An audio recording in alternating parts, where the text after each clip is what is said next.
Hello, I'm back. It's time. It's 2 hours late, and that's okay. Sorry about that. I'm actually sorry that I said 4 p.m. since apparently that wasn't going to happen. But it's 6 p.m. my time, and uh, and I'm going to continue. Hey, Red Pyre, how are you? Hi, Gameritis guy. How's it going, buddy? Um, Red Pyre in particular. I'm sorry that I said I was going to start at 4 p.m. on Thursday, and I didn't. Well, I thought it was 4 p.m. my time. Well, what time is it your time? Is it 4 p.m. your time? I don't know where you are. It can be 4 p.m. your time. You're an English speaker. 4 p.m. Now. If it was 4 p.m. now, you'd be in the middle of the Pacific Ocean. CST. Uh, yeah, it's 6 p.m. my time, and I had a tough day yesterday and didn't get much sleep, and then had to sleep a lot last night, and then everything today was off. But yeah, it's 8 p.m. your time now.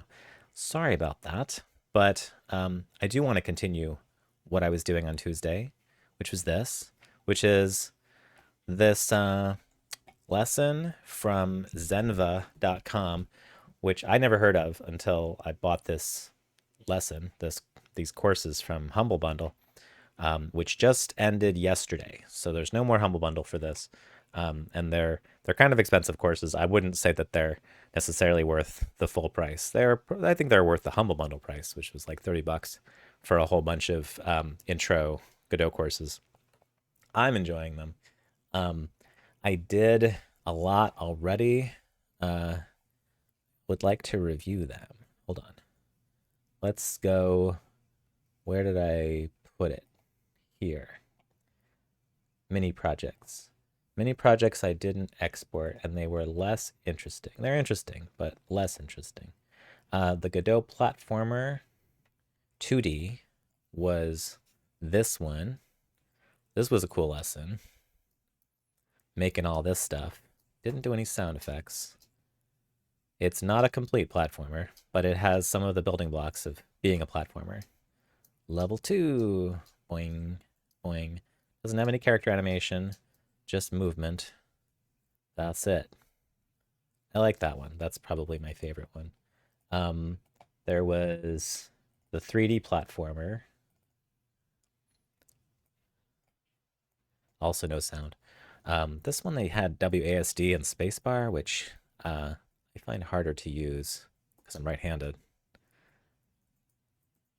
and they didn't get into controller support or multiple keys per action support, which I will have to do because that's very important, or customizing the controls.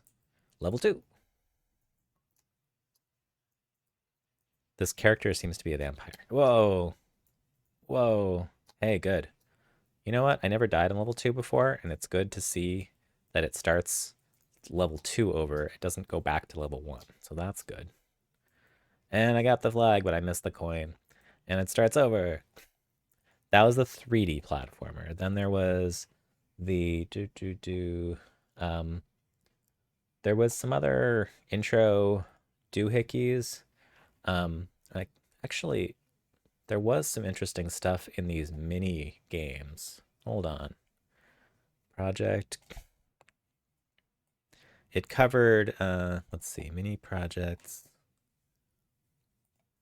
They're like barely games. They're more like demonstrations of game-like features. Whoops. Whoops. Okay. So this, I need to export these. Let's figure out how to export things where there's different scenes in the same project, and each one is a different thing, a different game. So if I'm doing let's see, collision, 2D, 3D. Okay, collision was the last one. Balloon popper, loops. Oh, physics was interesting. Okay, so loops. Let's open loops scene. Make that the default scene for the project. How do you do that? Main scene, should not be. Oh wait, no, mini projects is all one um project. Okay, but Balloon Popper is a folder, resource folder. Oh man, my game testing days had some wonderfully wild bugs, often by accident. What kind of games were you doing game testing on? Gameritis guy. Balloon TSCN, that can't be right. Balloon Popper TSCN is the game. Balloon is just a balloon. So then if we have that as the main scene, and then we export, then presets, Windows, export path. I think I just want to put them in here. And then the file. Well, file? Save a file. Save. Okay. Balloon popper .exe. The RC edit tool must be configured to change the icon or app information data. That's a whole thing I haven't gotten into yet. So export project. Wait, now it says, okay. Project export. Warnings. Cannot start RC edit executable. Yeah, I agree with the YouTuber who said that having warnings by default out of the box when you open Godot, it's not great. They shouldn't have any warnings if you haven't done anything yet. It should have a way of telling you if you'd like to do this, you can do it, but it shouldn't be like warning. Okay, so that was the balloon popper.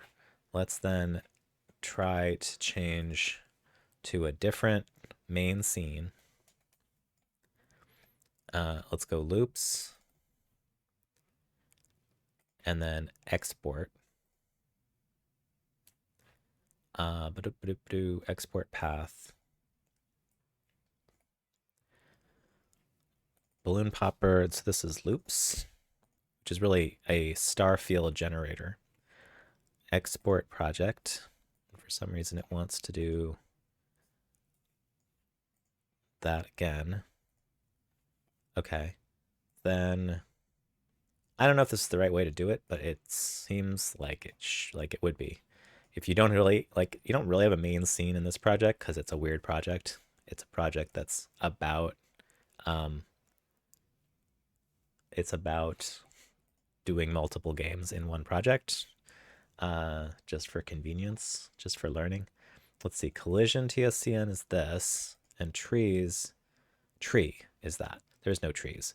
Collision TSCN. So let's open project settings. Main scene will be collision TSCN. Text scene. I was a Sony tester back in the day, did some Ratchet and Clank testing. Whoa, that's awesome, Gameritis guy. That's so cool. Ratchet and Clank's fun. I didn't know that. I didn't know you were a game tester.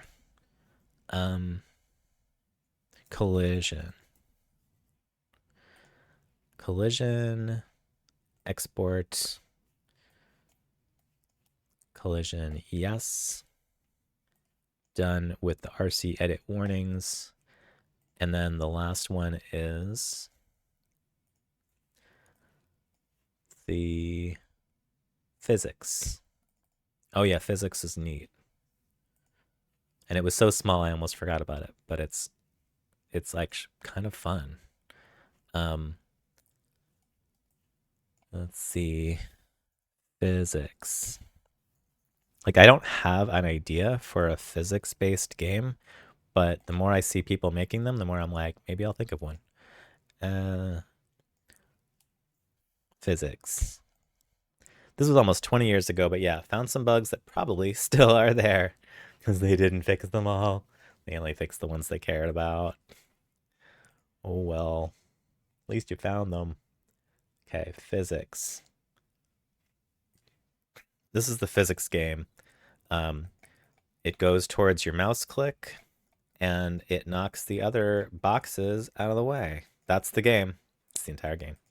One is starting a death animation where Ratchet fell off the ledge and through the water. Isn't that not a bug? Shouldn't you fall through the water? What's wrong with falling through the water?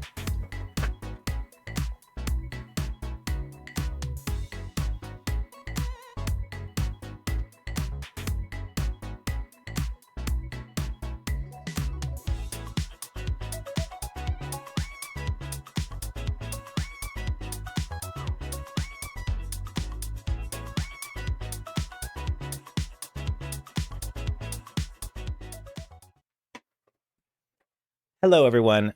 If you don't know what's going on, my name's Joe Sandow, and I have chronic migraines, and I get them even worse from streaming. And I figured out that if I dance every 15 minutes to hyped up dance music, that I'm less likely to get a migraine. And I encourage you to dance with me if you'd like to.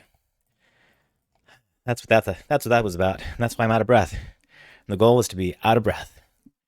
It should fall and start the drowning animation, but it fell through the water as if it was just air and kept falling. Oh. And then kept falling below where there's anything to draw.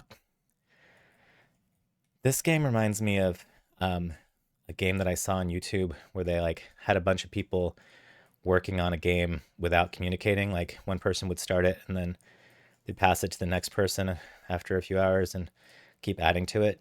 And they made this like driving game, crashing into zombies, and it was like pretty cool. There's a bunch of challenges like that that a YouTube channel does. Some of them are better than others, but that was a pretty good one. There, I cleared it.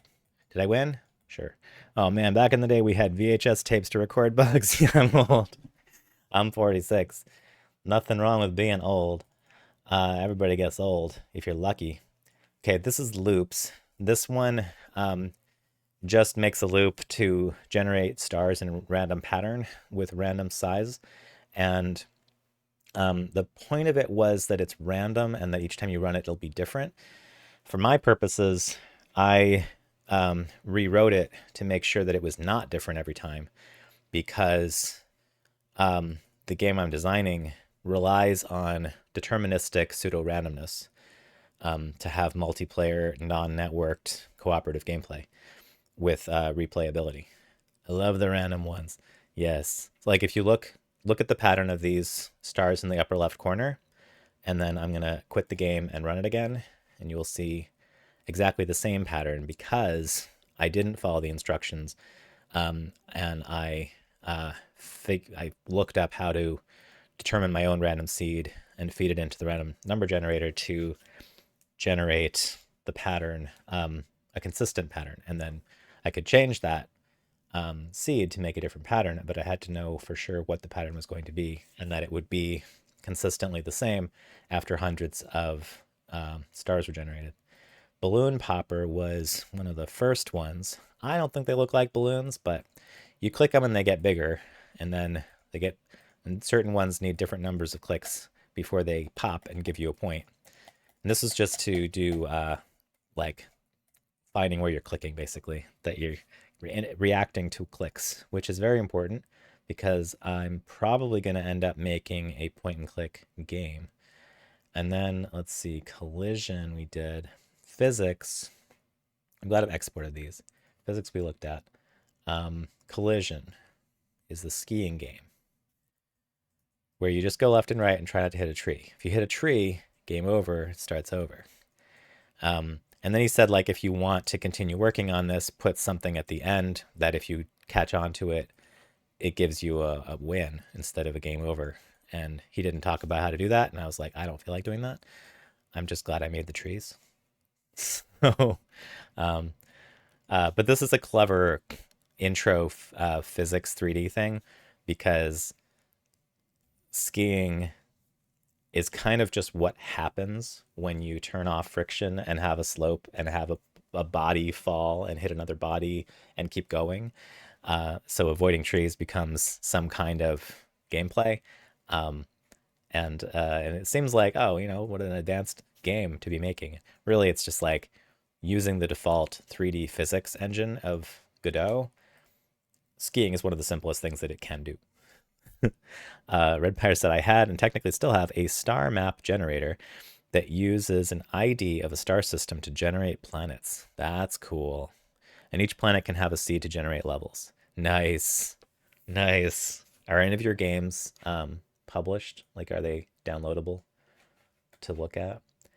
Uh, okay, so then those are ones that I've been through before. And then Godot 3D turn-based RPG. You can't really load it from Windows. You have to go to project list. No, it's just a prototype. Yeah, I understand. None of these are uploadable either because I didn't even invent any of this. I'm just following instructions from Zenva. Red Pyre, how are you doing? How's your day? And Gameritis guy, how are you doing? Lady Taka, hi, Lady Taka. I'm here in spirit, working and lurking. Right on. Have a good work and lurk, Lady Taka. Really good to see you. Haven't seen you in a little while, and it's nice to see you. You're always a breath of fresh air. I'm okay, nice and rainy. Oh, that's good. That's good. Lady Taka dances with me in chat when it's time to dance. When we see each other. I'll be dancing soon, in just a minute. And I didn't mean to call you out for I haven't seen you in a while. That's on me that I haven't seen you in a while. Let's see. Sprinkles glitter as she walks across chat. Oh, what is your character here? You are oh, walks across chat. I was thinking walking across the bottom of the screen. You apparently have been the randomly assigned the role of the wolf today. Wolf animated character from some game. I don't know what the game is. In stream avatars. And then this game, yeah, 65-hour work weeks kicking my ass. It's okay to call me out extra anyway. No, I just realized that I said I haven't seen you in a while, and I don't personally like it when streamers are like, "Oh, welcome back. Haven't seen you in a long time," because then I feel like, are you guilting me for not coming more often? Because, there's a lot of things in life. It doesn't make me feel like I want to come all the time when people say that. Um, I'd rather just be like, I'm glad you could come this time. I'm glad you can come anytime, whenever you're free. We're all busy, and we all have 1,000 streamers we follow. So, hanging out in someone's chat is for any time is a compliment. Yeah, I don't like that either. Yeah, I know someone who does that, and I'm just like, I don't want to talk about it with you, but I don't enjoy hearing that when I show up occasionally. It's basically like when I call my mother and she's like, "Oh, it's so good to finally hear from you," and I'm like, ugh. That's passive aggressive. I shouldn't say that. She might be watching. Hi, Mom. I do my best and have like no structure to anything at this point. Yeah, yeah, no structure. I am trying to have a little more structure because turns out I have fewer migraines if I go to bed early. Um, okay, so I don't think there's anything to run in here because, yeah, we got this far last time on Tuesday.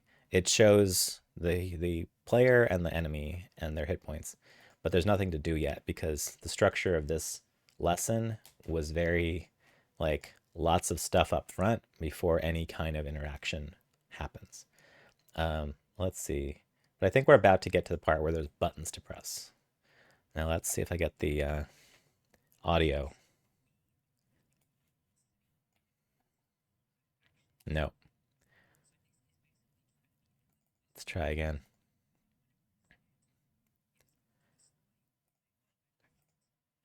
There we go. So what's going on here is this is a course from zenva.com. I am not showing the video of the course. You're mostly seeing the same thing on my screen anyway. I am playing the audio, but only in the live stream and not in the VOD or the YouTube because I don't have the license to rebroadcast their stuff. Right now I have this first person prototype open in Godot. I'm thinking possibly some kind of roguelike. Now, when you say roguelike, there's a lot of definitions of that. Which aspects of a roguelike are you using? Like, it's not going to look like Rogue, but is it randomly generated? Is it one of the other things that people consider roguelike, where you die once and you have to start over? There's so many roguelike characteristics. It's kind of silly. I kind of want to make a roguelike that's mostly like Rogue, but different in some way. But it's not my top priority. Combat actions. Oh, I don't need this.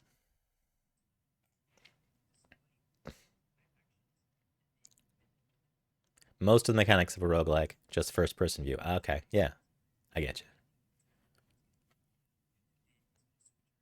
That's cool. The enemy's gonna have their own AI. Wait, why are these 25 or 25? They should be full. Okay, they're full when they're when we run the game. These bars. Child node.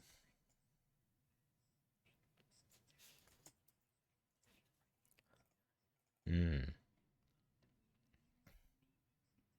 Oops.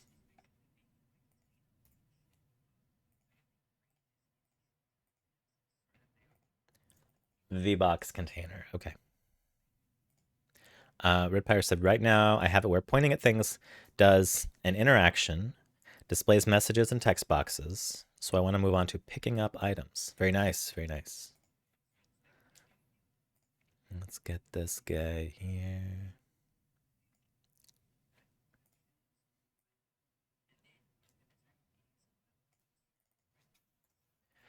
Player, combat, actions, UI.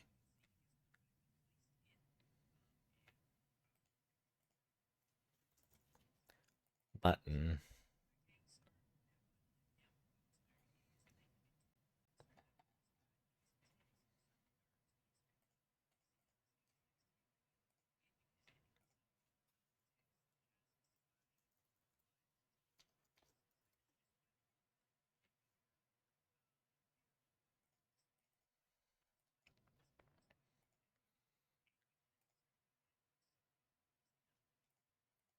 Looks terrible.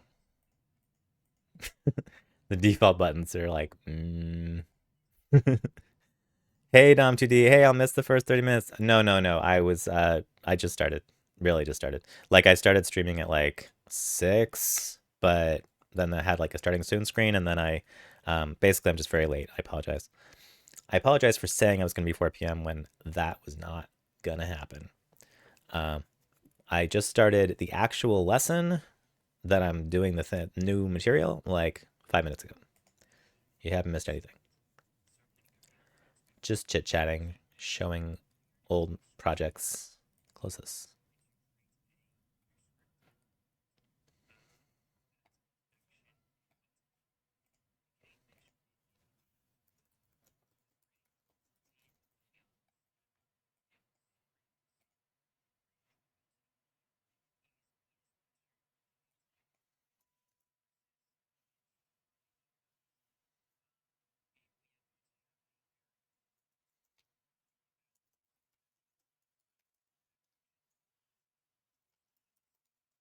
Good for him typing a variable. Glad you were late. Let's jump in. Yes. Well, I'm glad you're glad I wasn't keeping you waiting because I felt bad because I had promised 4 p.m. Let's do it, and then couldn't do it. Had to feed the cats. Had to help some things around the house and eat, and everything was late today. That's human experience.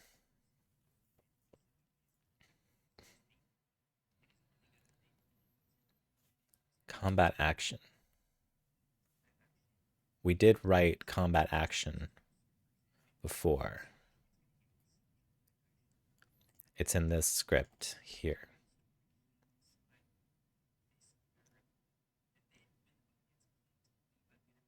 Okay.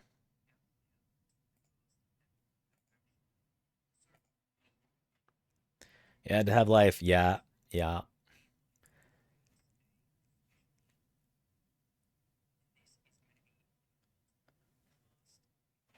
He's in character.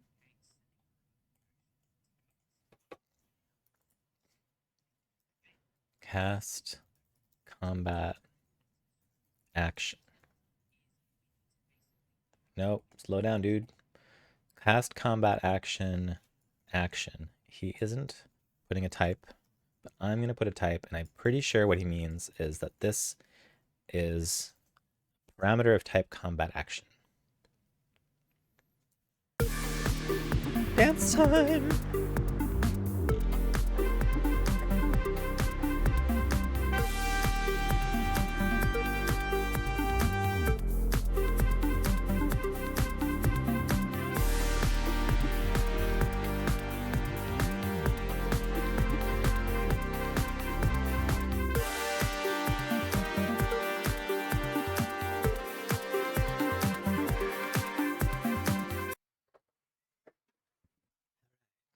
We lost camera. I'm sorry, I forgot to open the top camera. Thank you for telling me. Hey, eye teeth. Joe has been sucked into the inky void. Oh no. It's because the top camera that I have for standing up was closed. I forgot to open it because I was in such a rush. Okay. Yeah, it's a privacy shield. My partner insisted I cover my cameras when I'm not using them. When I don't intend to be broadcasting, I should not have cameras pointing at me. I'm like, okay, sure. And now I agree. It's nice to have. Combat action. Hi, eye teeth. Good to see you. Put mine face down on the desk. Well, I have mine on a big arm.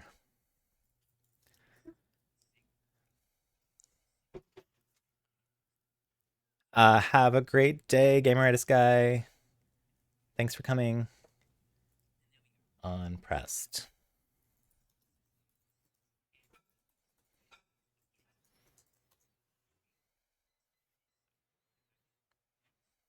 A gut feeling this game we're making won't be fun out of the box. Yeah, no shit. This is not going to be like a really cool, fun game. Because this guy does not bother with making things look like having animations and particle effects and sound. None of that. It's just like bare functionality and like a little physics maybe and a little bit of winning and losing, but no fanfare about anything. Very basic stuff. This game is all about the lore. That's right. Yeah. It'll just be, we'll just write lots of text to explain what's supposed to be interesting about it. Root battle scene, yes. What? Kerr character? What the hell? Dot Kerr character. I don't recall any variable of that name, but maybe if I look, I'll find it. Cast combat action. Because it's not typed, I don't have any autocomplete. Just have to type it all and hope I get it right. Kerr character. So get no battle scene is the script attached to battle scene, which is turn manager. Turn manager does have a player character, an enemy character, and a Kerr char.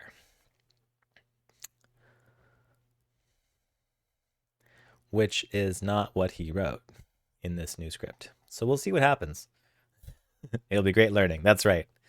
Lady Taka redeemed first 3. She's the first to notice it today. Ambi's usually like gets on the first 3 before we start streaming together, so she can make sure she gets it. There might be 2 more in there. This game will be a calculator with dragons and maybe lore. Yeah, yeah. Kerr character. Okay, I have very low confidence that he has correctly given us the variable name for current character. Because here it's Kerr char, not Kerr character. There is no Kerr character anywhere. But I'm going to follow his instructions and I'm going to see what happens.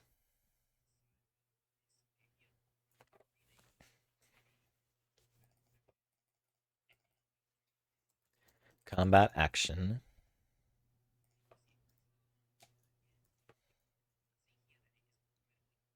Wait, you want 4? Okay.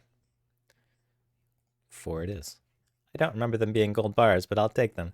Yeah, they're gold bars. They're gold press platinum from Star Trek DS9. The money in Star Trek. Why don't they fit on the screen?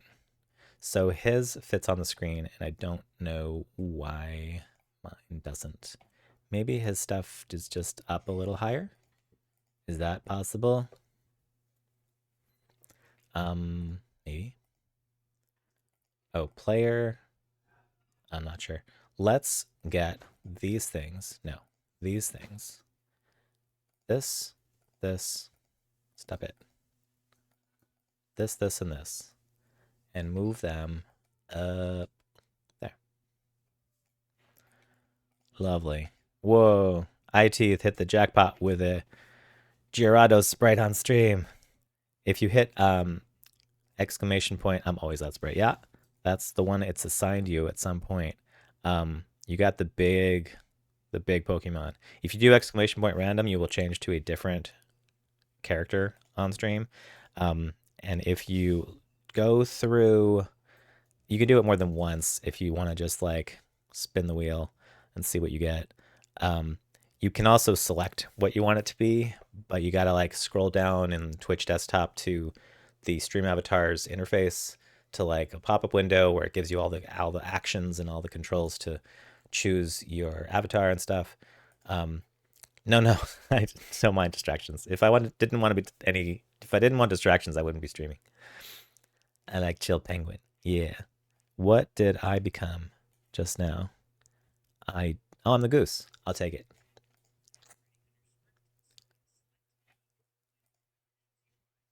Okay.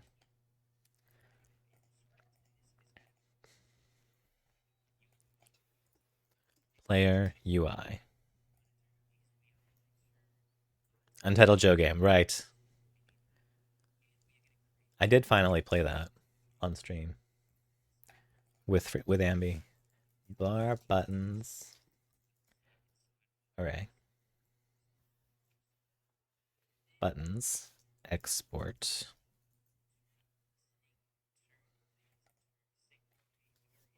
Listening to signals. Makes me think about when I had to enter code for my Commodore 64 codebook. Oh, showed my age. Yeah. Same. About the same age. Wow, Buttspot is going all the way. Butts. I think Buttspot thinks makes is 2 syllables, like Makis. Buttspot is not very good at sussing out syllables. Butts me butt about when I had to enter code for my Commodore 64 code book. Oh, so many opportunities there for butts, and it just left them behind. It's a big Buttspot fail.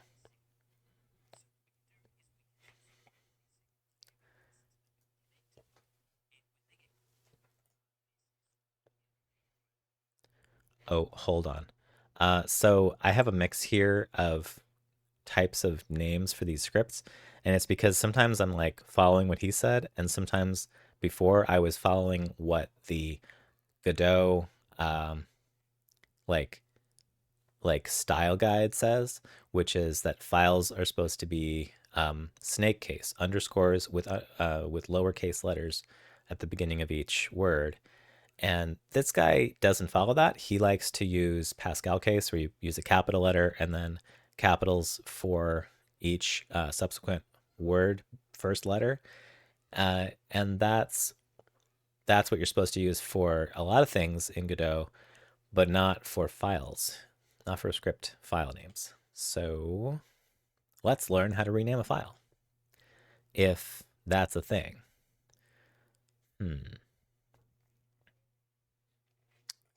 Maybe it's not. We go here, script, extend script, edit. Don't like that. Resource, one change, path. Player underscore UI. Okay, so that's interesting. So that means that the script is a resource and the resource is a file. So we've done that. That didn't update much. it's still called player UI in the interface here. So I don't know.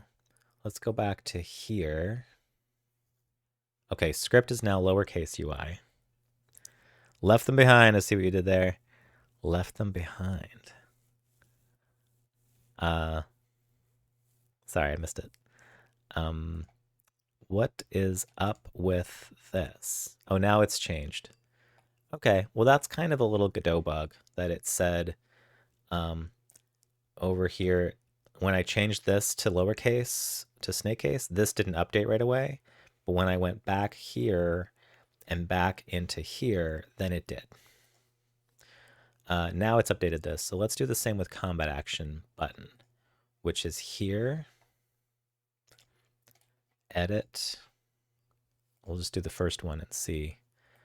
Change this resource to combat underscore, nope, lowercase action underscore lowercase b button.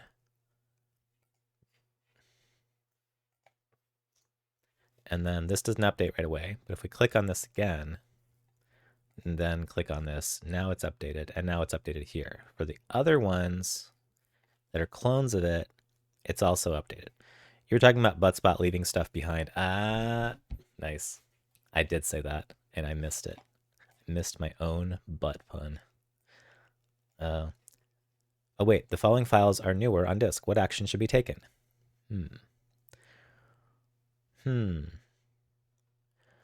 Player UI, resave, reload. I don't know. Reload. I hope we don't lose everything. Looks like there's still some stuff in there. Looks good. I think I guessed correctly. Okay. And I changed my thing, like on Tuesday, there was chat above my head here, which was like staying here and completely blocking all of this stuff up here, so that when there was important things to look at up here, if there was a lot of chat, you couldn't see it anymore. So I changed it to fade equals true. So like the chat messages show up here and then they disappear after a short time. Thanks for that layout change. Oh, you're welcome. And actually, now that that's true, I should probably move it so that it's they appear above my head, not behind my head, since they're not going to stay that long. That's better. Okay. So we're in player UI. I'm just not doing exactly what he said. On character begin turn.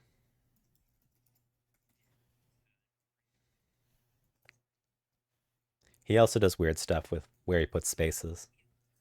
It's not standard Godot.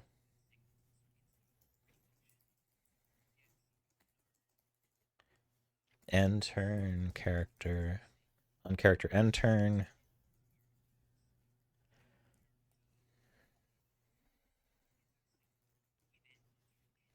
He so obviously wrote so much of this program and he's just like reading it out. He's not going through the problem solving process that much. Root battle scene. This is also kind of sloppy code, constantly doing this. Get node root battle scene. Like, there's other ways to do that.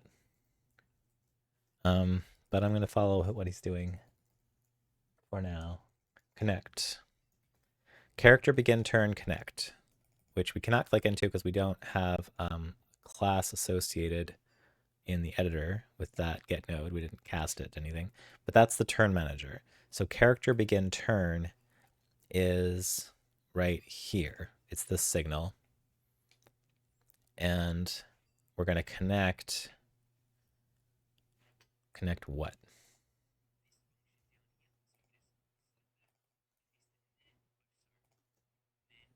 Okay.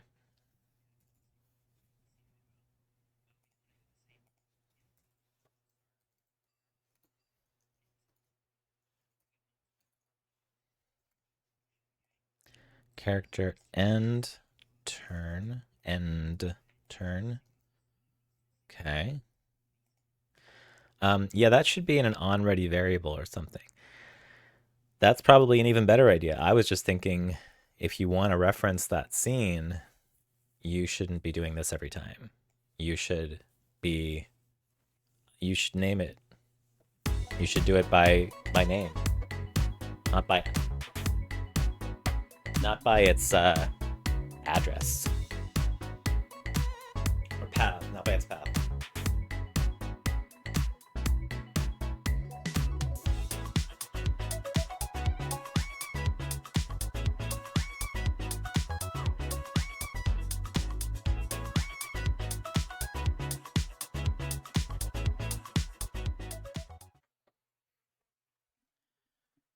An onReady variable or something. Yeah. I don't know. You're already a step ahead of what I'm even thinking about. I just see this as brittle.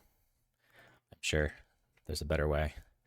Vogues and poses with Joe. Thanks, Lady Taka.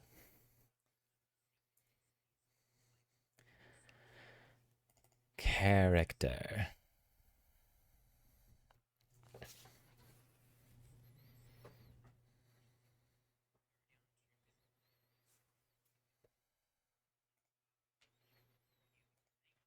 Wait, what?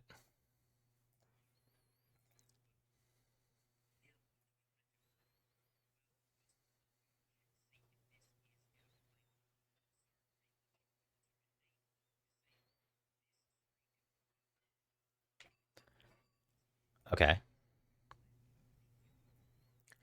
Player combat.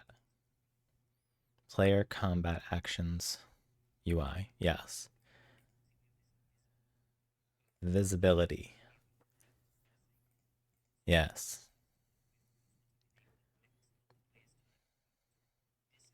Mm-hmm. I don't know.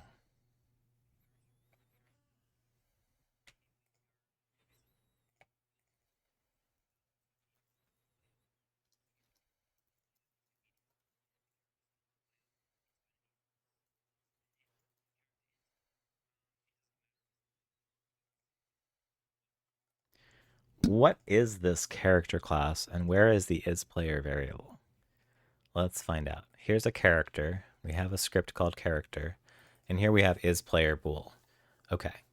I just wish that he had added this variable here, like at this point, because I don't remember typing this. Oh well. And then on character end, combat player UI. Player UI is this bunch of buttons. Here's the script for the bunch of buttons. Visible equals false when it's the end of the character's turn. Okay. Right. Depending which character it is.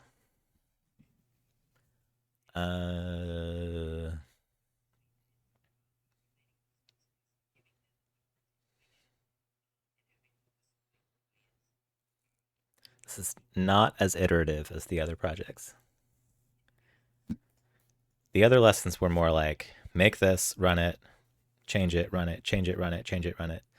This one's just like building more and more and more code to eventually run it. And I will continue to complain about that.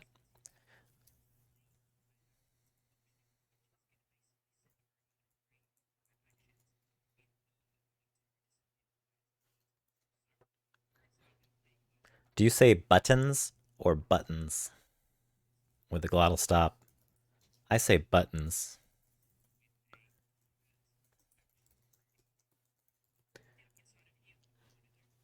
This guy says both. He goes back and forth between buttons and buttons. It'll be hard for a student to piece together everything that's happening on screen when we finally run this. I know. Like, I'm going to have to piece together some of it, and I do understand it because I have a lot of experience programming. But this is a lot of information before you get to do anything. And we could feel that, right? You could feel that when we were typing all of this stuff. It was like, that seems like a lot to type when we haven't made any of these things do anything yet. It's sort of premature. But anyway, it's a code example, and even criticizing it, like it may sound whiny, but it's the act of finding what's wrong with it is a learning experience in itself. Um, just like when a program doesn't work, that sucks if you don't have a teacher and you're like stuck. But if you can figure out why it's not working and debug it yourself, you learn a lot more than if it just works and there's no problem.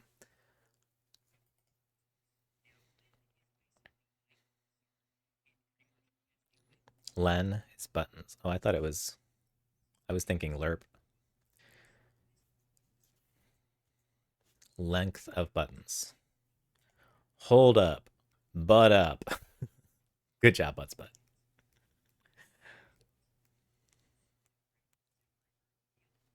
Hold up. What's up, Red Pyre?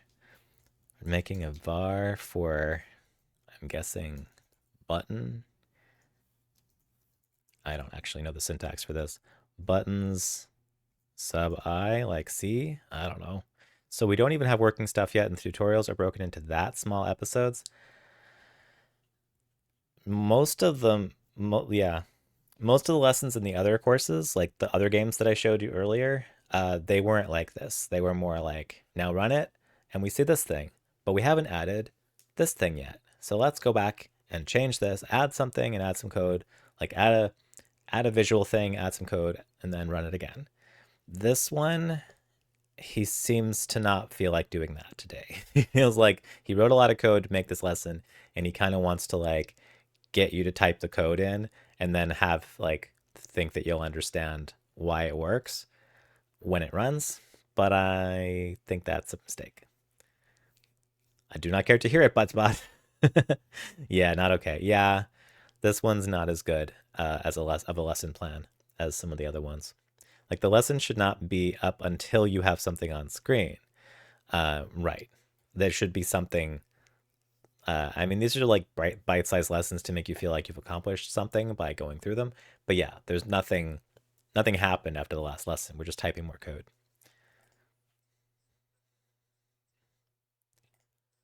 Did I guess? I did not guess correctly. Get node. I was close. Get node button sub I. Wait a minute. So get node buttons sub I. Where's buttons? It's this array. Um, okay.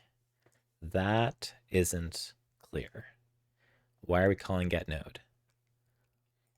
If button sub I is an array of something, it's an array of buttons. Like 90% of the programming projects I give up on is where it starts taking too much work to be able to test a basic feature. Yeah. And this is fixable. Like this lesson could be fixed. It's just that he didn't do this one as well as he did the other ones.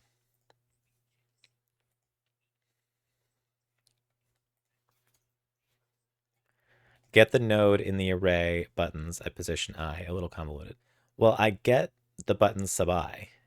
We're getting the button in the array at position I. Sure.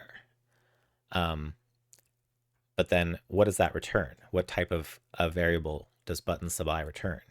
Is it a combat action or is it a, I don't know. And you don't want the info there. You want the node probably to change it after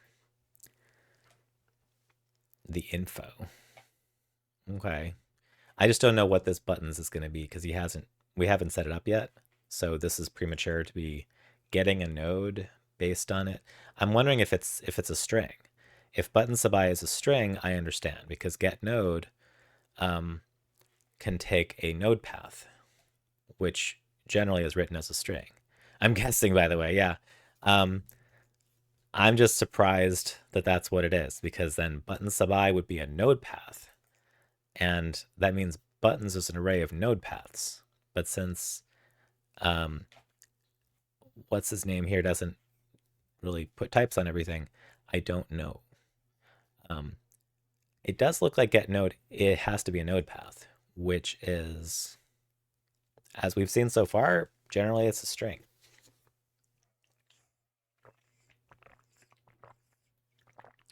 Oh, the difference between a node path and a string, I'm not entirely sure.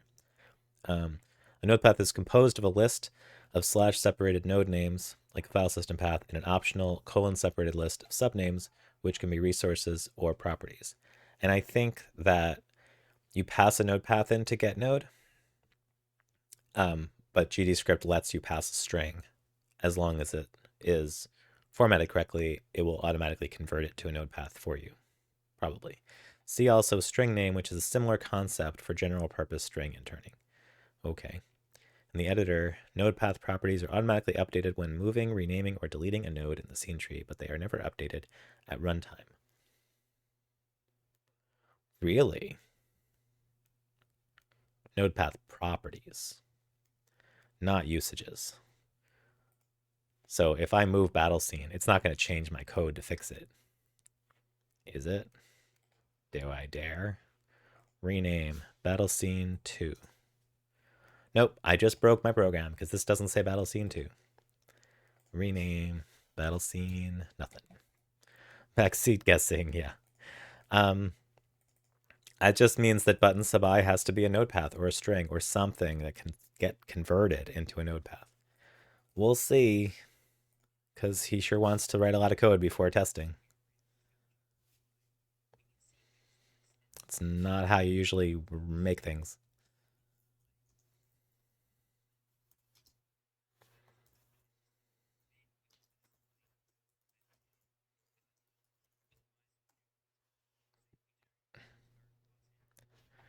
If I is less than the length of combat actions, how could it ever be anything but less than the length of combat actions? We're in, oh, the length of combat actions, not the length of buttons, which we still don't know where this buttons array comes from. So we'll come back to that.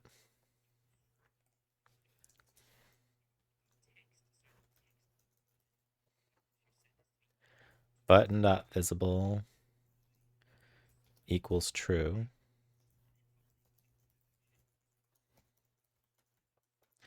Button text equals combat. Okay, I think I see what he's getting at here. Combat action sub I display name. He's saying we're not going to make the data to describe the buttons and then also make the buttons as well. We're just going to make the data and then we're going to programmatically create the combat button nodes. What's wrong with this? What did I do wrong? Button.text equals, if I is less than the length of combat actions,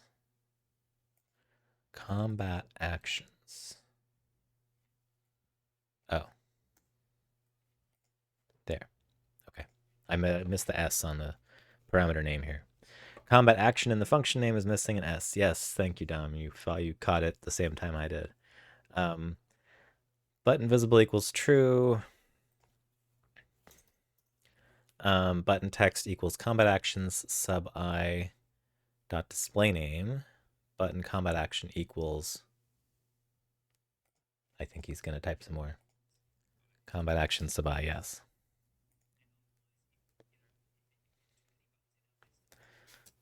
Else?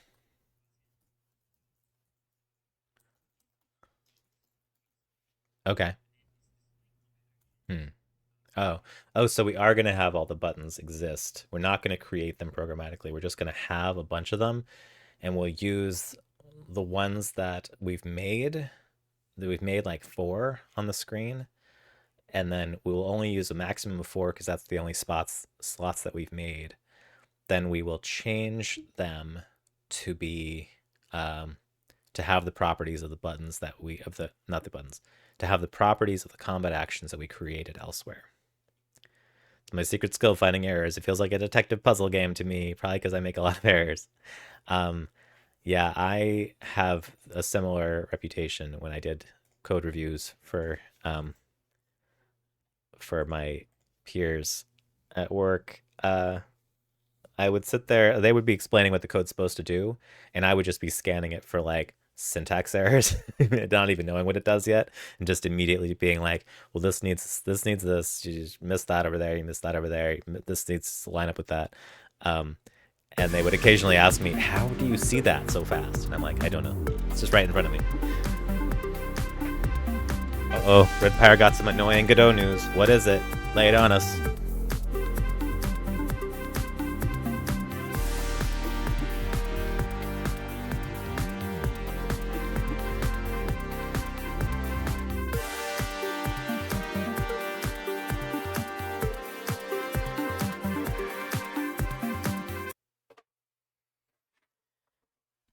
Lady Taka dances the quick step with Joe.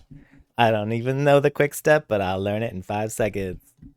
Red Pyre said out, so I need vertex lighting for my 90s style graphics for what I'm working on, and vertex lighting doesn't work. I post on Mastodon about it, and someone drops a GitHub post. They'll introduce that next version. Oh no. Is it in 4.2 beta? Is that the next version? Because that's out. Oh, me either. Just gonna try. We could just Google it. I do the quick step. Learn it in 5 seconds. YouTube. 4.3. Oh no. So it's good that I'm not like fast with my development, because I'm gonna want to do things and then I'm gonna find out, oh, Godot doesn't do that yet. It'll do it in a few months when the experts have finished the next version. I don't even know what vertex lighting is. What's vertex lighting? I gotta go and get kids ready for bed. I hope you all have a great night. Thank you, Lady Taka. Have a great night as well. Have a great, hope your kids have a great going to sleep process. Have a nice evening. Red Pyre said I have some PSX shaders, but they tend to jitter and all. Yee. I don't know what that means, but it sounds bad. I just started learning about shaders. I'm into shaders. I don't know how to do it, but I'm very interested.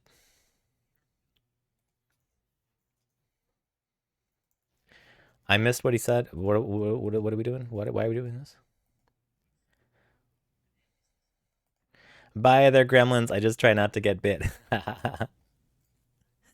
Take care, Lady Taka. So good to see you. Red Pyre said vertex lighting is where instead of smoothing the lighting across a model, you change the color by the model vertex.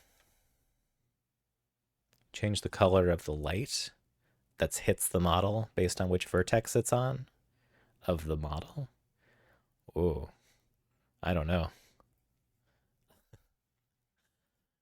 I can't picture what that would be for, but I believe you. Whenever a character is beginning their turn, okay.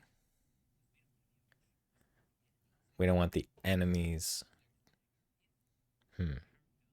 Weird. If character is player.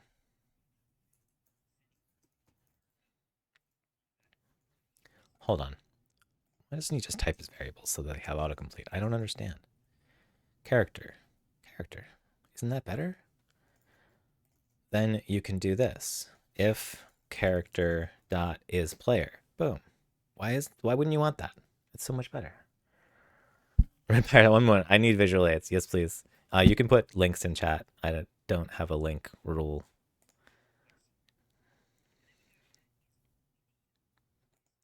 Display combat actions. What? Display combat actions. Character dot combat actions. Okay. Which is a function where we display them that we just wrote. And character.combat actions is an array of somethings. The array is not typed. It's an array of maybe resources. This look. Personally, I would gray them out instead of making them invisible. Well, it's because the enemy... Yeah, I don't know. I mean, I'm not sure why they're I'm not sure. We'll see what he's doing. So this is what Red Pyre is talking about. This look. Oh, so like the way the knees of the legs of this thing get the light more harshly than the other parts of it. The shadow crosses the wall. So it's like how it hits the object on each vertex. Uh, so the lighting changes the color of the model near the vertex where the light hits it instead of changing the whole model. That does look good. I mean, it would look better than if it was just a big gold thing. It was all gold because the light was just hitting the model. Yeah, that seems pretty important. That's unfortunate. I hope they add it soon.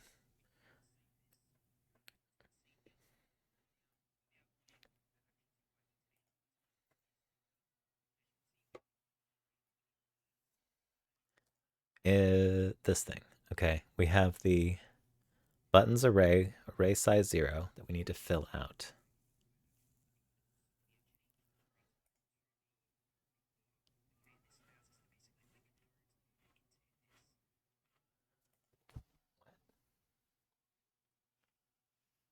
Uh, nope, I don't understand. What am I looking at here?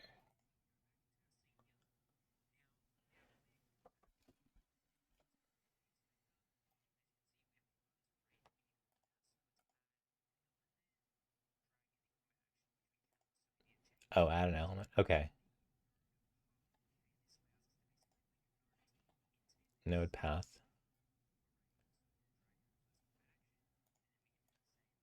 Whoops.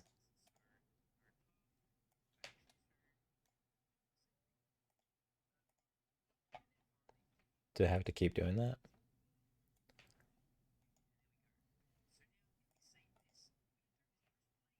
This won't work because I haven't set this type to node path yet. This would be so much easier to understand if he did it in a better order. Like one step at a time instead of all the code up front. And he's not talking about types enough. Okay.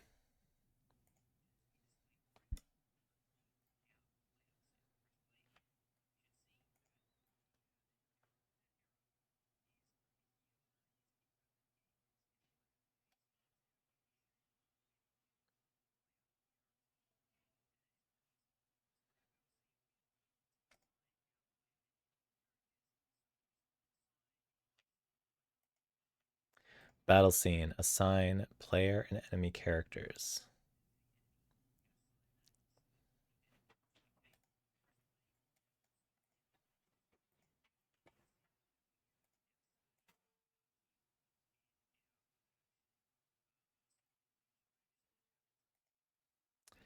Um, no. Invalid set index combat action on base button with value of type resource combat action. Yeah. Okay. Well, there's one. I know one typo in his code across the multiple lessons where he wrote cur character and cur char, and those can't possibly both be correct. Um, and then this might be a separate error or might be related. So let's see. What's he talking about? So combat actions sub I. At least now we're running code, and we can find out some types of things to see what's going on. So combat actions, it's an array of some type. I don't know if Godot does typed arrays. Godot, GD script, typed arrays. Typed array.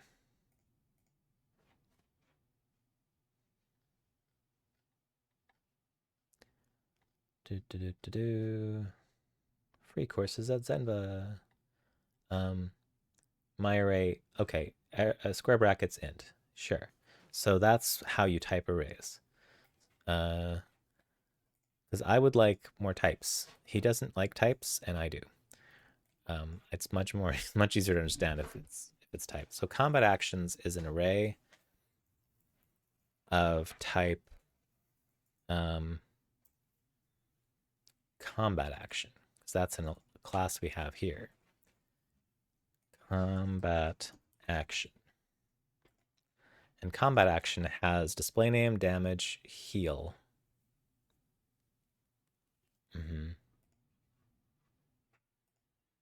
It's nice to know what exactly your data is. Yes, it is. Um, okay, so invalid set index combat action on base button. Oh yeah, what is this? Button.combat action. What is that? It's a really important question. So buttons is an array. An array of what? An array of nodes? An array of combat action things? Receive a free course. Claim free course. Suspicious. I'm on some game dev website and it's offering a possibly free Zenva course, a free course of something else. No, this is course. This is Zenva. It happened to be Zenva that I ended up on. GameDevAcademy.org. No, I don't know. Fetching the combat action. Honestly, I learned to do it like you do. Give it a type to everything. It's so much easier to read now, and it gives you autocomplete. Like I don't want to guess what these things were from some other file. Var buttons array of type. Oof. Okay, let's find out how to find out the type of a variable. GD script print variable type. Get type. And type of returns an integer. Okay. We'll see if that's true or if this is some complete nonsense. It's from GodotEngine.org. Okay. Get type. So let's go in here. For each of these, we got buttons. We got button. Let's get some type of things. So buttons dot get type. What was those other things? Get typed script, get typed class name, get typed built-in. I don't know. Let's try get type. See if that's something. Print. Hey Ambi. Ambi got one of the first three. Lady Taka came and got one of them before. How's it going, Ambi? Fetching the combat action from the button script. Combat action from the button script. Unknown. Ambi, you say button most of the time, right? But do you sometimes say button with the glottal stop in the middle? Or do you go back and forth? Because this guy that I'm learning from goes back and forth all the time. Let's do this. Print buttons get type. Actually, let's do str. So we got to debug either my code or his code. Because I think I just copied what he was doing. But let's see. Buttons is that. And then for each button, no, for one button, actually, let's put this up here.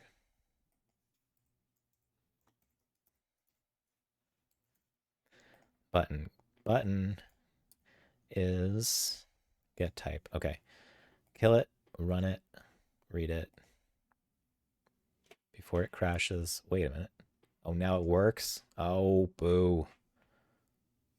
Display combat actions. What? Wait, what's the question with buttons? The pronunciation of the word button. Is it button with the glottal stop in the middle? Or is it button with the hard T in the middle? Speed puzzle? Oh, gonna be practicing a speed puzzle soon. Ambi does jigsaw puzzles on stream. So I expect she's talking about a jigsaw puzzle that she's going to do real fast. I think usually I do it without the hard T. Yeah, I think the natural like English tendency with when you're not thinking about it is to do without the hard T. Um, but then when you're not sure, that's when you stop and say button. Okay, so why is this not printing these? Oh, it's dance time though. Here, let's stop this and run it.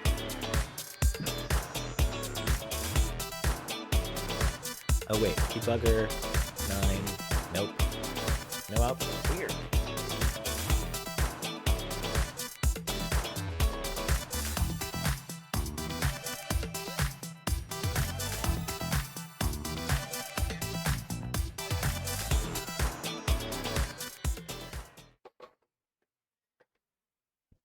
We've been practicing reading with my kids, so I'd probably do it with the T. Button, button.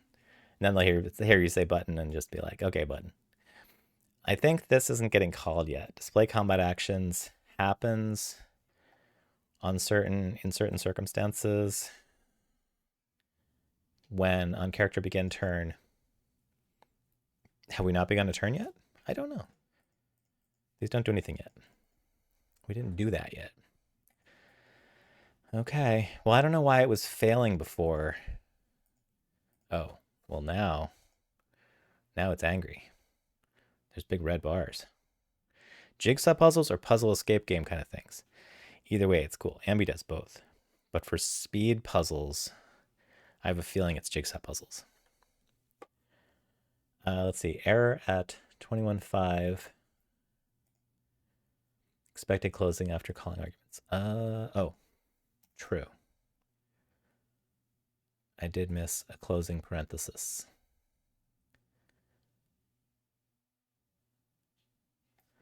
And there. Get type has this. Oh, okay, there's a little underline. Good. Get type closes this one closes this one closes that one. Okay. Okay.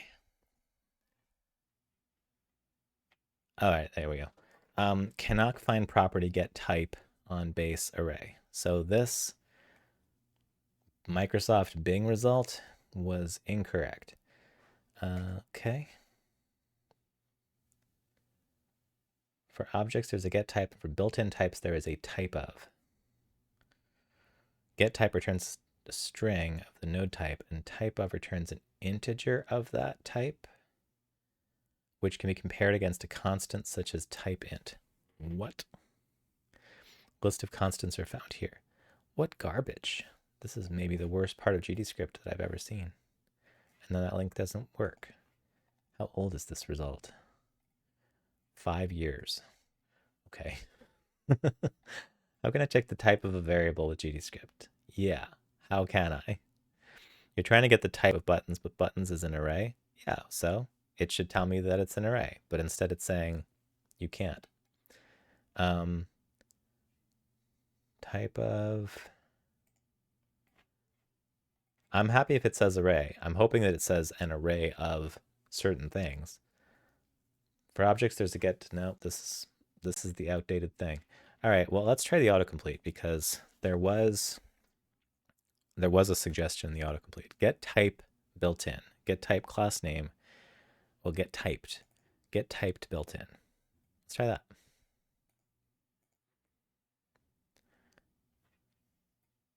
Invalid type in function display combat actions in base VBox container. The array of argument 1 array does not have the same element type as the expected typed array argument.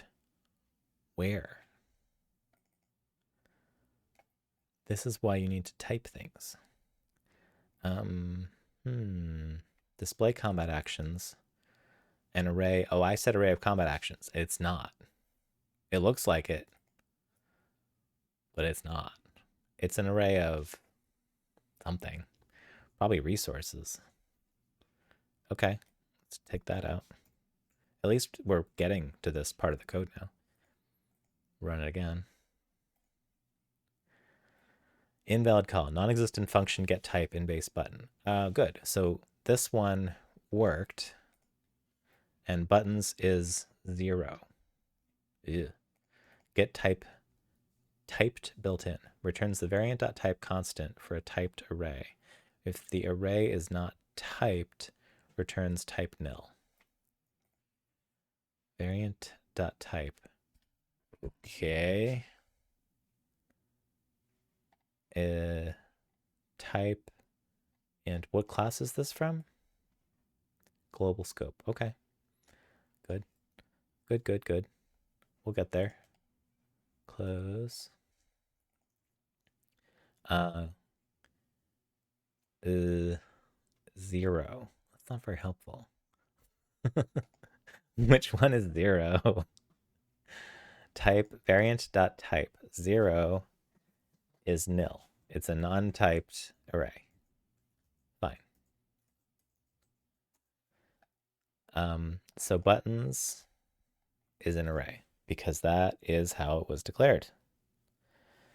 Yes. It's exported. Okay, but what I want to find is, in that case, what is this one? Button got dot get type. Oh, it doesn't even want to autocomplete because it doesn't know what. It doesn't know what's going on here. Yikes. It's a get node thing, which means that if you're calling get node, why am I seeing the wrong thing? Get node returns a node. Okay, so button is a node. Now, button dot get type. I guess it doesn't want to do that, but it's a node. It says get node right here. So if button is a node, then button.combat action. Well, what kind of node, I guess is the question. Because we have some nodes that have combat actions. Like, does this have one? No. Not exactly. This is one of the problems with having so much code written up front before running the program, is that if it's not going to work, then it's going to be like a lot of work to figure out why. So the problem was that button.combat action. All right. So if we go to here, let's close some of these. Combat action extends button. So it's a class that is a button, but it's more specifically a combat action, which is a type of button. No, it's not. It's an unnamed class that, which is a combat action button script that has a variable that says combat action of type capital C, combat action. Okay. And combat actions sub I. Tried to look up typed arrays in Godot, and it's too deep a rabbit hole for me today. Yeah. It looks like their history of how they've done getting types of things has been kind of all over the place and not like standardized in one way that's easy yet. Because in Java, it's much easier to find out the type of a variable. Well, in Java, you already know. But in Groovy, if you don't know the type of a variable, you can find out pretty easily. And I guess Godot doesn't have that yet. Maybe I should add it to Godot. That can be the thing I would add to Godot if I were doing that. Where'd it go? No. Add, so wish list for Godot features. Some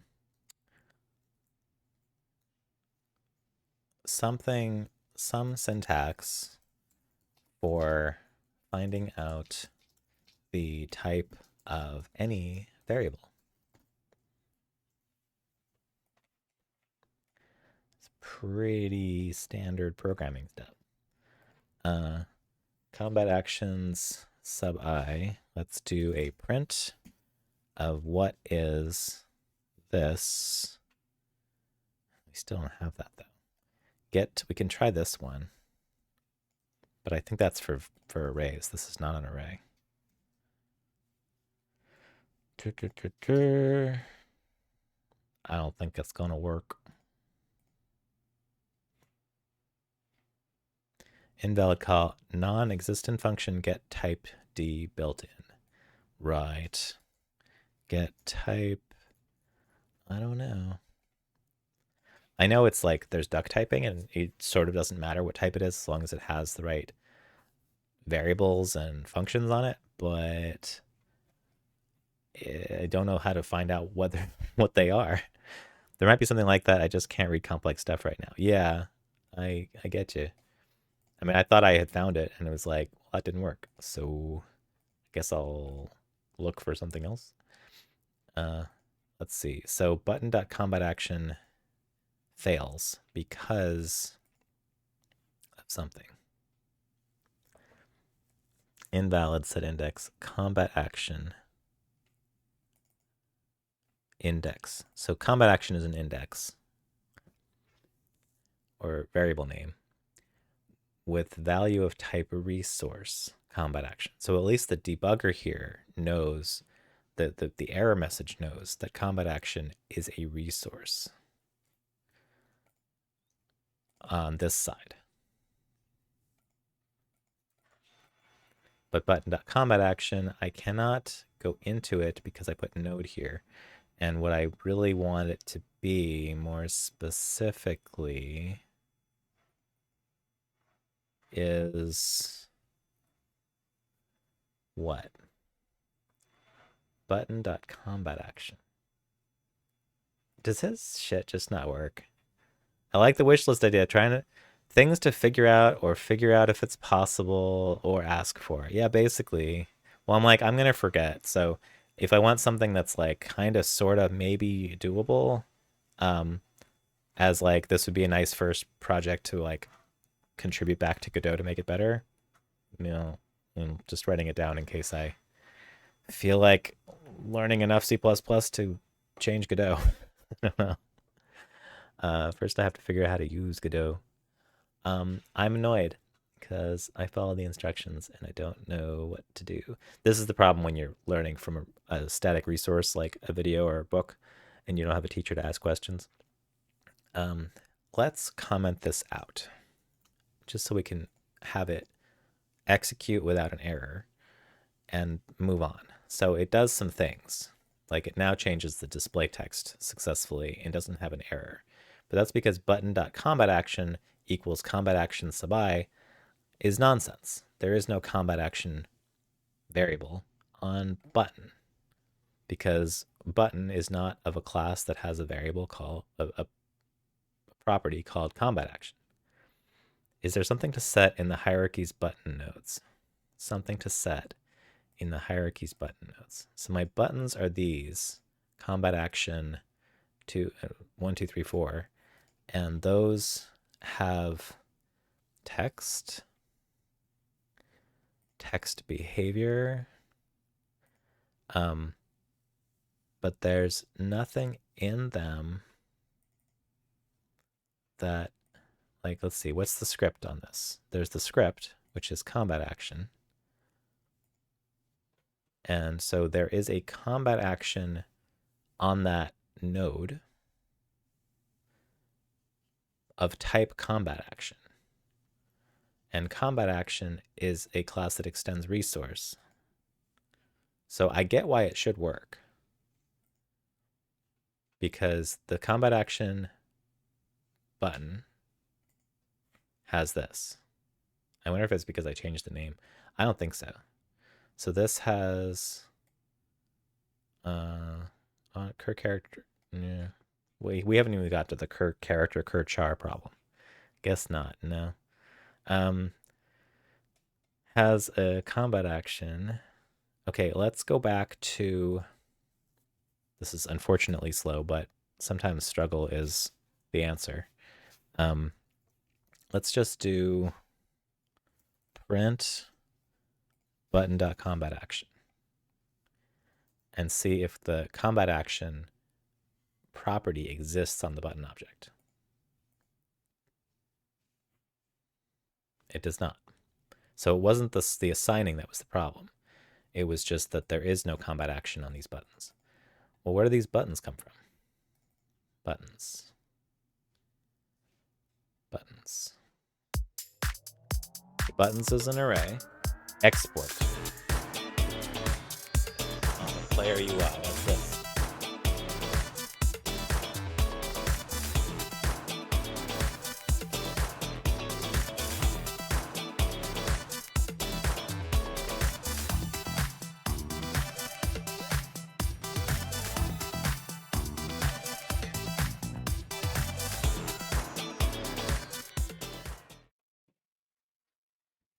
That was a good dance break because I needed to move around. So this says buttons array size 4.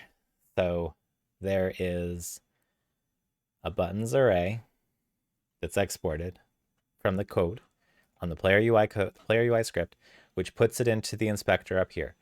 So buttons is array size 4, which contains 4 elements, which are these buttons: combat action 1, 2, 3, and 4. Ambierunner says it's cool being able to hear the other music now. Yeah, you can hear the live music instead of the copyright-free music, which has stood the test of time. Some of literally the best dance songs of all time, according to the internet.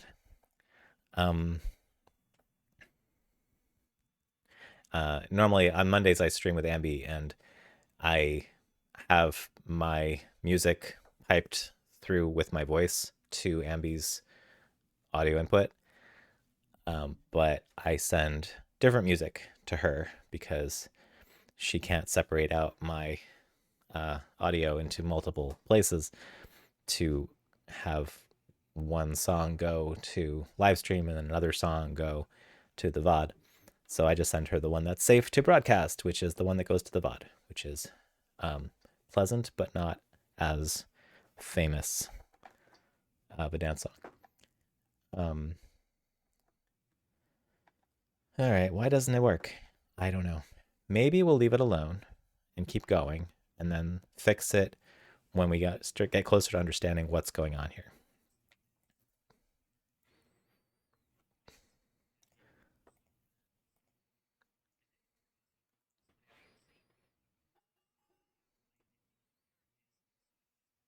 Because he forgot some stuff anyway, but his stuff is working. Because I don't know why.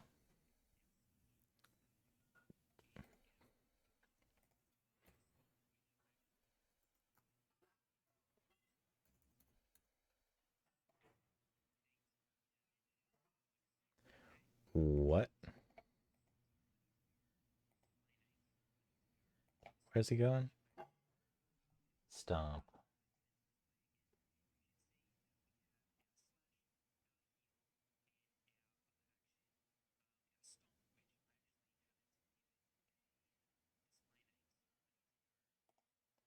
Display name.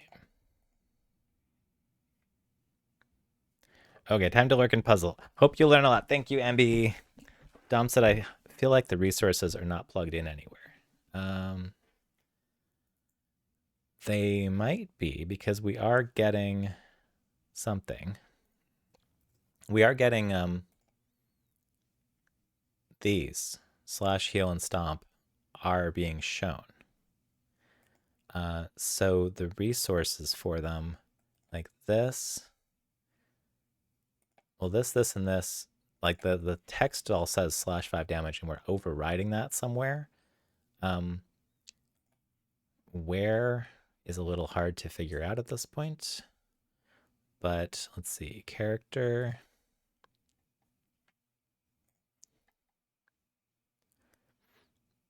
Where's character? Heal, no. So there's combat action, display name, damage, and heal. Combat action button, on pressed, do a thing. Player UI is the box of buttons.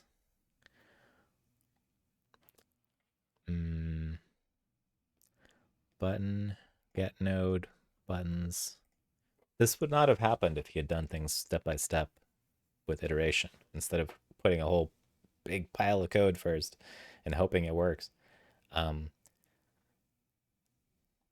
Yeah, I don't see where it's plugged in. It's not in the code, not in the scripts, but it may be in something else. The actions were each made in the resource files in the file explorer, maybe. Right. So combat actions, heal, slash, and stomp were made in here. We made these, and then we put them into, let's see, did we put them into here? There was a list of resources somewhere. Was it here? No. Was it in player? I don't want to have to go back and watch the video again to find it. You know what I can do is look at the text version of the course. Where's that? Lessons, lesson notes. But not this lesson. It was an earlier lesson.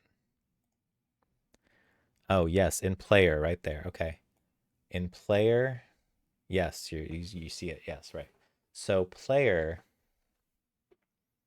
the player node has exported variables. This is the turn manager script.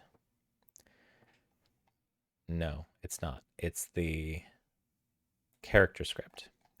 The character script has exported variables, is player, cur HP, max HP, combat actions array, one of the things we've been having so much trouble with, array of size 3. That array has 3 things in it. They are properties. I'm sorry, they are resources. It doesn't really say they're resources, but I remember that they are. Is resource in this list? I don't see it. Maybe because it's already a resource. What does this arrow do? New resource. And what does this do? This expands this thing. It tells us that it is of type resource. Gives us the path slash tres.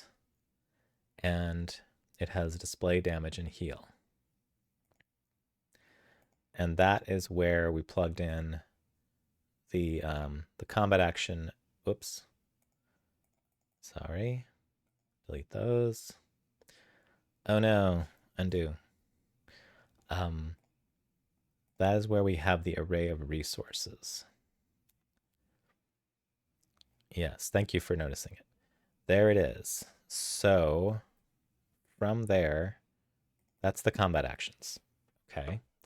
So the character, which is player, the player node, the character class, and the character GD script has a property, has a variable combat actions, which is exported here and controlled through the inspector. That's an array. It has the resources in it. So each of these, the combat actions, is an array. Can I make this an array of type resource? 'Cause that would help me a lot.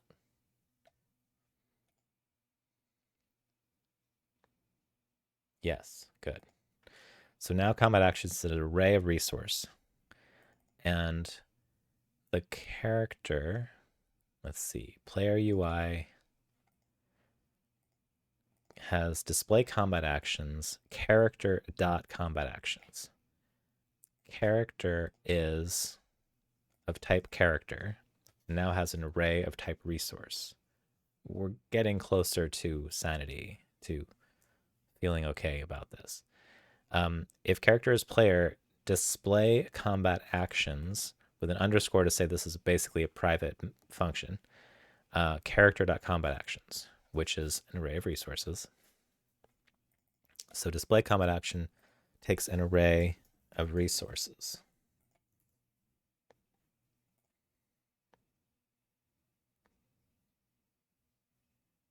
Still works.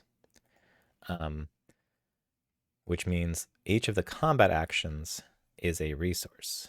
Combat action sub I dot display name. That's a resource dot display name. And so, but buttons is another question. So buttons is an array. It's exported on the player UI because we're in the player UI script. Player UI is this: player combat action actions UI. That is supposed to have buttons, and it does. Exported list of buttons. Here they are. Buttons, array size 4. Click on one. Select a node. They are nodes. They are. That's true. Should I call them nodes? Is that specific enough? Because what they really are is an array of buttons. Button nodes. Let's try button. Yeah, button class. So button nodes. And once we have that, then we know that button is a button node. And it doesn't like that. It's red. It's angry. Error at 2239, invalid argument for get node function. Argument 1 should be node path, but it's button. Well, that is a problem.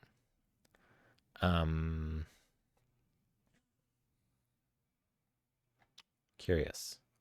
Buttons sub I is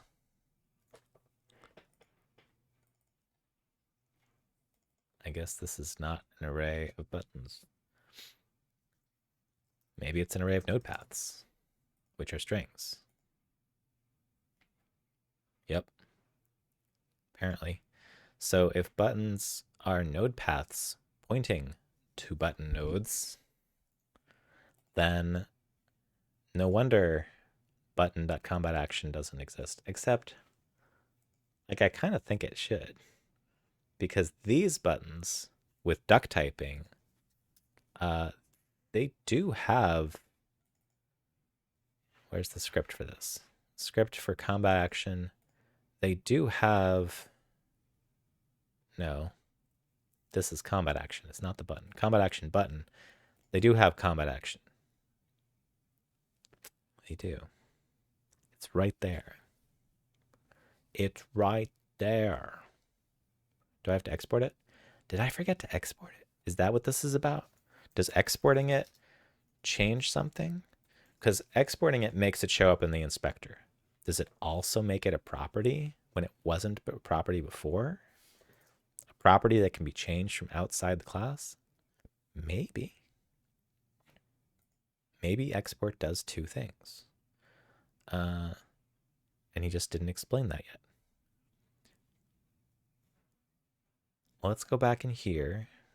Yeah, so then maybe button.combat action will exist because I exported it.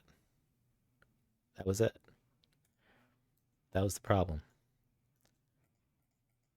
I can't control click into this because button doesn't want me to make it a type. Wait, combat action button.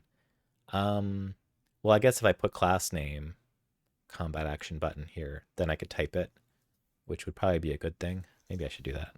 Class name combat action button. Then this could be a combat action button because that's what we're expecting to find when we get the class. And then this dot can be combat. Nope. Combat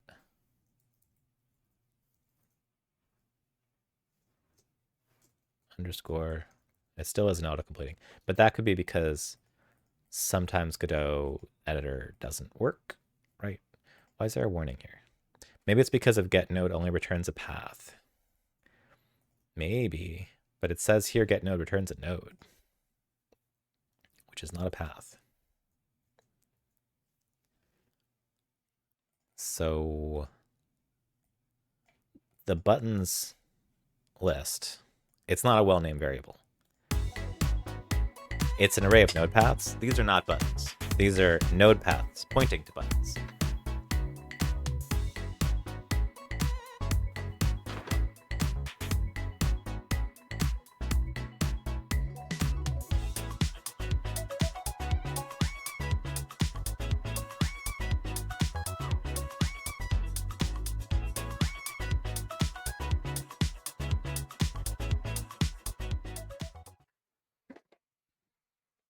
Maybe it's because of get no but, only but turns a path. Nice try, but spot. Nice try, very helpful. Um, I think these aren't buttons. They're node paths that point to button nodes. Um, the button nodes are arguably the buttons, but these are node paths. So these are actual buttons, and they're specifically going to be of combat action button type. They just are, because that's what we put there. And since we trust that they all are, combat action should exist here. And then we should even be able to do button.combat action. What's in a combat action? It has things like damage and heal and display name. So let's just print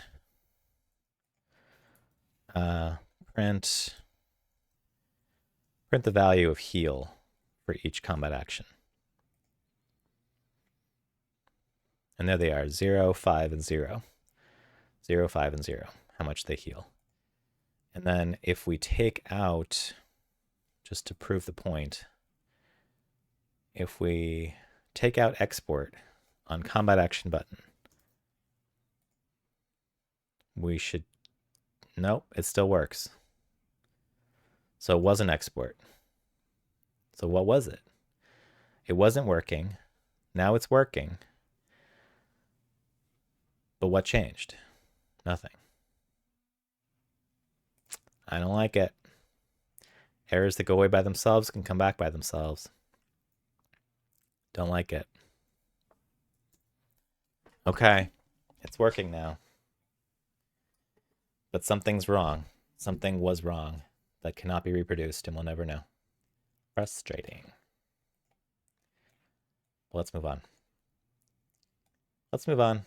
I don't know if we learned anything about that, but maybe we did. Okay, releasing the frustration.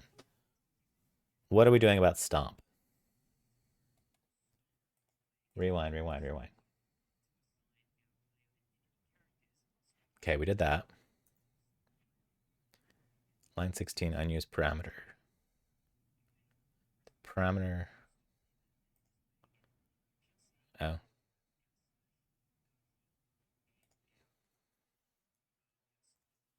Sure. If you get these warnings in Godot, if you have a parameter that you don't use unless you give it an underscore at the beginning of the variable name. So, whatever. I like warnings to go away. Make the compiler happy.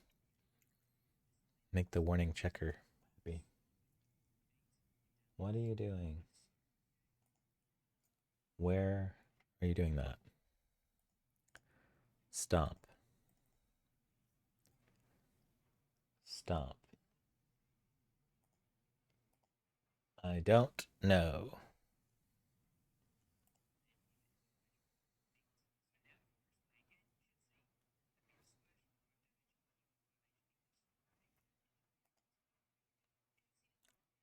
I didn't forget that.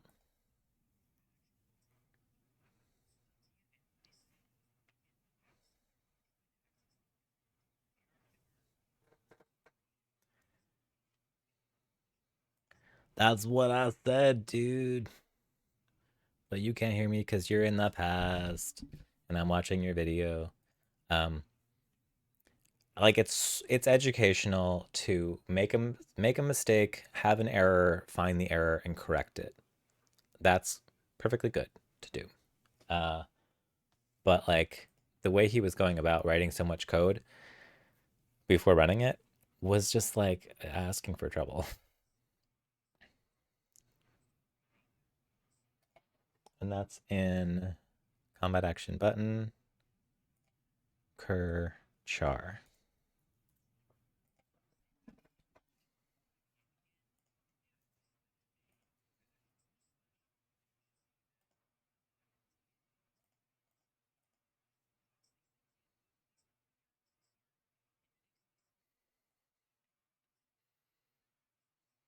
Mm-hmm.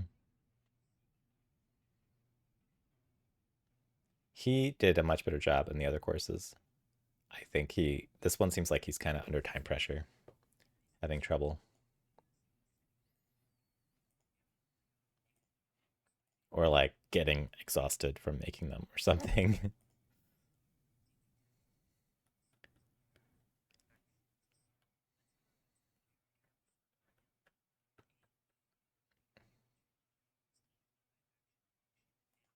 I wish I could reproduce that bug because it was a Godot bug. Like there was not a problem in the code. It worked. It was written correctly.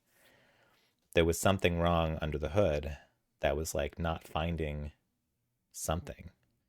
And I just fiddled with it back and forth enough times that eventually it started to work. But I don't think it was because of something that I changed. Too bad.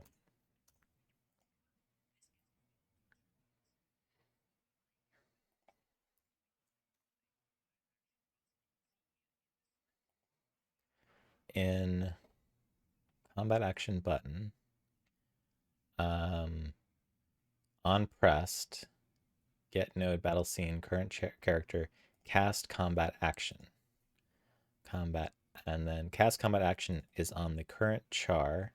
So on their character script, or casting combat action, which currently does nothing, it passes.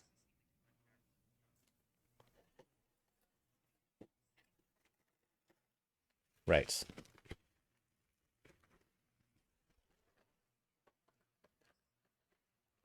Oh, so if that's, oh, I already typed it. Okay, combat action.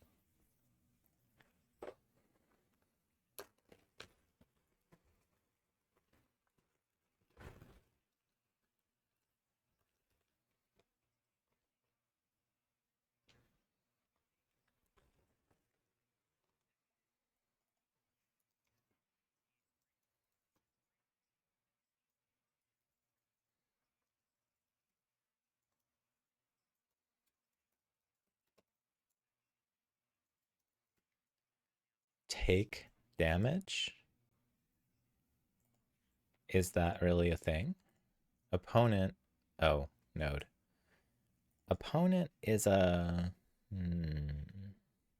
a node. This will be great motivation to do some progress on my game tomorrow. Oh, good. I'm glad.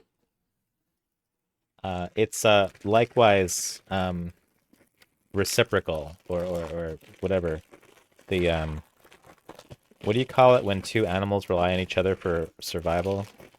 A asim I don't know. Um, Likewise, I find it motivating to have you in chat finding mistakes of mine and of the instructors, and to know what you're working on. What are you working on? Mutualism, symbiotic. That's what I was thinking of. Mutualism sounds interesting. I'm not familiar with that word. I was thinking of symbiosis. Um, what is your game, Dom? What are you willing to talk about in terms of what you're working on?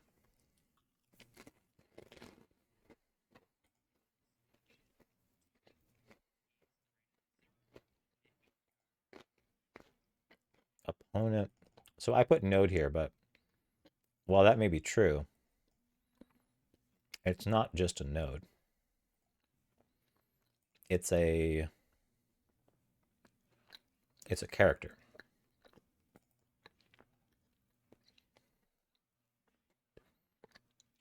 So let's go back in there. Where was that?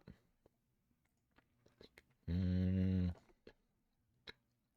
opponent is a character. So now when we do opponent dot, we should have a lot more autocomplete. Now take damage is actually an option. That's good. So we did take damage is one of the many things in the long list of properties or functions that he initially had me type way at the beginning of the course, where it was like, okay, we'll get to that eventually, I guess. We shouldn't have. If it were a better structured course, we would have written this now. We wouldn't have written this at the beginning. He was just writing what he had in his paper from finishing the program. But we want to do opponent.take damage. Dom said top-down shooter, very basic for now. Oh, that's right, top-down shooter. Sorry, I forgot. But I'm working on a complex-ish metagame for it to practice menus and cards and items. Right, cards. Very cool. Top-down shooter. I saw an interesting top-down shooter made. I don't know if it was made in Godot. It was made recently, I think, out of one of the Senti store asset bundles, which the Senti asset bundles are the I bought a, a bundle of them from Humble. Um, they're like kind of shitty looking because they're low poly. They're like very low poly, but they have like a whole cityscape that's low poly. So from a distance, it looks pretty good. And it's very easy to run on any machine. And it's very easy to work with because it's low poly. You don't have to deal with like rendering problems and you don't have to bake a lot of stuff beforehand. Um, so they don't look like super detailed. Instead, they look like serviceable and thorough. Like there's a lot of stuff. And the people look especially bad because their heads are cubes. But they have clothing that looks, like thematic to whatever the theme is of that asset bundle. And there was a competition I saw on YouTube where they were comparing a whole bunch of games that were using a certain Senti asset bundle to say like what kinds of games use this and like let's see if they're any good. And a lot of them were kind of samey looking because it's the same assets. Um, and if it's like a 3D thing, like in a room and you can see the people have blocky heads and stuff, they look like this is the same artist because it is. But there was one that was a top-down view, and all the people were very small, and the assets were very like in the distance because it was not isometric but like top-down, and it was a really interesting use of the Senti assets because like they do look better from far away, and plenty of games are like fun to have like a top-down view. Um, and that's what I'm picturing when you talk about the top-down shooter. I should link you this. This reminds me. Show me. Oh, this is my first mock-up of the game, but just looks like a Vampire Survivor clone for now. Well, I mean, Vampire Survivor didn't make its assets either. Those are those are purchased assets. That's gorgeous. Did you draw these, or are these assets from somewhere else? Looks really cool. Those are my doodle assets. I like them. I like your doodle style. It's really cute. And I mean this may be just early, but I like that it's so the palette is so like low color that the yellows really pop. This looks fun. It looks kind of um Cuphead style, like hand drawn cartoony stuff. It's really cute. Little chicken man, little dog man. Nice. That's the palette I'm aiming for. I like it. That's great. Are you posting about your progress, or are you just like still getting something that's not embarrassing? Looks pretty good so far. Someone did a game that was basically a remake of the DOS shooter Descent. I don't think I know that because I didn't have Windows growing up. I had a Mac. DOS Descent.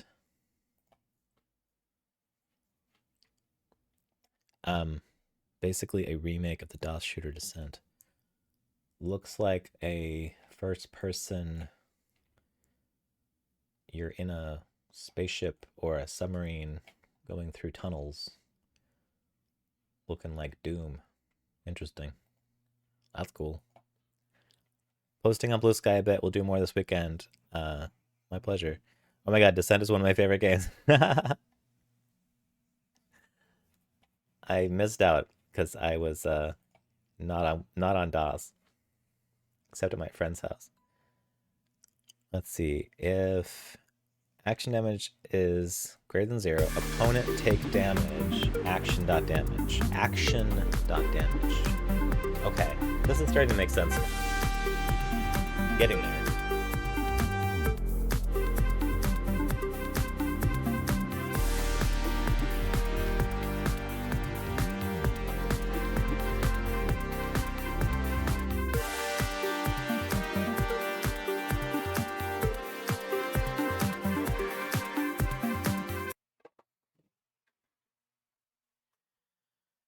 What this program is trying to do, like what this course is trying to do, is like teach us like constructing objects that interact that you can click to send this combat action over there to make this opponent take damage in this amount. This is like good object-oriented programming stuff. It's just the order of like how the course was taught that I object to. And I mean the game itself is whatever, but it's um, there's interesting stuff to learn here. I just kind of wish he had taught it in an order that makes it easier to learn.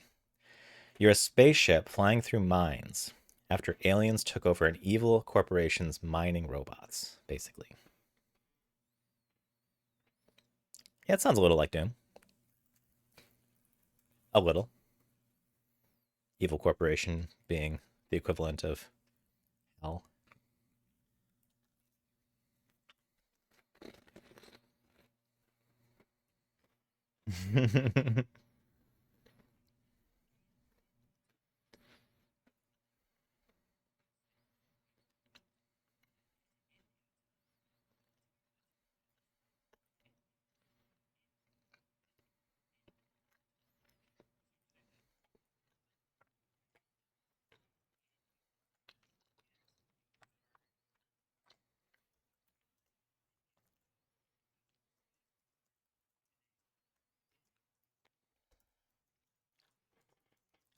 He loves doing this.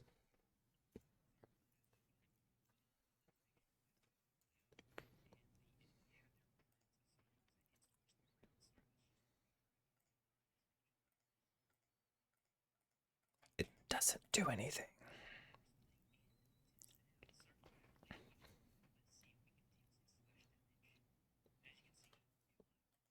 No, it didn't. Debugger 2. What do you want? Errors. The parameter delta is never used in the function process. The parameter character is never used in the function onCharacterBeginTurn. Well, onCharacterBeginTurn doesn't have any code yet. And process...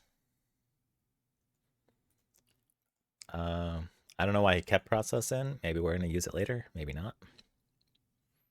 Those are warnings. They're not actually real errors. Okay. So his worked. Mine did not. That sucks. Mine fails silently. Not ideal. Why? What did we just write? We wrote cast combat action.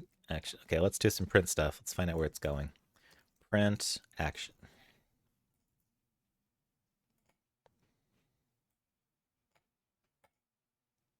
Okay, so it never entered this function because it didn't print anything. So cast combat action. Now we get into IDE stuff, like searching the project for usages of this function. How do we do that? And this is where you wish you had a better IDE. Editor, project, scene, debug, help, help. Okay. Godot.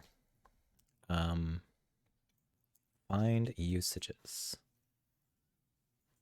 There's a bar full of methods on the right.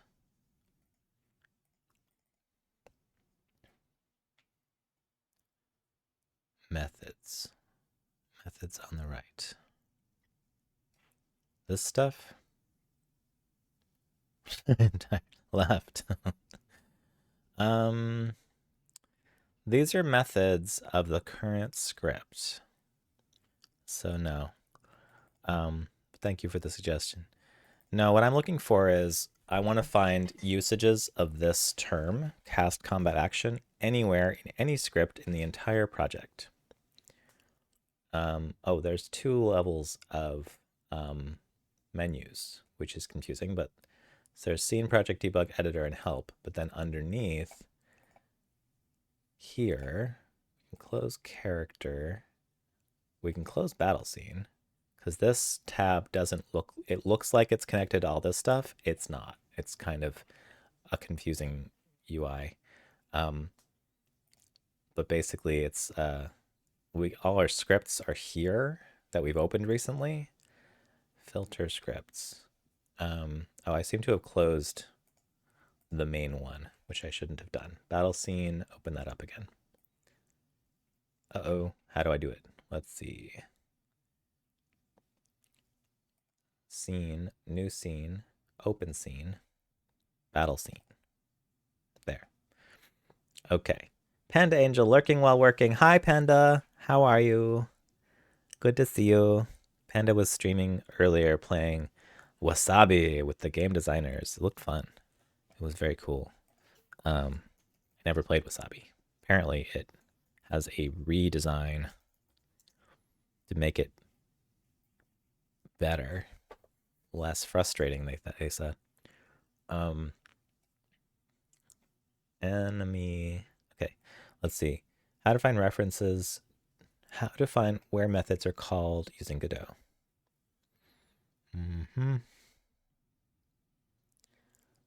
Yep. So this says, how do I find where methods are called using Godot? Hi there, I'm a software engineer that has never programmed games. It's always been my passion, so I'm starting. I chose Godot as my tool of choice. The IDE is really good.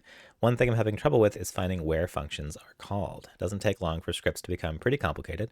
So if I have a function called boost in a player.gd, how do I know where else that could be called from? I have a global method, which allows for that. If this was Visual Studio, it would be no problem. I just searched the entire solution or project. Such functionality doesn't seem available in Godot. Do you use another IDE to get around it? If using grep won't work for you, there's always the option of putting a breakpoint into the function that is called and check the call stack. That's assuming that something did call it. My problem is nothing's calling it. Yeah, that's sorely lacking currently. Being able to find all references and to go to that. A go-to definition would be good as well. Oof, well, that's 5 years ago. This confused me. Are you looking for a way to find where a function is being called from or debugging? Do you want to call a function from another node? This is 5 years ago. Is there anything that's not 5 years ago? Past year. I apologize for using Microsoft Bing. It's because using Microsoft Edge is the only way currently that I can get the audio from a browser to be heard by OBS. I have no idea why. And then this is the default search engine in that browser. It was fun. Thanks for being there. My pleasure, Panda.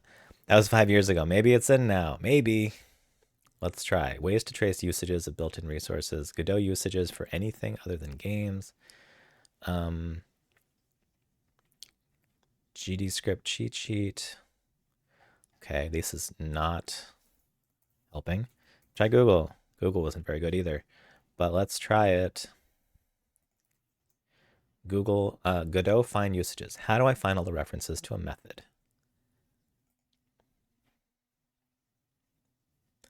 Possibly open it in VS Code. That's 4 years ago. Let's try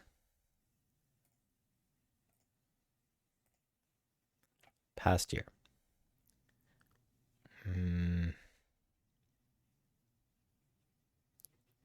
Get the references of a node.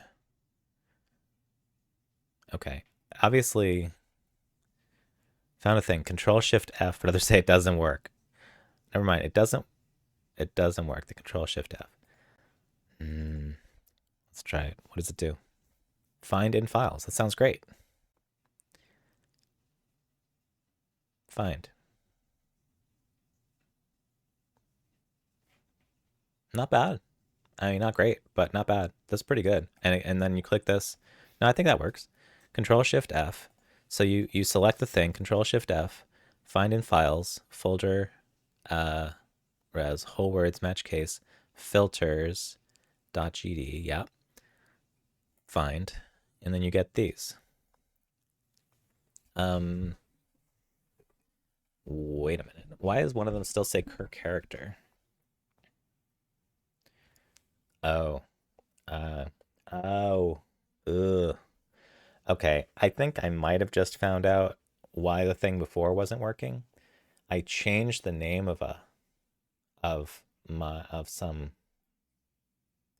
scripts. Oh, there's two copies of this. Oh, the evil. So evil. Uh at the bottom. Yeah. No, thank you, Dom. You found it. That was it. I couldn't find that. Google wasn't helping and Bing wasn't helping. Um, but okay, I think the problem that I was having before might be related to the fact that I renamed some scripts. And apparently renaming scripts is a huge no-no. Blow it up quick. Yeah. So this one has the cur character fixed. Combat action button in snake case also has it fixed. Cur character, no, it doesn't. Combat action button Pascal case doesn't have it fixed. Delete, delete, delete, delete, delete. Delete. No, don't delete node player. Close script. Does that, if we stop looking at it, will it stop existing? Like, I don't know, like a baby's sense of the world. uh, enemy. I'm looking at the scripts. I'm checking the scripts for each node. So here's a script. It's turn manager. Player. Oops. It's character lowercase. Enemy. Character lowercase. Camera 2D doesn't have a script. Player combat actions UI. Oh, you can't see it. Player combat. Sorry, player combat actions UI has a script which is player UI.gd. Combat action has a script which is combat action button snakecase.gd.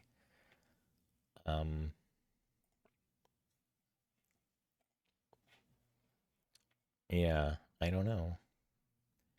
Like once it's orphaned like that, there's nothing pointing to the script. I don't know if it still exists. Are the scripts? Yeah, here, it still exists. Delete it.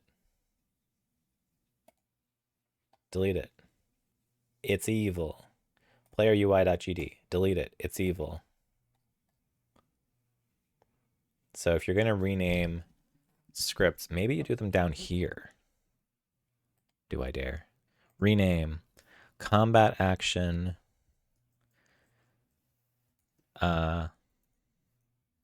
underscore thing. Combat action thing. Come on, get bigger. It won't get bigger. It's sad. Okay, combat action thing. And then combat action button here still points to combat action. Well, that's combat action button. Combat action.gd. I don't know. That's a bad example. That wasn't pointing. That wasn't used by a node. Combat action.gd was is just a class that exists by itself. Are you versioning stuff, by the way? No. I should. I'm just following the instructions, and he's not getting into using Git with Godot. And so like the other projects, like you just follow the instructions and it's pretty straightforward and it works and you're like, great, next. But this one is so full of like issues that some of them I've caused, some of them he's caused, some of them Godot's caused. So I don't know. Let's see. Could not parse global class combat action from combat action thing. Well, that's because I changed the name. Is it okay now? I got rid of that class. Doesn't exist.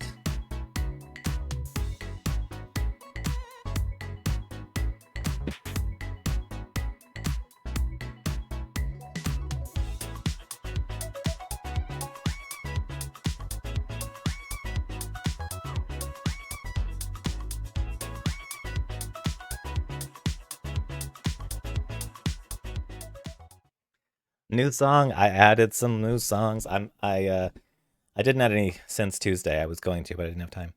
But I do want to add some more. Um. Hmm, hmm, hmm, hmm. Well, that shouldn't be a problem anymore because I changed it back. Cannot find global class combat action from combat action thing. I changed it back. Can you find it now? Error. It really doesn't like when you rename scripts. It's very angry. Hides a global script class. No, it doesn't. It doesn't. I deleted it. Hmm. All right. Let's change this name. Unable to write to file. Battle C and TSN. File in use locked or lacking permissions. Wow. Wow.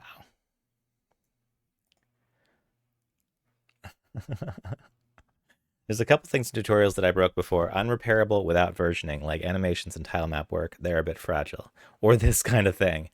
Yeah, so I'm learning today that Godot really doesn't like when you rename things. So let's put that on the wish list. Um, uh, Godot should let you rename scripts and recompile your project successfully if it doesn't contain errors currently. You'd think. Moving things also, yeah. Let you rename and move. Because like I changed it back, so it should be all good now, but no. So now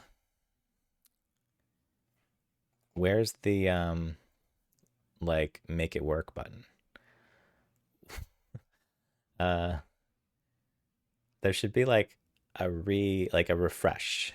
Like all the stuff that's compiled or cached somewhere, you should be able to just be like, go do it over again. But they probably do all that automatically. Reload current project in project. Okay. That's a good idea.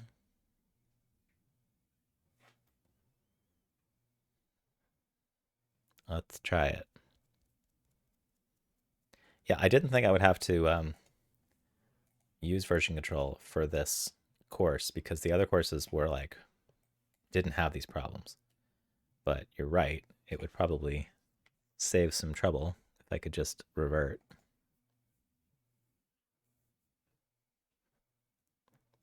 Because I think it was having some stuff in memory that it wasn't correcting when I changed things back. Oh great, it crashed. Come on, Godot.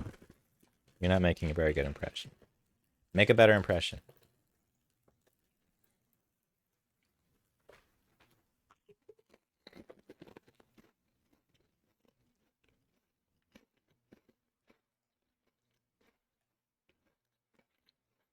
Okay. Here we are again. Mm-hmm. Don't crash. I'm not religious except in moments like this. It crashed. Hmm.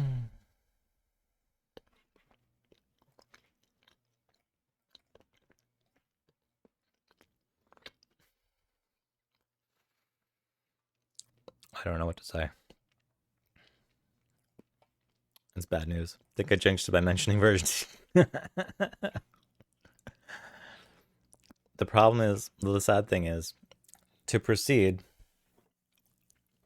I may have to delete a lot and go back and do it again. Red Pyre, some progress. Got it where the player can heal by interacting with a coffin. Hooray! 3 guesses what my player character is. A vampire. Wait. Interacting with a coffin? Yeah, it's a vampire. I mean, it could be a mummy. But it's probably a vampire. Zombies don't use coffins. They leave their coffins forever. Well, this sucks.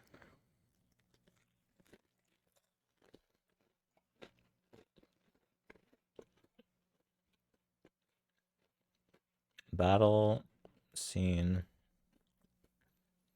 There's a script. So these are all the files that are supposed to exist.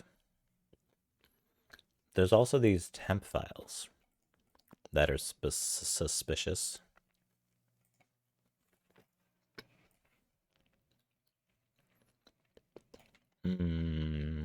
Okay, I might delete those. And then there's .godot. Back to Vampire. Editor imported shader cache. Global script class cache. Very tempted to delete this too. And the temp files I think are okay, but you can probably airlock them. I mean something's broken.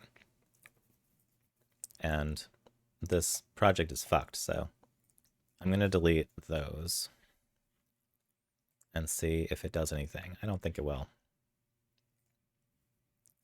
Andromeda is bothering me for food. Aw, Andromeda.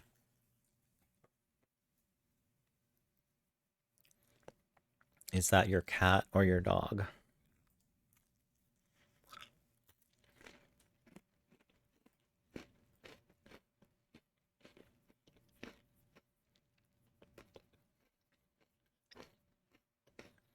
It's taking a long time to save the scene, and then it's crashing. So it wasn't the temp files. Or your kid. It's possible it's your kid. Your kid, Andromeda, bothering you for food. It's not impossible. An unusual name for a human, but not impossible.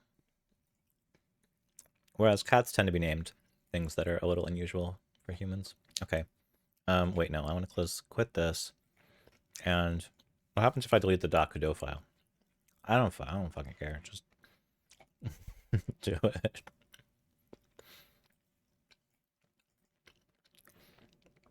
If it's completely hosed, like, I'll just do it over again. I've done it before. Okay. So deleting the .godot thing has made it forget what I was last looking at, which is good. Oh, it still crashes. So it's something very... it's not even those things. Andromeda is a gray cat. I bet it would be so fast to redo. Well, it would. Yeah, it would. And I can actually like look at the lesson notes instead of watching the videos again, because his order, I mean, in most of his code is just, I can just download it. Let's go to, I think we should just start it over, because that one's busted, which, yes, is a huge lesson in using Git even when you don't think that there's going to be reason to. Godot for turn-based RPG Take 2.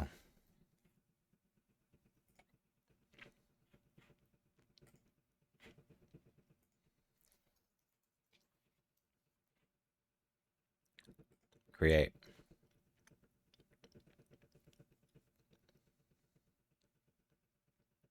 Plus, doing it over again, sometimes when you're kind of in the middle of a project, in the middle of a change or a project, and it craps up and there's nothing you can do, you have to do it over again. you do it a lot better the second time, which in this case, I'm not designing it, so I'm not gonna do it better, but I may understand it better. I should never mention the V word again. um, all right, version control it is. Let's version control some shit.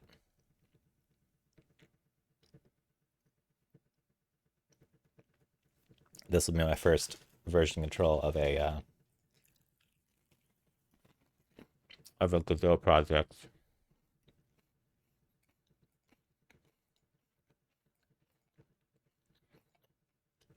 Here we go.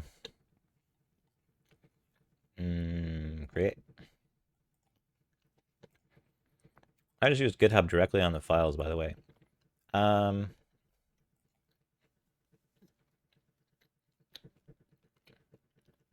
mean every change you make, you upload it to GitHub? Every commit you make, you just do it to GitHub? I mostly use GitLab, and but I do it locally.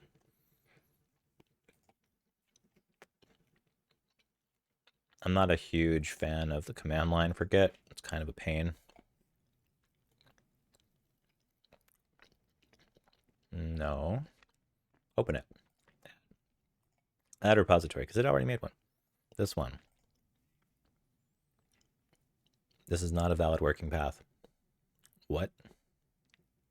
It's not? Why isn't it a valid working path?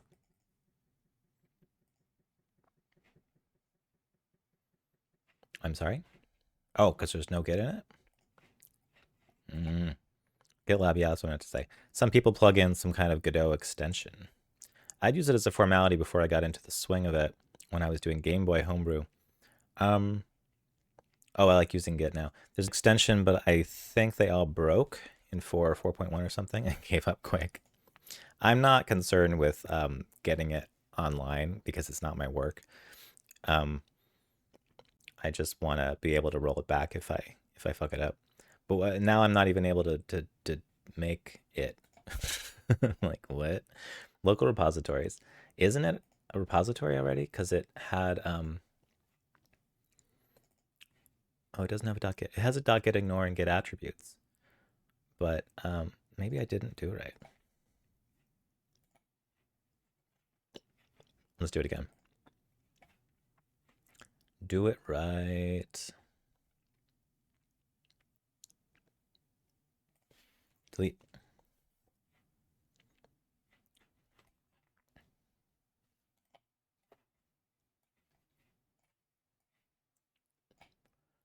Okay. Godot for turn-based RPG. Missing project. Yes. Well. Delete. Remove. Yes. New project. Godot for turn-based RPG. Again. Version control metadata. Git. Browse to folder. Let me just type it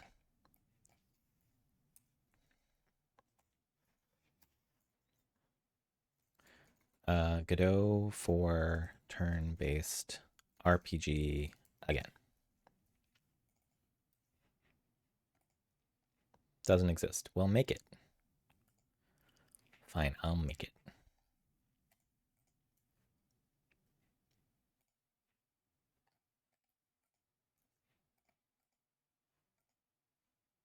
Create and edit. And then when it does that, it doesn't make a .git folder. Fine. Let's go manually. No. cd dev Godot for turn-based RPG again. Get in it. Here we go.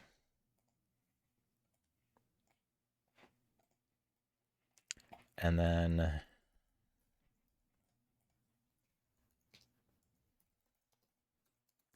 git add everything.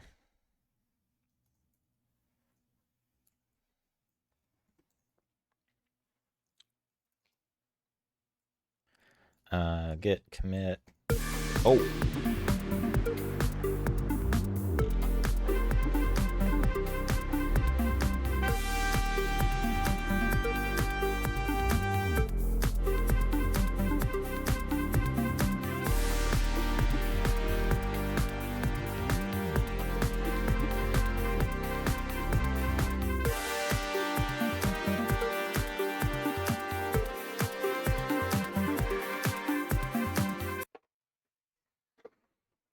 Good break, good break. Initial commit. It's been a little while. Oops.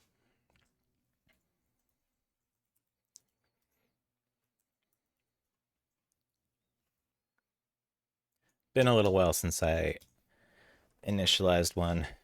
There we go.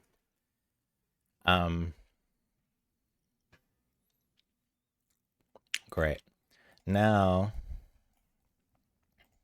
let's open it.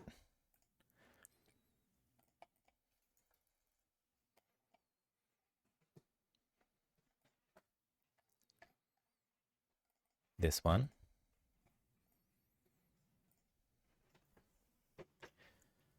Yes, I agree. It is a Git repository. Thank you. Branches, main. I don't see any history. Oh. It's just taking a while. Oh, source tree. Come on. There you go. There's the first commit. Now my computer's getting sluggish. Uh-oh.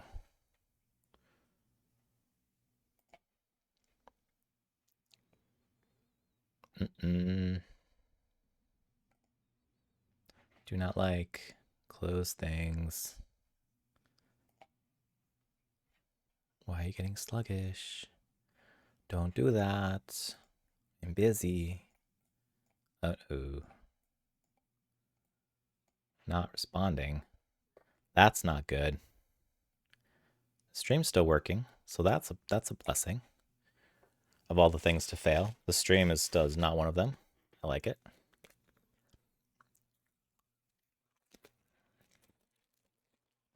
I wonder if I have to clean my computer. Might be dusty in there. Maybe that's why it's freezing. Okay. Now we have some stuff. Oh no. What's this? Ooh. Your Godot is haunted by the ghost of the project you just killed. I mean, I didn't delete it. It's still there. That coffin looks pretty soft for a low-res, low-poly world. Kind of want to take a nap in there. Screenshots. Is that 2 screenshots or 1? It's coming across as 1. There's the other one. Coffin nap, yes. Spooky. I like it. It's looking good. Good work. Twitch messed it up. Oh, yeah. Twitch messed up the attempt at 2 links. Twitch is not in favor of that. Okay. Good. I'm glad to see what people are working on, because I'm not working on anything. I'm just trying to make these tutorials do what they say they're going to do. Okay. Let's see. I don't want to listen to all the lessons again, because that's like an hour of stuff. But I do want to look at the course files where he has PDF course notes. Do not set Microsoft Edge as the PDF thing. Go away. Go away. Pick up where you left off. To change this behavior, go to settings, and it's pointing to the scroll wheel. Okay. Let's see. Create a new project. Let's get the window bigger. It should be this big. All right, real fast.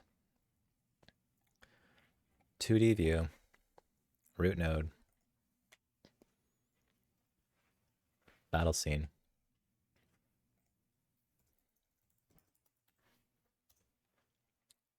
Import sprites. Looks great. I think so too. They made these assets somewhere between last Halloween and now, so definitely bent on making something with them. Cool. That's a good motivator. Just make cool Halloween assets and then make a game out of them. Where is the thing? It's in my downloads.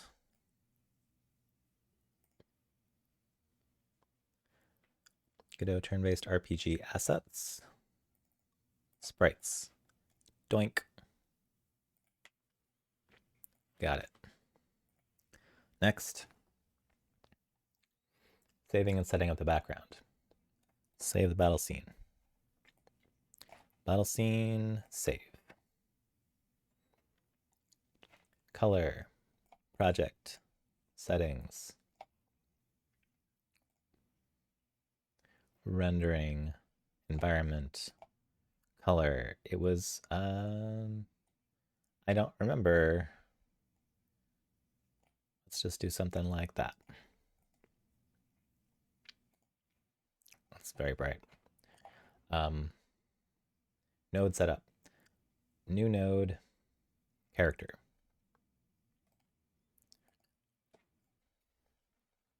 Wait, what? It's a what node?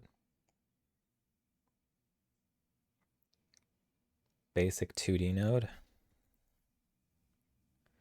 I think you mean a node 2D. Name the new character. Name the new node as character. And in the PDF, they're writing character with a lowercase c. I don't think that's right.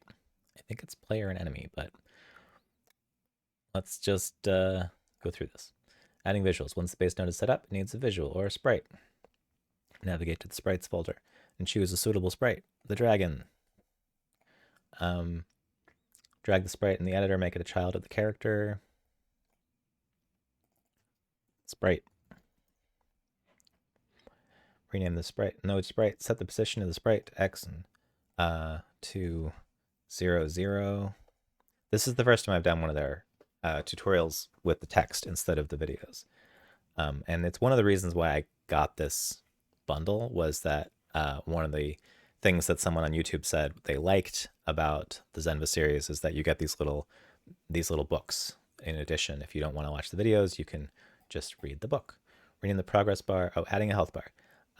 Right click on the character node and add a child node. Progress bar. Click and drag the orange circles to resize.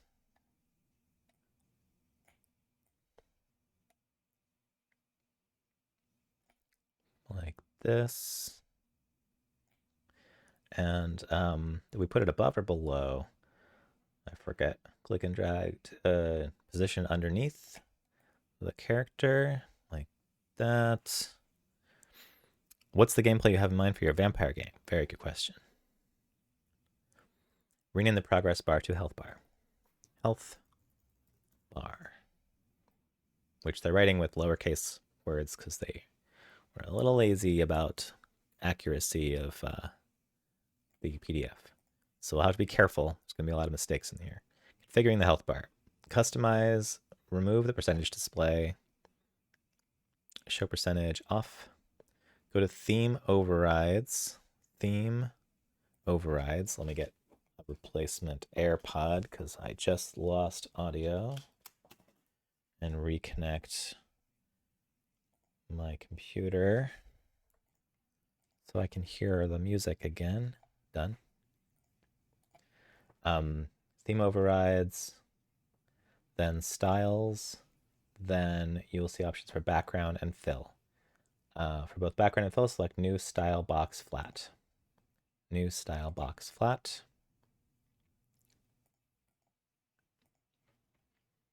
Not bad to go through these steps again. You can then open this up and modify the colors as per your requirements. What are my requirements? Let's do, how about dark gray and What is this? BG color? Oh, background. Background what? Background and fill. What's the difference? I don't know. Fill does nothing. Maybe that's the difference. Oh no, fill is when you fill it up. Right. So when you fill it up, let's make that red. Cool.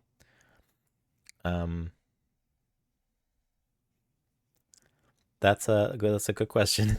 I do want to make it RPG like and roguelike, but I'm not sure how much I can make happen. Dom said I would see a stealth game in a village full of NPCs feeding on weaker people to gain power. If you get spotted and hurt by vampire hunters, you have to go back to heal and you waste your night out. That would work. That's fun.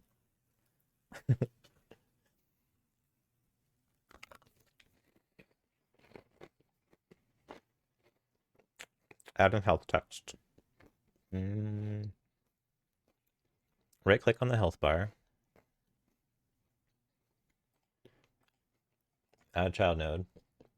Label.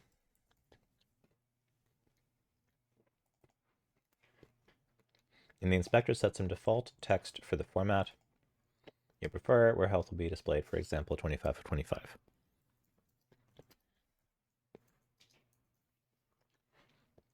Resize the label box to fit within the bounds of the health bar. Do. It fits. Horizontal alignment, center. Vertical alignment, center. Change the horizontal and vertical alignment to center. Modify the size, color, outline, and shadow of the label. Label settings, new label settings. Label settings, font. Font. Actually, I don't have a font, but I do have a size. Just make it big. Not that big. And color. The color's not bad, it's white. But outline will make the outline black with a couple pixels, 3 pixels, 2 pixels, and a shadow of black. That's kind of something. Oh, okay, neat. Vampire stories are always great. Oh, wait. I did try that last year as an immersive sim, and it was partially successful at that. This time, I'm focusing on a smaller story base based on characters I already have. Oh, Dom's still brainstorming. Maybe each prey gives you a stat boost or a special ability, so you should make good choices on who to drink from to create a build for yourself. Vampire stories are always great. Resize the label box to fit within the bounds. Change the horizontal. We did that. Rename this label as health text. Health text. Setting the camera. Ensure that the camera follows our character properly. Create a camera 2D and set its zoom to 1.5 on both X and Y axes. I mean, I don't think these characters move, but okay. Create a character 2D. Camera. Set its zoom to 1.5 on both. And you know what? It didn't say to put it in the character, so I won't. Not yet. Because we're not moving the character around. Set its zoom to 1.5. Play the game to ensure it runs as expected. Select current.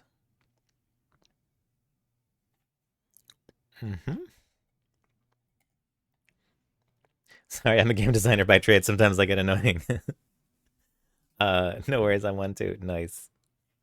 Play the game. Okay, saving the character as a scene. Character goes in here.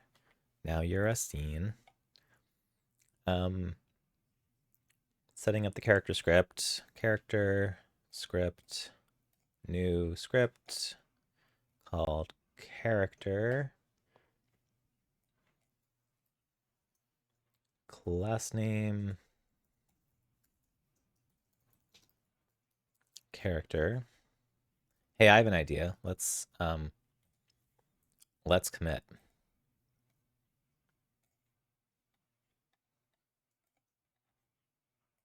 Oops.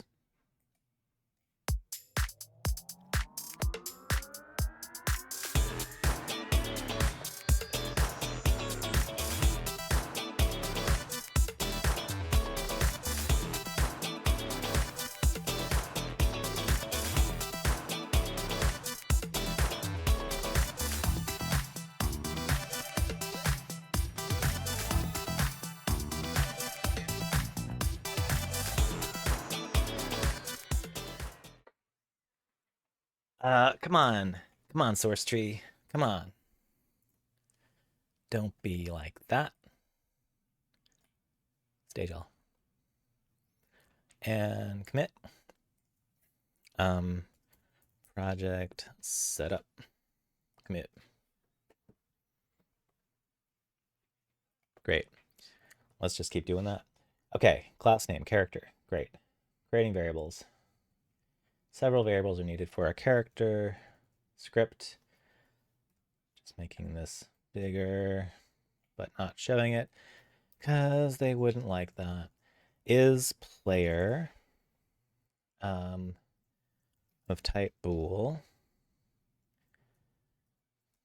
Does it need to be set to false? Maybe, maybe not. And I believe that needs to be exported. So we'll do that. Another variable is for current and max HP values. HP values. They should be of type int with a default value of 25, for instance. Yeah. Okay. Cur HP. They're not giving the. Oh wow, they wrote completely different variable names in this version. Unfortunate. I'm gonna do what they did in the video. Cur HP 25, and I will refer to the video when I need to. Bool. Let's make bool false. The is player thing. Max HP is 25. Then a variable to keep track of combat actions.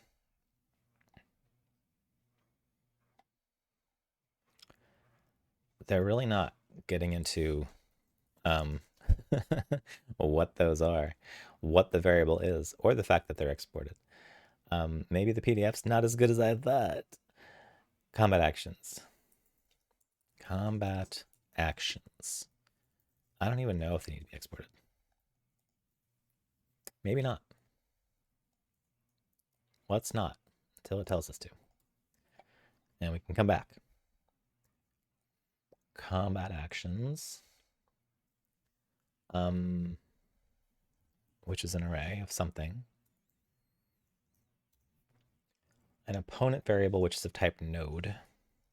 Opponent. Node, really? That definitely has to be exported. I think most of them do. You know what? Let's just open the one we already wrote. We have most of this stuff written. This is battle scene. No, this is character. Look at that. Code. Extends node 2D. Class name character. Export. This, and this. This, and this. Yay. Whoops. What's happening? I'm hitting the wrong button. Okay. Then it's going to want this. Honestly, we should just copy the rest. Because I don't think the code is the problem. Could not find type combat action in the current scope. Well, we'll get there. I don't think that well, maybe the code is a problem. If the code is a problem, we'll find out. The setup matters as much as the code. Setup of the project. It all has to be there. Implementing functions. The first function will be to create update health. Can we just comment this out? Is there a quick comment out? A bunch of stuff. Godot, comment out multiple lines. Select the lines you want to comment out, hit Control K. Boom. Thanks, Internet. You did it. Shift K, Control K, Control K, yeah. The connections were messed up. Hey, Time Roller. How's it going? Time Roller does lots of board game streams where he does great big board games on his big table, and he plays all the roles himself, and it's pretty cool. Um, okay, so the take damage function, we have that here. Great. In the next tutorial, we'll move on to that. Okay, creating the turn manager script. Um, we are going to just go through this quick since we have the scripts written. And the turn manager just goes here. Turn manager, create. Dom said, nice, my board gaming dropped dramatically since I started making games again. It's sad. I am starting to feel the same way. I have been sacrificing a bunch of board game nights because I'm like, nope, I gotta do some Godot tonight. Gotta happen sometimes. Turn manager. Let's go open the turn manager.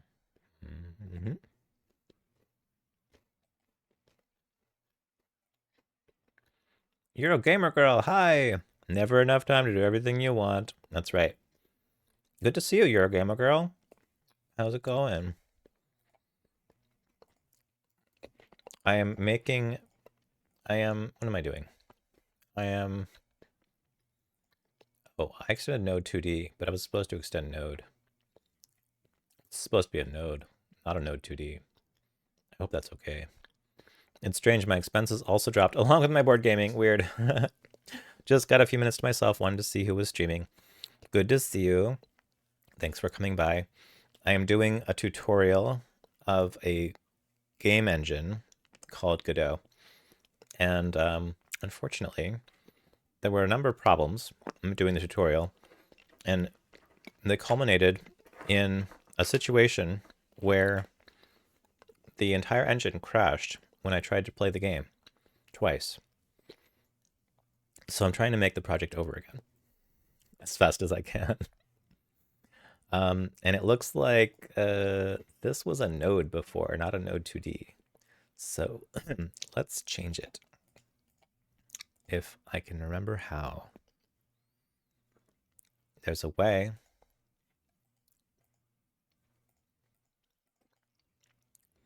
I don't know. What is the way? Change type. Node. I think it wants to be a node. I think. Sorry to hear it's not working. I love turn-based RPGs. I am lukewarm on turn-based RPGs, but I am happy to learn all the things that the course will teach me about Godot in the process. So this goes there. That's all that code. Lots of code. There's going to be some problems in the code because I didn't make all the other classes yet. All the other files. But I will. Combat action. Combat action I know was, let's just drag it in. Nope, not there. Here. Combat action was just a resource, just a script with nothing, with no node attached to it. So that should be fine, and that should make this error possibly go away. Combat action button. I am tempted to just drag more of these scripts in till it breaks. Good to learn a wide range of tools, never know what you'll need someday. Yeah, exactly. I just learn like random stuff from each course. Like it's not about the game genre as much as it's about like the features of the engine that get used to make that game. And if it's like, oh, here's how you click on buttons with your mouse, I'm like, okay, good, I need that because I'm going to make a thing where you click on things.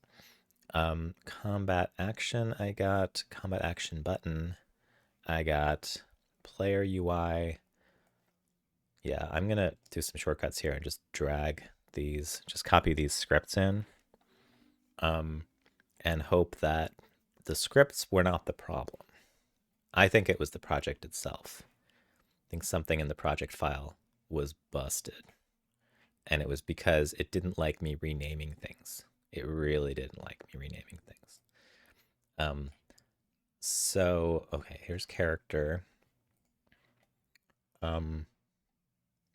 I am tempted to try to quickly reconstruct it from memory. I wish I could open another Godot but I don't think it'll let me do that. Gotta be careful renaming things with code. I know. You mean combat action thing? Just kidding. Yeah, exactly. Combat action thing was a curse. And that was the point, was to see if it could do that. And apparently it can't. It's bad. Yeah, renaming things can be bad if the creators of the IDE you're using didn't think about it. Didn't think anyone, like, why would you ever rename anything? Oh, you would. Combat action. Let's drag this whole folder in. These are the resources that are, they're just text files. And they just have a couple properties in them. We got the sprites. Okay, that's all the resources. Then the rest is nodes. So if I could, okay, let's save and commit. We got lots of stuff. Let's see. Okay. These are just resources that I added and a few things I changed. Oh, here's the scene. So a scene change happened, which in text says, see, this is some of the under the hood stuff that I was talking about, where it could get real sad real fast. So like turn manager GD ID equals this, script equals X resource, same ID number. If any of that got busted in the other project, there's no fixing it. It's too, you have to know too much about this syntax to fix it. So, and it did like open. It's just that when the game ran, it crashed. So there was something very sad, very broken about it. All right, let's put all of this, stage it all, stage. What?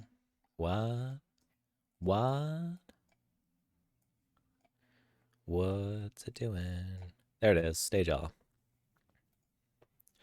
Add scripts from previous scripts and resources from first draft, first attempt.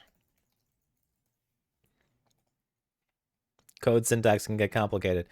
It wasn't even the code syntax. It was renaming files. I think. I don't even know. I don't even know what went wrong. Eventually, the project got into a state where everything was fine in the editor, but if you ran the game, the entire editor would crash. And I don't know why. So, recreating the project from scratch. Yeah. Like the code syntax, that's the easy part because it'll tell you what the error is instead of just like shutting down the entire editor. So now I'm just trying to, as quickly as possible, recreate the project. Unfortunately, I'm doing it from the PDF instead of the videos because I thought it would be faster.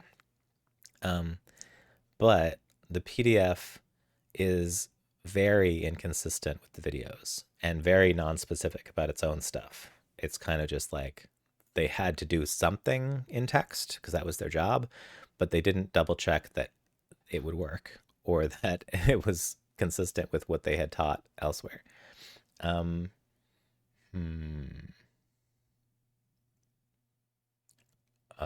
No, this wasn't even in the video. What? Oh dear. Oh dear. May have to just watch the videos on fast. Just skip parts that are like, okay, we did that. Okay, project setup, character scene. Let's watch character scene super fast. Can I increase the speed? That'd be fun. No. Yes. Character speed. 2.5. That's too fast. Yeah, double speed might be good though. Double speed might be the right speed. Godot's like, I don't know, bye. There's some connections happening behind the scenes between files, and they really get confused on renames and file moving. Yes, I think so.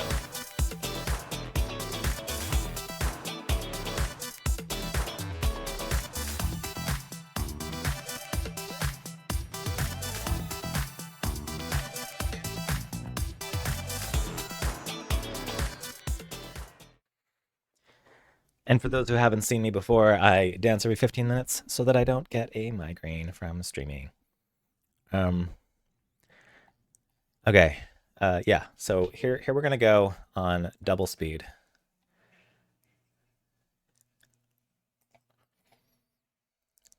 Yep. Okay. Okay. We did that. We did that. We did that. We did that. Moving on. I kind of like listening to it fast. It's funny.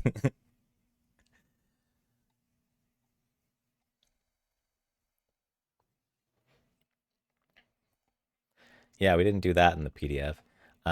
The value. Okay, wait. Let's go to the character scene and the health bar, and then change the value, min value, max value, value, 50. 50? Oh, percent. Yeah, I made it red. Okay. Oh, but he's got cool little rounded things. Let's make it rounded. It's not rounded.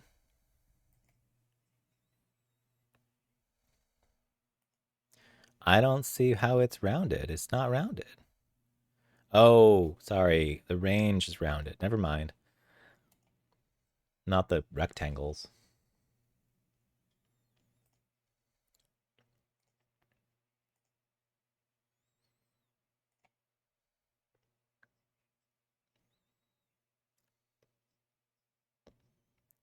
Okay. Okay.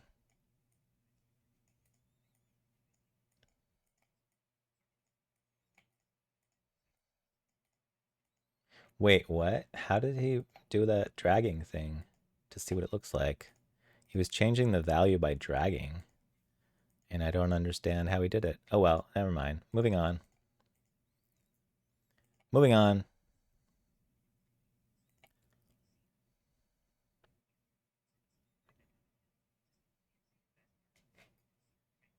Yep.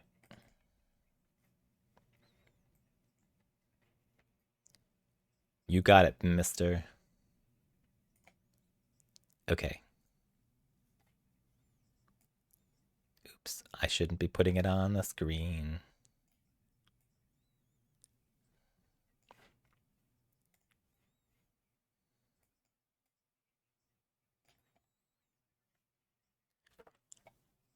Yeah, we did that. I put all that. Okay, next lesson.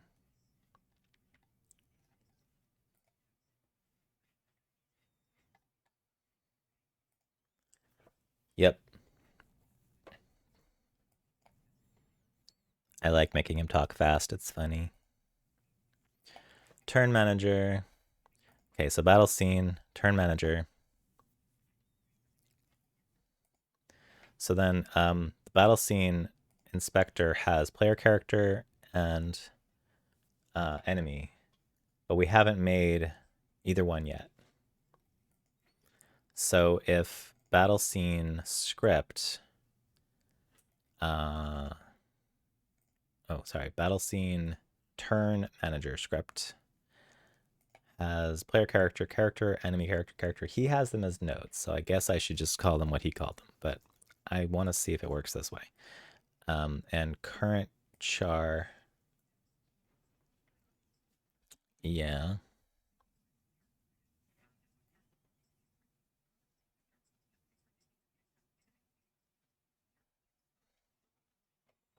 Oh, it was a, well, this is a node 2D. Character is a node 2D. Okay, battle scene maybe doesn't.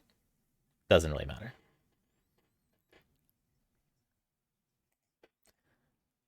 All right, he's typing more code. More code about turn manager. More of this code. Because he likes writing all that code that he's not going to use for a long time. Then turn manager part 2. Okay, this is new stuff. This is stuff we need to do.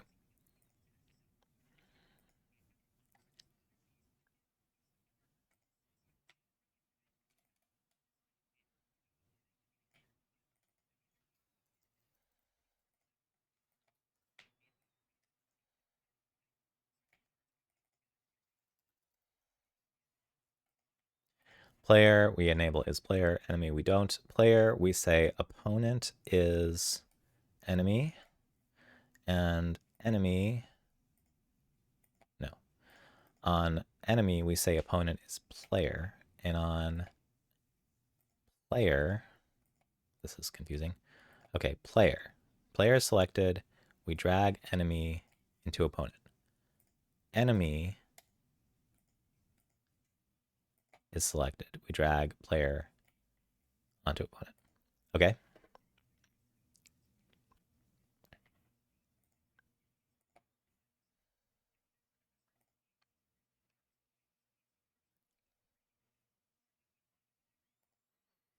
Character scripts.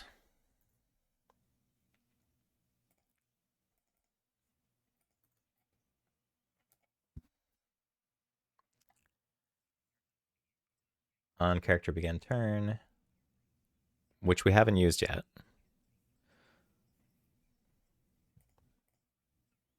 I still haven't gotten to that part.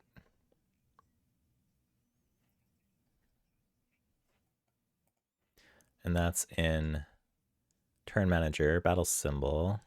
Great progress. Yeah.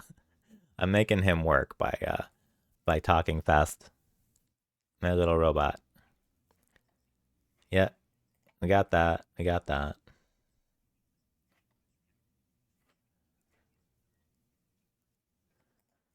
Which script is he doing? He's doing character. I'm sure we have all this already. Just want to check. Damien Kuber is rating. Hello, Damien Kuber. Nice to meet you. Welcome in. I'm Joe Sando. I dance every 15 minutes so that I don't get a migraine from streaming. You're a gamer girl is 1-5 from the Jump Catch game. Sweet. What were you streaming, Damien Cooper?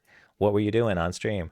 I am doing some Godot tutorials. I've done a few on stream before, and this one I had some troubles, which were partly caused by me and some caused by the editor and some caused by the creator of the tutorial. We all contributed. And so I am now completely redoing this project as fast as I can to catch up to where I was, because the last version somehow got corrupted enough that when I ran the program to play the game, the editor would crash every time with no explanation. So that's bad. Damien said, I'm making a game in Godot. Sweet. Some caused by a curse I bestowed on Joe. Yes, Dom dared me to suggested using version control, and that's when everything broke. But I am now using version control, which is a good reminder. Maybe we should use some version control now. What kind of game are you making, or what kind of experimentation are you doing on your stream, Damien? So this is, okay, so this was attaching things to other things. Let's commit those changes because these are good committable text files. Hooking up more stuff. Damien said, it's a dungeon crawler. It's my first game in Godot, so I'm just learning as I go. Good for you. Very good.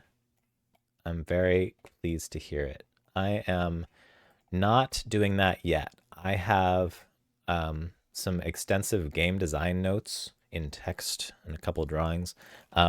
But mostly I'm like coming up with ideas of like what I want to put in my games. But mostly I'm just doing tutorials to learn the engine first, because I don't feel like I even know enough to get started, which is not true. I could just get started, but I feel like I bought these tutorials. I should do more of them and get more out of them before I just jump in and start trying to make stuff. And I am learning something each time, so it's working.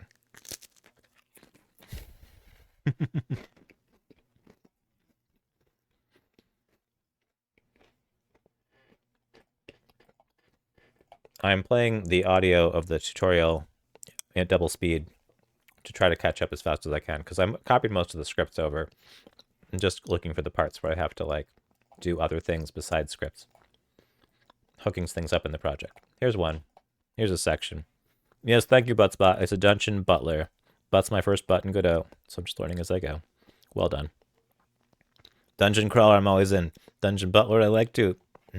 That would be a new take on it.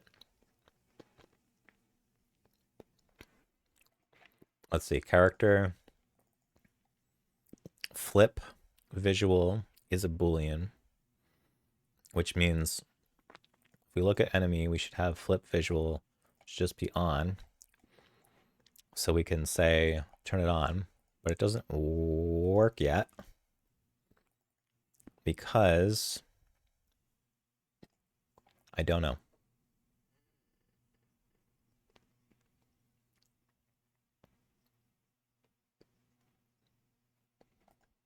Our sprite. So let's go into character and do transform. Nope. Nope. I forgot. All right. Well, I don't remember. So I'm going to go to regular speed. We're going to learn this again.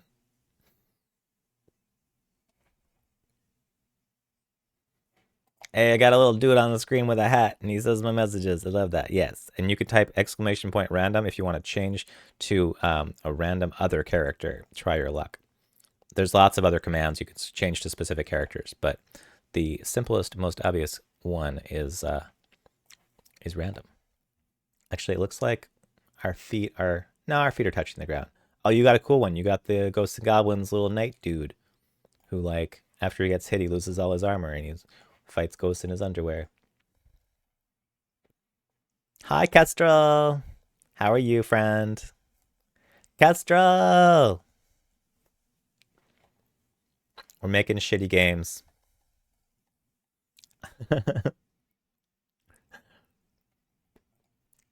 Kestrel streams board games and also a lot of Zelda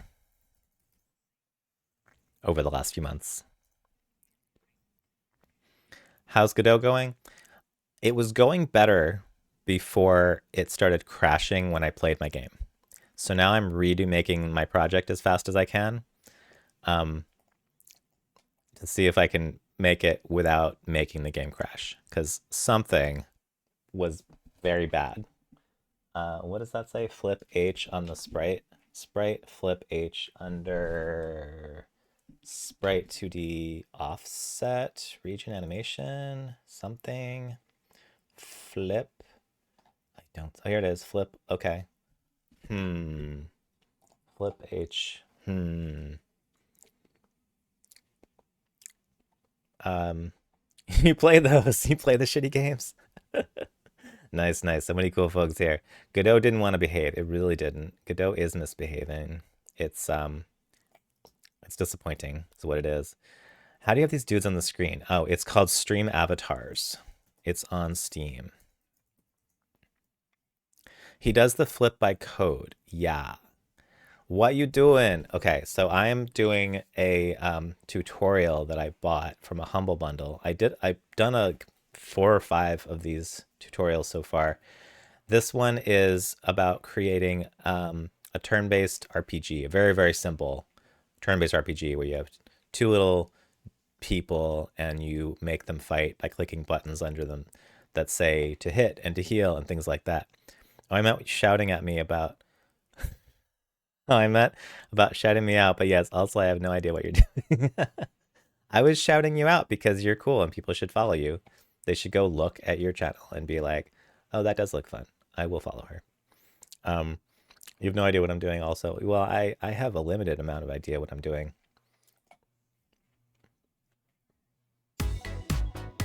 I'm dancing is what I'm doing.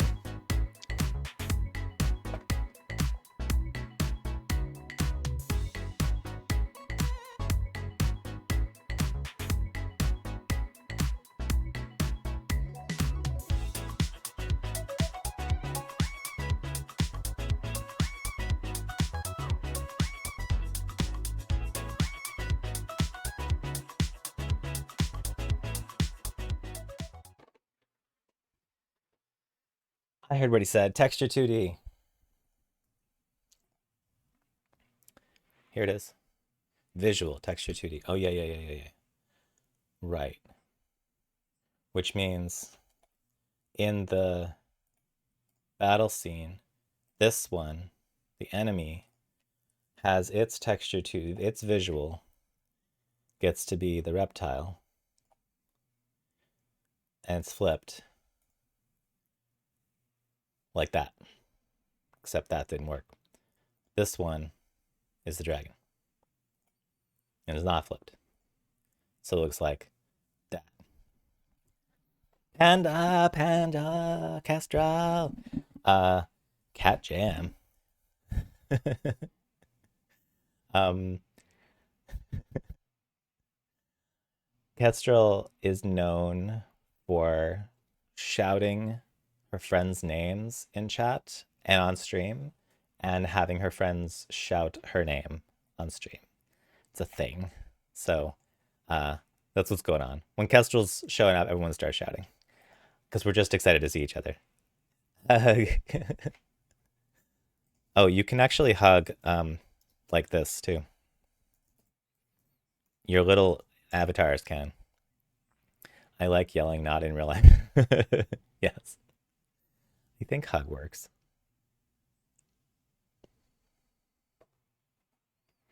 Yes, and we have that code already. That's why it works when we do this. Because it's a non-ready thing. Let's go back to double speed.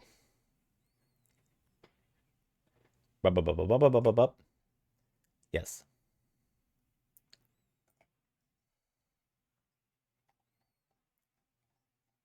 Which one was this? Combat actions. Combat actions. Where is it? That was turn manager. This is combat actions. Don't hug Damien though. They're sus. Oh. Oh.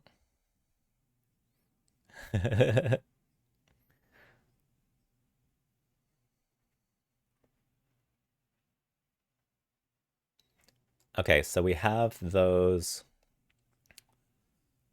We have the combat actions as resources created.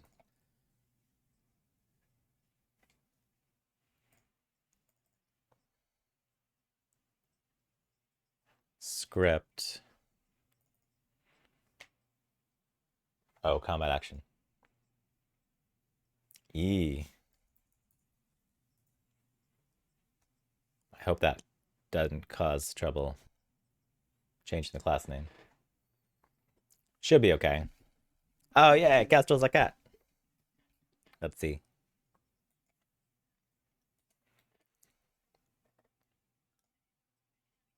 Oh, cute.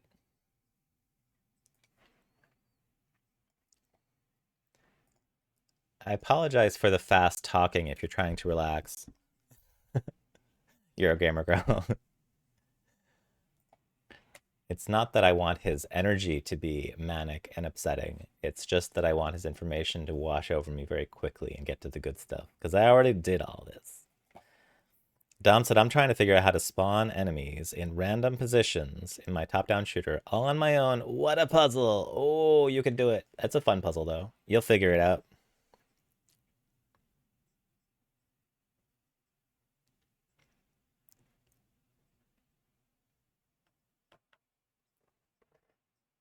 He's speaking so fast it's easy for me to tune out. Yeah, I'm tuning out a lot of it, too. I'm just looking at the... I'm looking at the video and being like, yeah, I don't need that. That's... I don't need that. Next.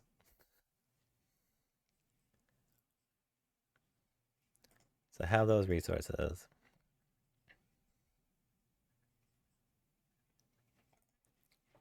Going to create a new resource of type combat action.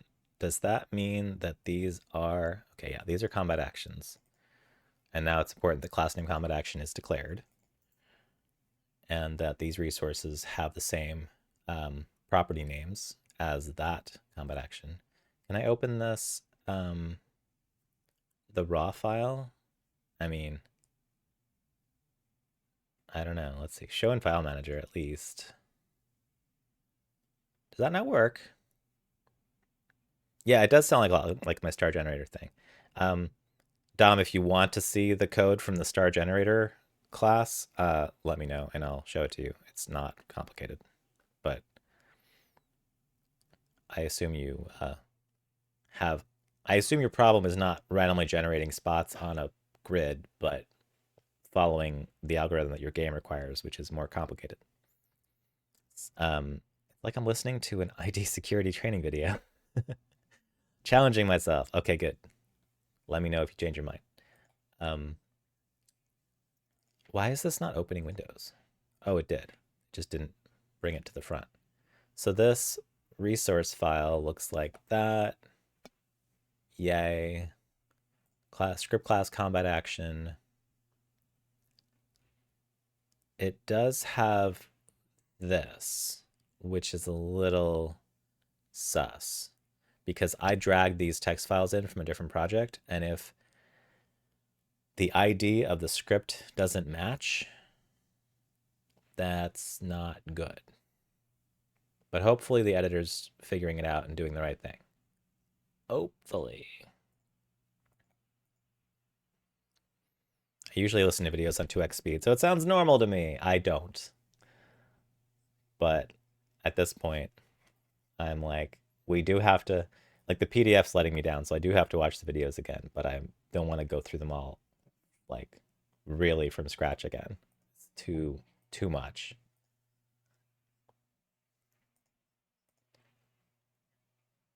Okay.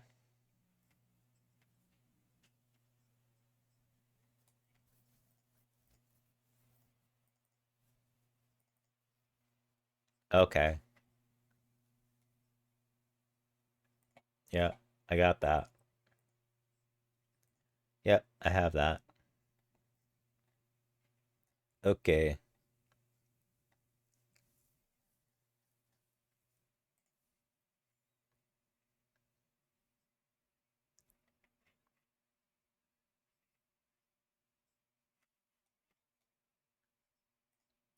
Yep. Okay.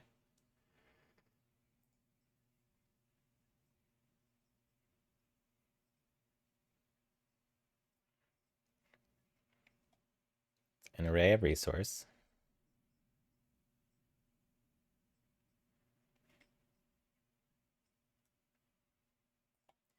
If you click on player, you'll see combat actions array size 0. Yes. Oh yeah, exclamation point jump is another stream avatars command. There are a lot of stream avatars commands. Where is streaming avatars? And I can add stars to grab like that to jump and get them. There's also sling, which is one of my favorite commands, where you give it a number of degrees to sling yourself to basically jump in a horizontal direction, 45-degree angle. Hey, Gamer Girl has won 10 from the jump catch game. Sweet.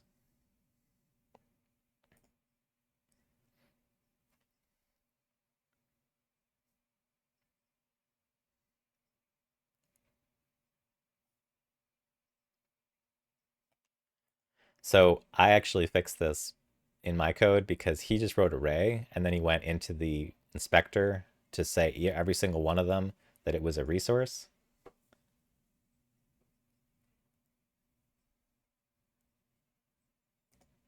And now I don't even have to do that because I can just drag slash into here because it's already typed. It's an array of type resource, so they're supposed to be resources.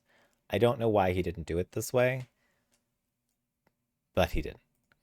And stomp goes here, and that's done.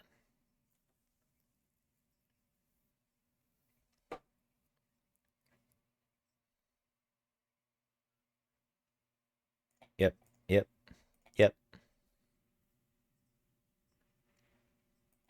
yep. Wait, wait, wait.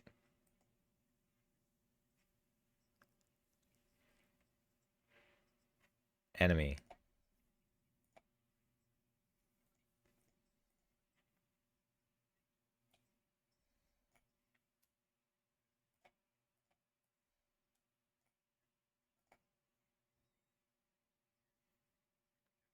Cool.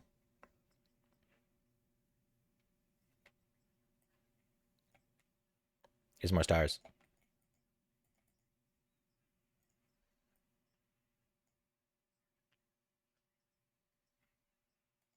Actually, so I have a few game ideas to make in Godot or in something. Um, and some of them involve like Twitch integration, and and then I kind of want to make some things that are maybe not games exactly, but that are like tools for streaming, like streaming avatars. The thing with all the characters at the bottom. Is it a game? Yeah, I mean, there's game elements in it. There's mini games in it, but it's mostly a thing that's game-like that is like works well with Twitch and can do Twitch stuff. Because Godot can make all kinds of things. If you can make a game with it, you can make anything. Um, and I'm gonna look at more. I have a lot of like Twitch oriented utilities and games that you play with chat and stuff. I haven't played a lot of them with chat, but I want to. And I plan in future streams to like try out a lot of those to see what kinds of things they do and see like what else I would want to make, possibly. I don't want to do the quiz. I did it before. Just show me the video.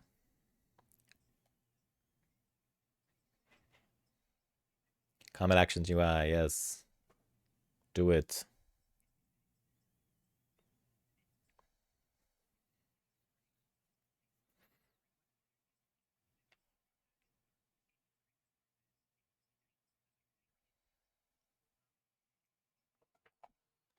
Um, okay. So in battle scene, VBox container. I'm surprised this isn't part of player, but okay. VBox container. And we'll scooch that over. Whoops. Over here. I think both of these need to move up to make room, because I remember the VBox container, it didn't fit. And I think he skipped the part where he made it bigger, or where he moved them up to make this thing bigger. So we'll have this for those buttons.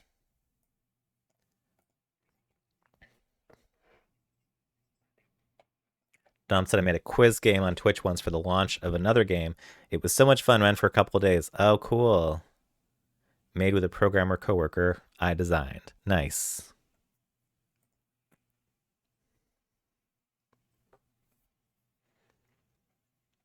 One that I really like is Chef Squad. Player Combat Actions UI. Because unlike Jackbox, where you open a browser and play, the interfaces in the browser, like you're playing with chat, but you're not playing. They're not using the Twitch interface to do so. Whereas in Chef Squad, you play by typing things in chat. That's the interface, and I think that's pretty fun. I also like Jackbox, but it's not a Twitch integration game really, except for like verifying your login. It's just a web-based game. But having stuff where you can use the chat to play, I find entertaining.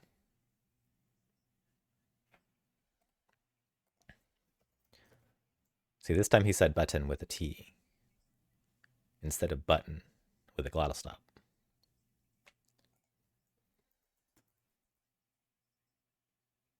Why does it look all stretched out? It looks kind of stretched out. I might have messed something up.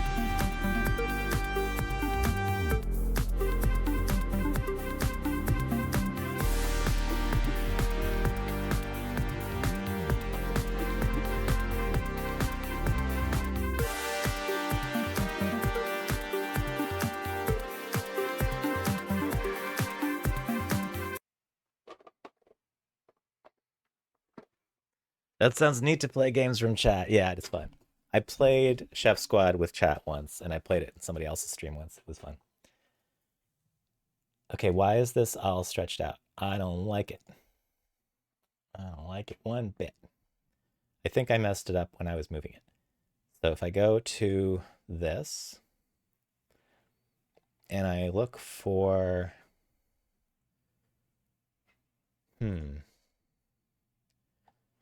transform. Where's transform? I don't see it, but I'm not fluent in Godot yet, so I may not know where to look. Here it is, under layout. Layout transform, size, scale. I think I scaled it and I didn't mean to. Or I scaled one dimension but not the other. And that was a mistake. Now it's all tiny. Let's see. Button's all tiny. You know what? I can undo that. I can scale it. It just has to be, the scaling has to be linked on the X and the Y. That's better. That's too big. It won't fit the stuff. Somehow the X and the Y scaling got disconnected from each other. That I think will work. Okay. /5 damage.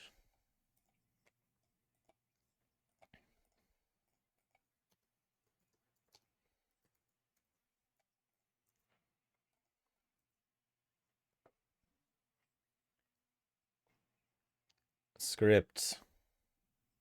Yeah, we don't, well, combat action button is here.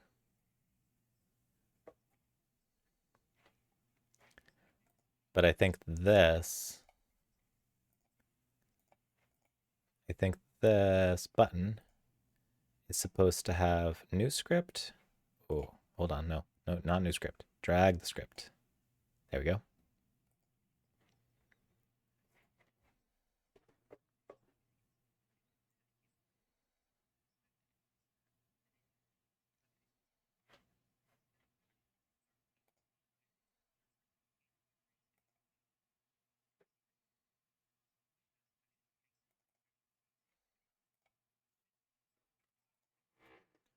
Combat action button.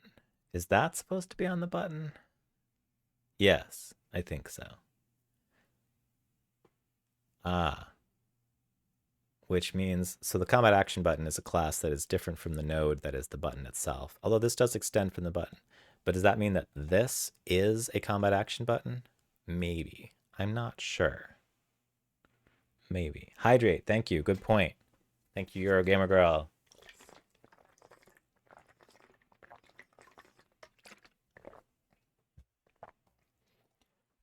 Excuse me.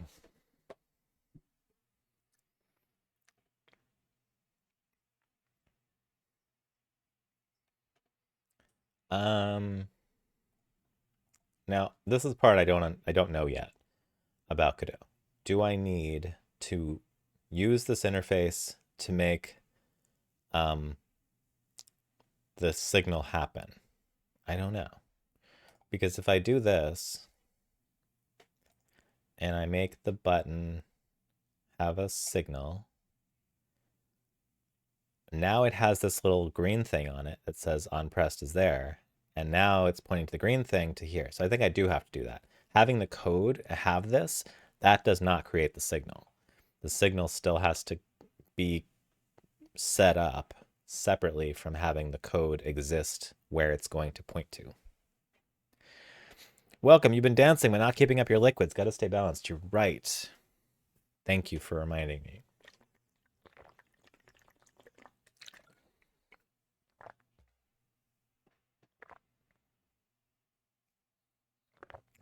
Panda said I listen to audiobooks at 1.5 speed. Now I understand why my mom thinks it's hard to understand.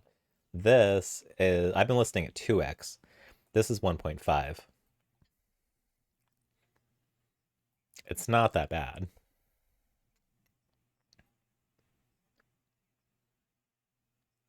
I'm skipping forward over some parts where I don't care.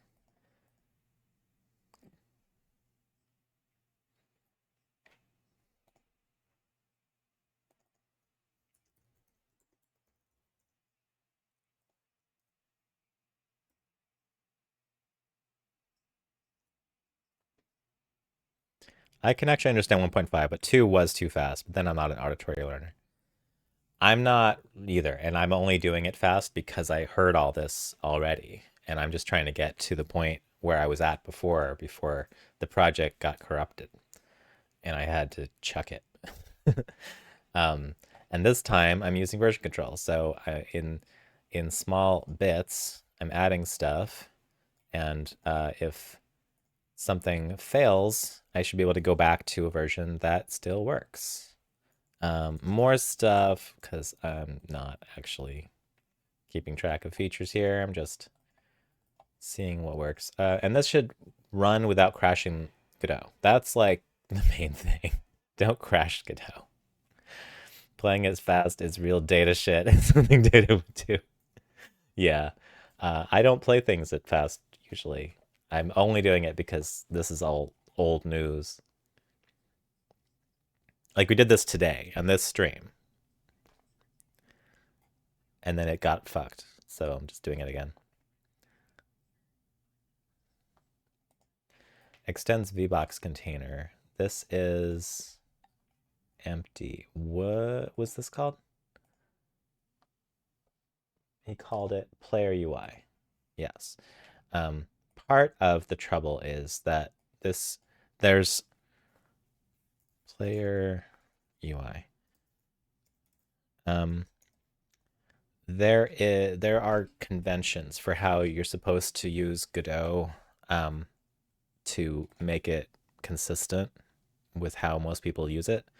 And it's like how you name your variables, how you name your classes, how you name your functions, and also how you name your nodes and how you name your files. This guy who made this course, doesn't follow those conventions. He uses a different format for his file names than what the Godot specifies. And I prefer to use the standard, not what he's doing. And so I was following what he was doing, and then I realized some of my files were capital letters, some of them were lowercase letters, and I was like, oh, let me just rename these and make sure the engine can handle that. And it sort of could sometimes, and it sort of couldn't sometimes. And then a bunch of other stuff happened, and then it got so corrupted that running the game would crash the editor. So it was like a case they never tested for, that they had no error message for. It just shuts everything down. And it was then consistent. And there was nothing I could do to fix it because it didn't have an error. It just crashed. Um, so that's where we are. But I am ignoring some of what he's saying in order to follow the standards, but I'm not renaming things as much. I'm just naming them correctly the first time. Nomenclature has been frustrating. Yeah. And it's important. And unfortunately, his personality, my personality didn't mesh. So VBox can this class, okay. He said this is array, not array node path. So I'll just call it array, but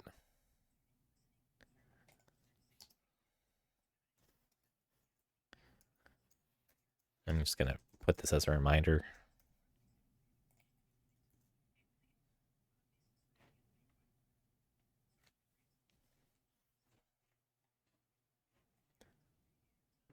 Yep. And this stuff, I tried to follow the PDF instructions. It doesn't have these function names. It has different function names or no function names. It just mentions that you should have some function to do this in general. And I'm like, well, if you're not going to tell me the code, then this is not very useful, because you need a picture of the code. You need something. So that's why I'm going back to the videos. I'm gonna get ready for bed. Have a great rest of your stream. Thanks, Panda. Yeah, it does kind of suck.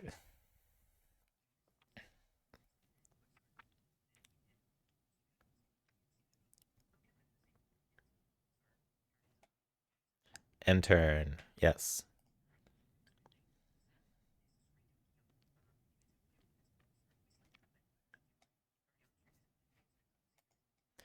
If you select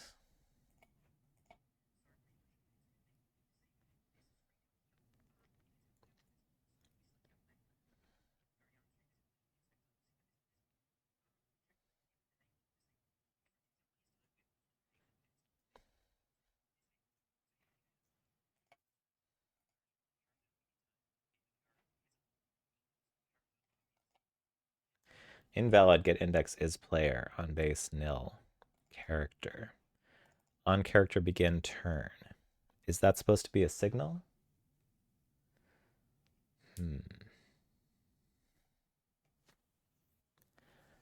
What's the call stack? Begin next turn. Turn manager. Emit signal. Character begin turn. Cur char. So emit signal seems like it's calling the function. Oh. Did I not set up a signal? But then it called that function. On character begin turn at player UI.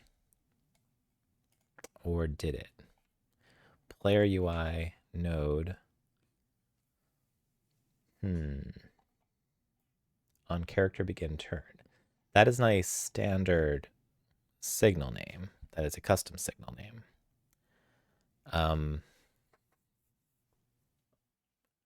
And character was passed in by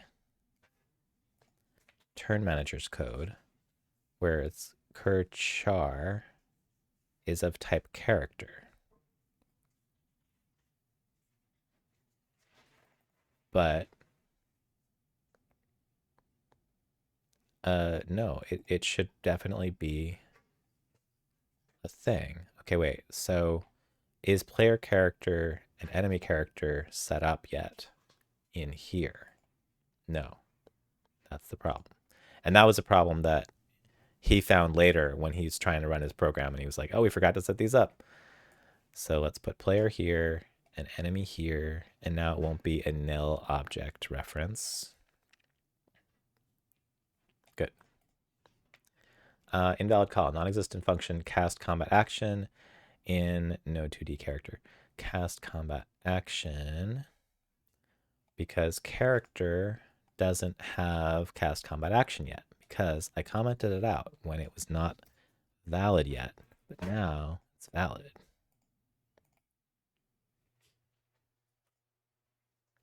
Invalid get index damage, action, damage, combat action, damage. Invalid get index damage, on base nil. So the action object that was passed combat action, and this is the call stack, from combat action button, we are passing in combat action. But it is not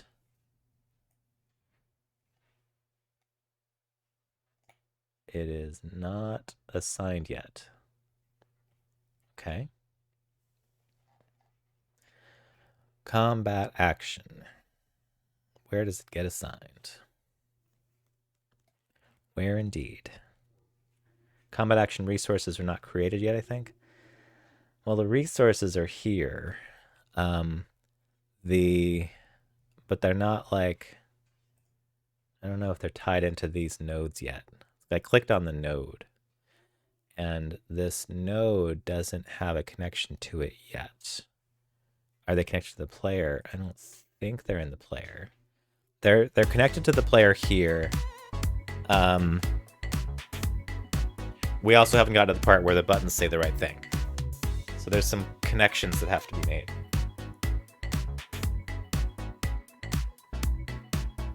And if you've been with me for the last 2-3 hours, you recognize that I need to get some more music to put into the queue. I don't have quite enough variety yet. It takes time to put each one in.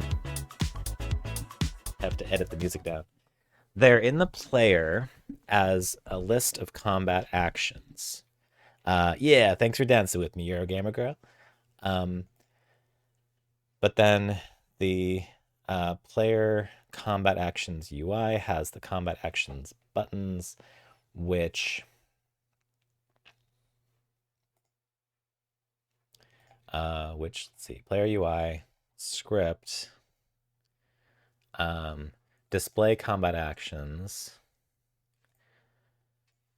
This isn't getting called yet, and this is also where the combat action gets assigned. So because this hasn't been run yet, um, the combat action isn't assigned to the button yet.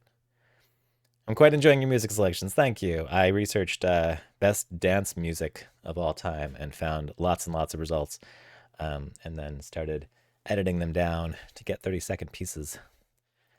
I have a lot more to do, but I have a lot more Godot to do too.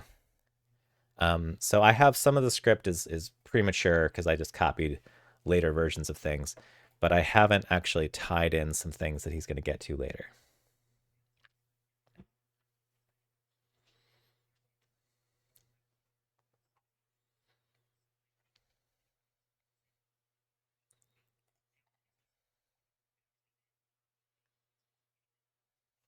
Good.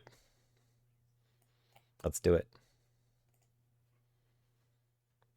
We are going to do that.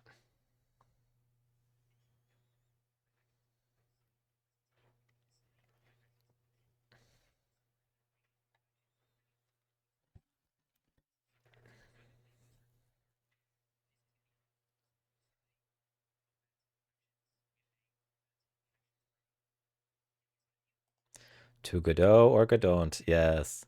Red Paris said, seems like things are going okay, but I keep getting this cannot save empty resource. That probably won't be relevant days later when I've done so much other work. Hmm. Yeah. It's not nice when you get error messages that don't tell you what to do. You're like, I don't know what you mean.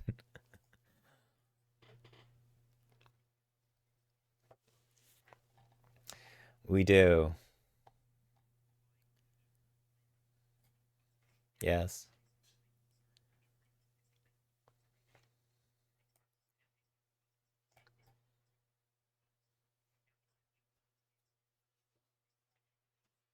I do understand what this is. I'm just not sure when this gets called.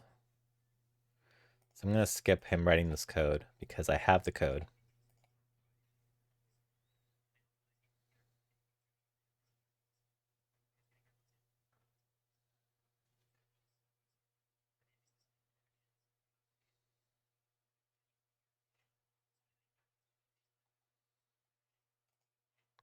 On character begin turn, if it's player's turn, then this gets called. But when does this get called? Didn't realize how late it was getting. I'm off. It's been fun hanging out. Good luck. Thanks. Thanks, Eurogamer girl. Good to see you. Have a good evening. Good night. Good sleep. Catch you later.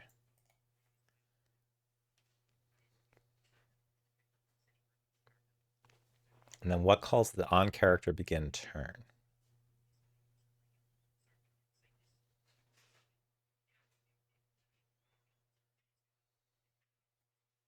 I'm not sure. On character begin turn. It starts with underscore.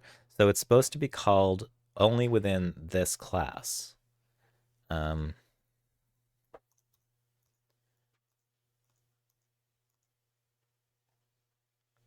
Okay. So on ready, we call character begin. Okay, so we character begin turn connect. We connect the character begin turn turn manager. This is the turn manager script, which I don't love that he changes the name between the script and the node, but I'm accepting it for now. Character begin turn, which is he declares a signal character begin turn, passes in some type of character. Right? It expects to have some type of character passed in. Then in the character script, I think, yes. Maybe. No. In the player UI script. On ready, when it's created, that signal gets called or gets set up, connected to on character begin turn. So if that worked correctly, these would already be changed. So something's not working. I see.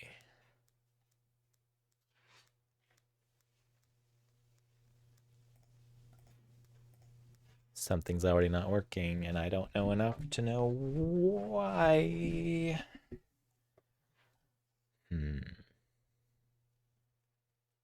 Emit signal.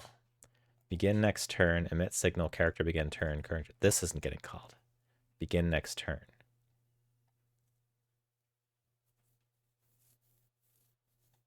Is it?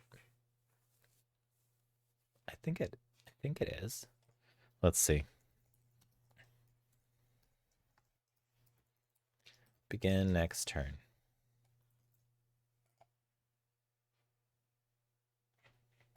Yep, it is getting called. So if this is getting called, we emit signal, character begin turn, which gets hooked up here.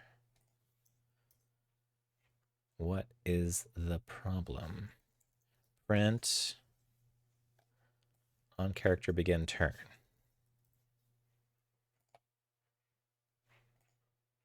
Also called. Oh, interesting. I'm surprised. So then, if character is player, well, let's just do this.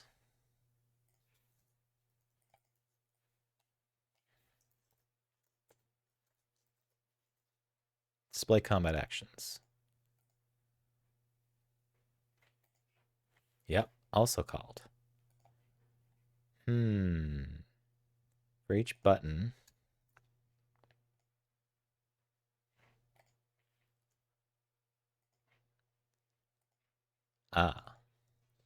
buttons seems to be not working.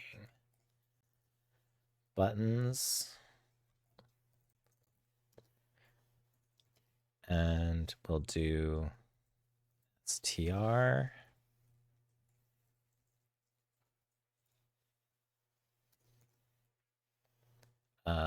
Buttons and buttons.len. No, it's not len. What is it? Size?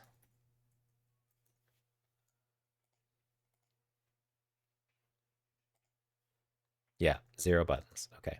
So these 3 buttons are not registered in this script. Why is that? When were they supposed to be? Buttons is an array that's exported on the player UI. This is the player UI. And when we go to the exported stuff, we see buttons array size 0. This is it. This is the problem. Let's put these in here. So can I now put, go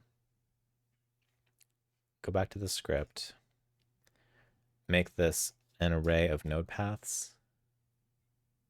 Are they node paths? I don't know. Does that let me put them in? It does. So put these in here as node paths. Is it connected in the UI object in the scene? That is the problem. So the UI object needs its buttons array to be these 3 things. And save.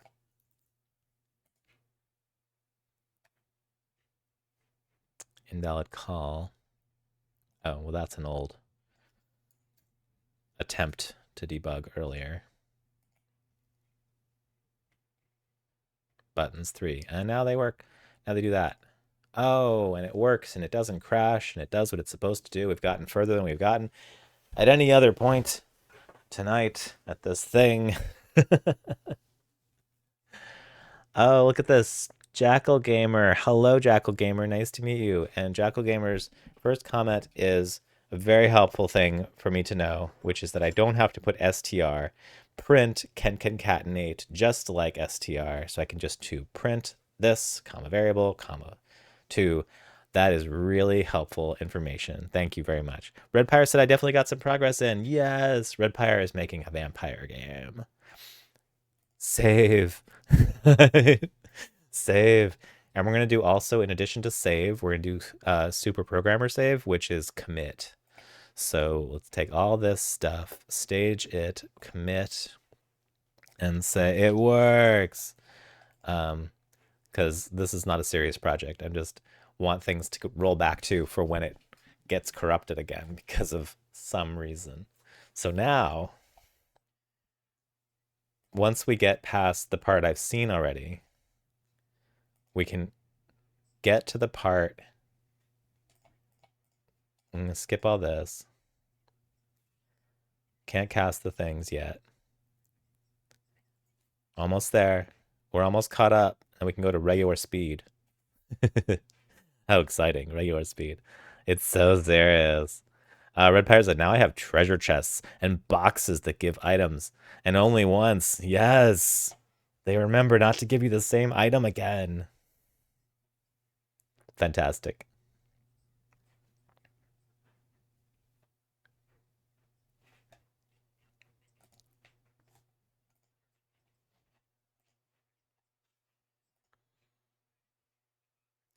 This, we have this bit already. So this already works. Because I already got this part done. And heal, action heal.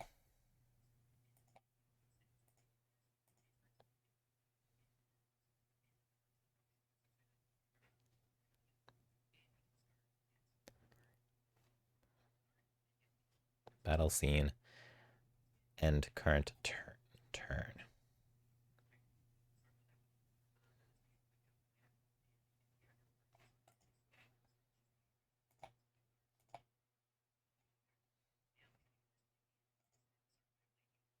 Yes. It didn't work last time. I mean, the an hour ago. It didn't work. It was real bad.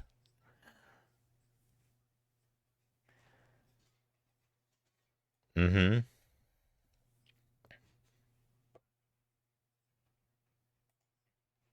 This is exciting. We are going back to normal speed because now we are entering material that I have not heard before. But now I'm so used to him talking faster. I kind of like now it just sounds like he's just going to sleep. I'll put him at 1.25. Just pick up the pace just a little bit. I'm glad this player has a speed control because their PDF sucks.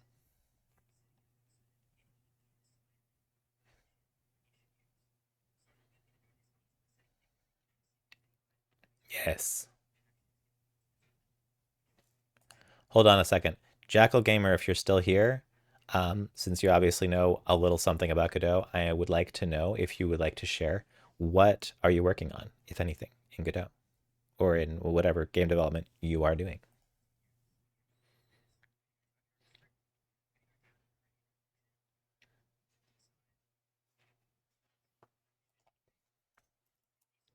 Time for AI. Decide combat action.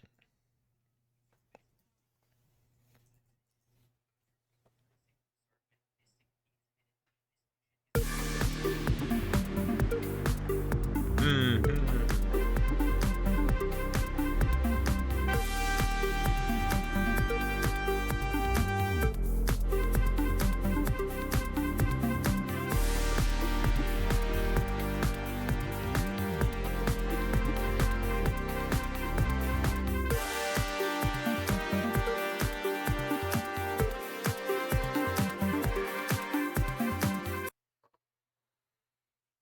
Nothing at the moment, just been playing games rather than making.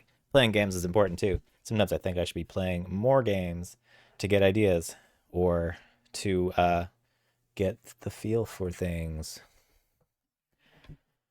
But then I just end up playing Board Game Arena because that's what I really want to do.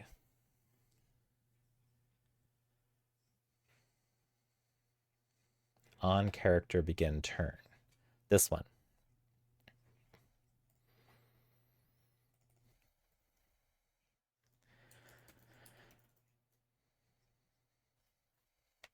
Hold on. So this doesn't have to have an underscore anymore because now we are using the variable. If equals self. if character is the current object and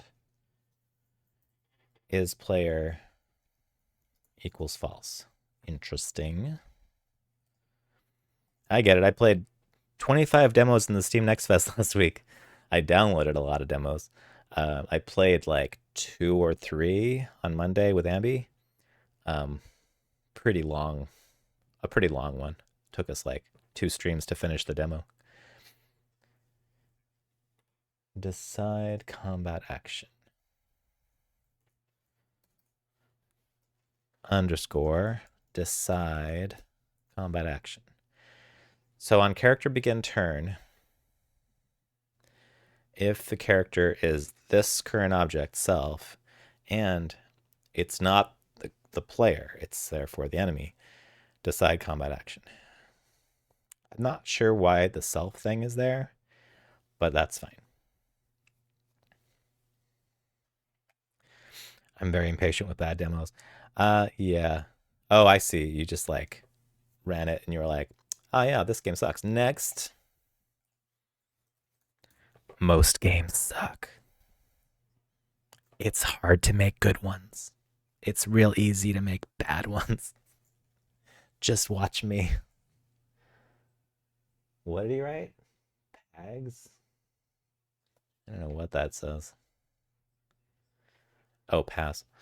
Um, health percent. Cur HP. That's true. This tutorial feels overcomplicated. This is one of the later ones. But yes, I think this tutorial suffers from like the creator. He did a bunch of other tutorials that I found much more straightforward, and I did those. And I made a bunch of little mini games from those, and they were very easy to follow.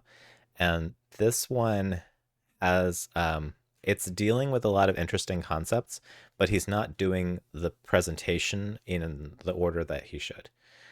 He tends to be like, well, I have a lot of material to get through. I got like, all this program on here. So he'll go through a lot of code and just like explain this is going to be useful later and put it in. And then say in the next lesson, we'll add more code to do more stuff. But like the game still doesn't like run any differently. So he's not incrementally adding things like that you'd want to see added in the right order. Like there's code there that like you forgot you wrote it because you didn't know what it meant until 3 lessons later when he's like, now we're going to go back here, we're going to use this thing. It's like, oh, well, why didn't you just wait to write that code until you needed it? He should have just made a turn manager versus doing this if else stuff. There's definitely some architecture mysteries in this. There is a turn manager. Literally, there's a turn manager. That's the first class he wrote, turn manager. So he's chunking it together and talking over it. Kinda, sometimes. Sometimes he's like, I kind of have the feeling that he was more excited to write his lessons in the first like 5 courses, and this is like the 6th or 7th one, and he's kind of like rushing through it, and it's like more complicated, but he gotta get the material out there.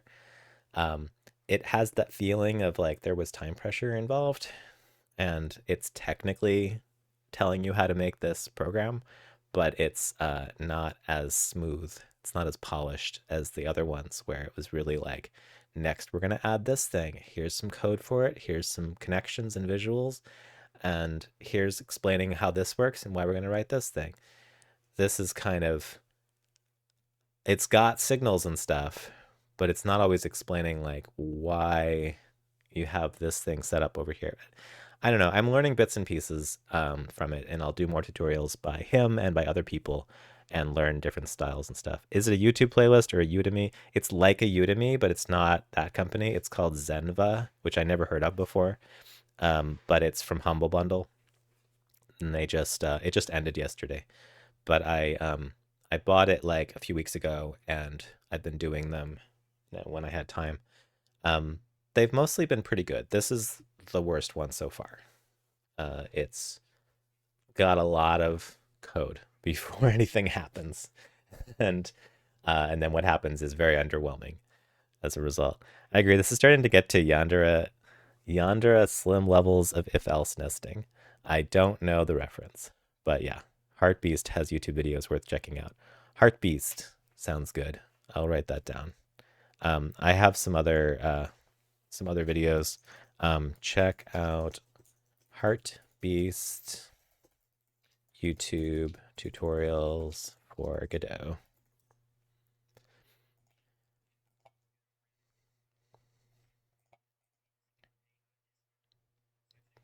But I agree, this is a bit of a an oddball thing. Like if character is self and is player equals false, design combat action, like okay. There could have been other ways to do that, but that'll work. Infamously poorly programmed indie game that was supposed to come out in 2015. Um oh, Yonder a Slim. I see.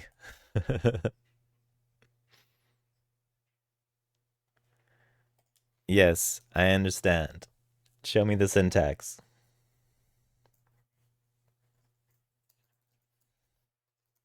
Hmm.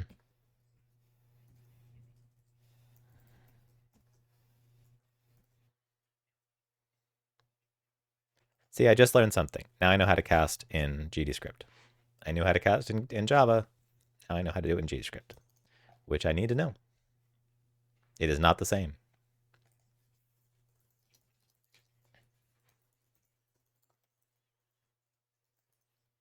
And it's those random things that I'm like, that I find valuable, not just like, I'm not learning how to do the architecture from here. Doesn't seem like a great architecture example, but it's an example of how things could work. And it's certainly showing me things about resources and other stuff that will come in handy.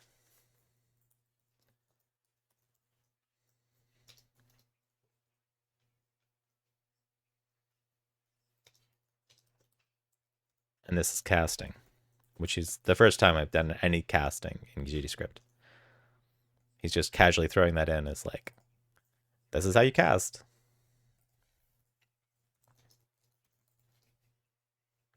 Except I combat actions. Okay. It's an array of resources, but the resource, so I could have made this an array of combat actions. Then I wouldn't have to cast it. He doesn't like typing things, like making typed variables. If I make this combat action, does the game still work as well as it did before?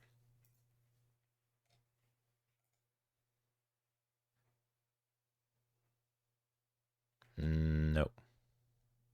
Invalid argument for display combat actions. Function 1 should be array resource, but is array combat action. Okay. Combat action.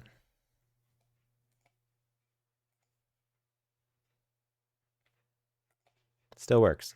So having an array, like I, through a lot of struggle, figured out that the types of the things that he was putting in the array were resources. So I typed it as resource. But it turns out that it's more specifically a combat action, which is a type of resource, a subclass of resource.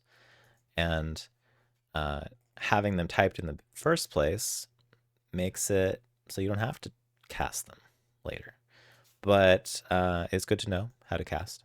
So I'm glad I learned that. But now I don't need this because it already is an action. For I in combat actions, or we could just do for action in combat actions. But we'll just follow what he said. Jackal Gamer said var my float equals 0.0 is how to initialize the float value. That I know. Thank you. You can do that with int, vector 2, etc. Yeah, casting is kind of newer in 4.0. Oh, interesting. In previous versions, you couldn't type arrays. And maybe that's why he's not typing his arrays. This is a 4.0 tutorial, but that doesn't mean that like the creator studied all the changes in 4.0 and like figured out which things would be best to start using. He also doesn't type a lot of his parameters that he could. That like it's much more clear if you type them, and then you get autocomplete when you're trying to call functions on them. He's just very much like a dynamic programming kind of guy who doesn't think that's important. And I'm like, well, that's fine for you. It's a lot harder. That's what you want to do.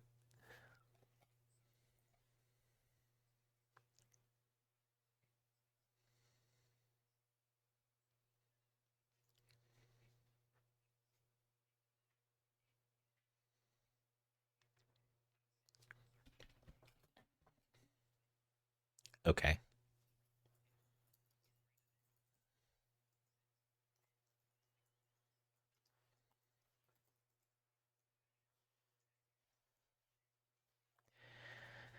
If random float is greater than health percent is how much of your health you currently have compared to your maximum. Yeah. And the health percent is it isn't really a percent, it's just a value between 0 and 1. I guess that's a percent. Yeah, it is a percent. Okay.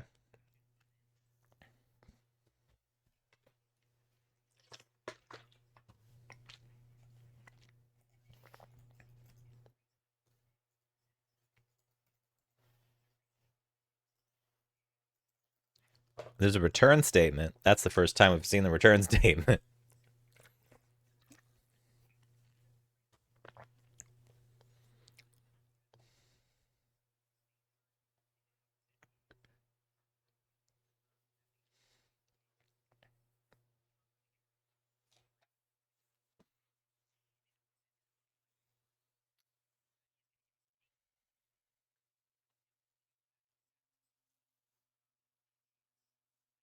Mm-hmm.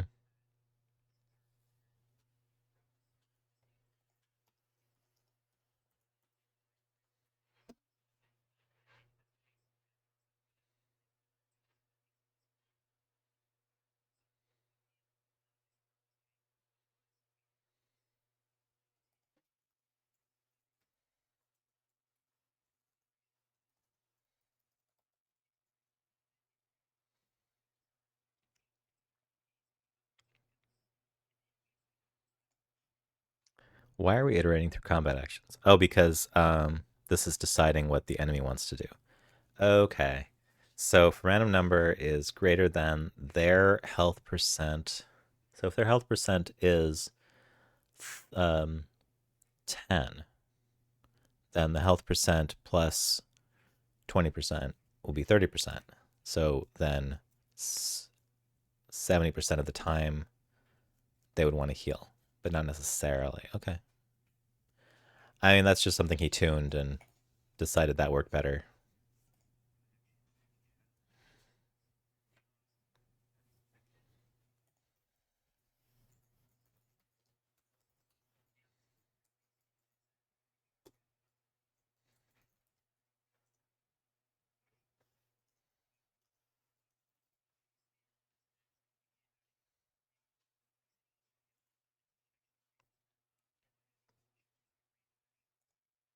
What's funny is in like the first um, course, he explained every part of the syntax.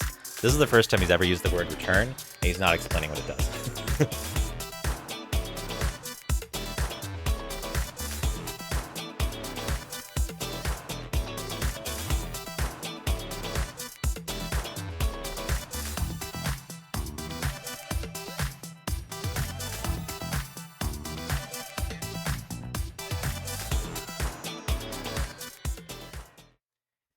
And if you're unfamiliar with why I'm dancing every 15 minutes, it's because I get a migraine if I sit still too long and stream all day. And I figured out that automatically playing some dance music every 15 minutes makes that not a problem, generally.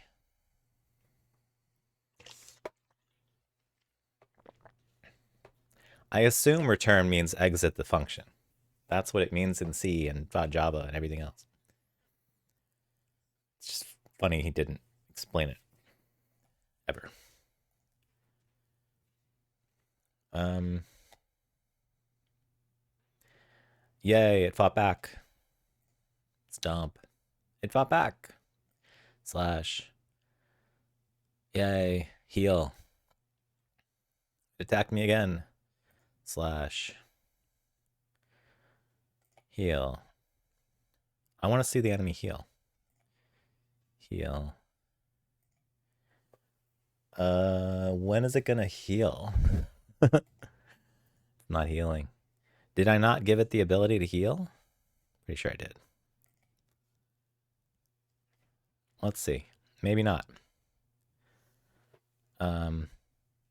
It does? What does? Sorry, I missed it. Oh, it does. Return exits the function. Right, yeah. Thank you. So let's check. The enemy has slash and heal. But for some reason it's not healing.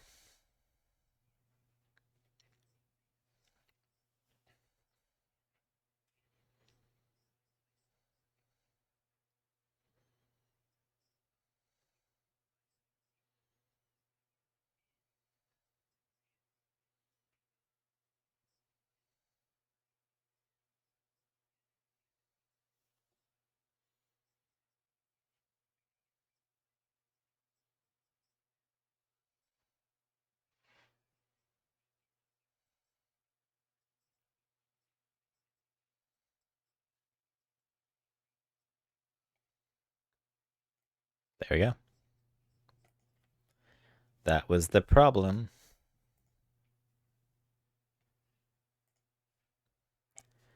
So I knocked down the enemy's health, and now there we go. Now it healed.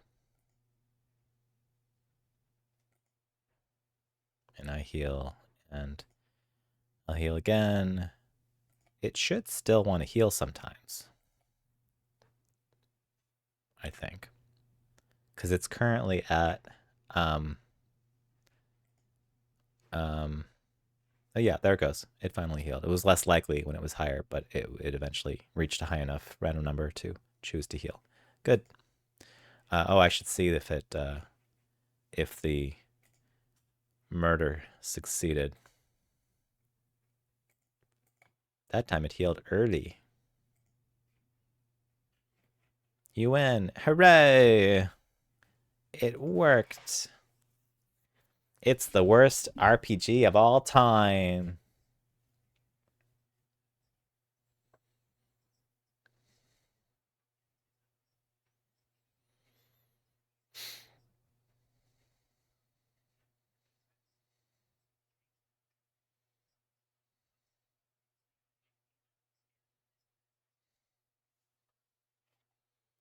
Are we done yet? Can we do the next thing? No, there's a little more.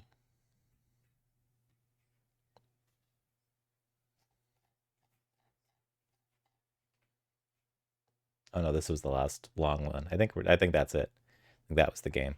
All right, quiz. What are we doing with this code here? Float cur p float paren cur HP close paren slash float open paren max HP close paren. Calculating the percentage of health we have left. Yes. Calculating how much max HP we have. No. Adding two numbers together. No. Creating new variables. No. What does randf return to us? A random number between 1 and 2, 0 and 100, -1 and 1, 0 and 1, 0 and 1. What keyword do we use to cast one value to another? In our case, casting a resource to a combat action. As, to, cast, or and. As. Congratulations, all your hard work has paid off. You just aced this quiz. You should be proud. By adding new skills to your arsenal, you're truly setting yourself up for success. Gods, after all that, I have no idea. My brain is fried. Yeah, that was distressing. It shouldn't have been that hard. Let's commit, because what a disaster. But I mean, one thing that I learned was that, like, Godot projects can get fucked. And it doesn't take much. So if you're doing anything that you care about not throwing away, then make sure you're committing pretty often, because it's gonna get fucked. like any project. I mean, any software project can get fucked. But a Godot project, under certain circumstances, when you like rename some files or do or move something, uh, it can become corrupted in a way that Godot cannot repair. It just can't. And then you need to roll it all back. I learned a couple small things I hadn't paid attention to, and I learned how to be patient when crap hits the fan. Yeah. Well, Dom, I appreciate you saying I bet you could quickly redo it because that gave me the impetus to be like, okay, it's worth it. I'm just going to make it. We're just going to push through and as fast as possible catch up to where we were. The 4.2 beta 1 has fixed that instability, should they say. Well, that's good. I'm glad they fixed an instability. But if they're still calling it beta, I feel like I'm rolling some dice when I use the beta because they may add a new instability. That was really super complicated for a beginner lesson though. Yeah, it's not a beginner lesson. Like the beginner lessons were a bunch of other ones that I did already. Um, done, I guess. Commit. The other lessons were, I'll show you. Okay, let's just hear the conclusion.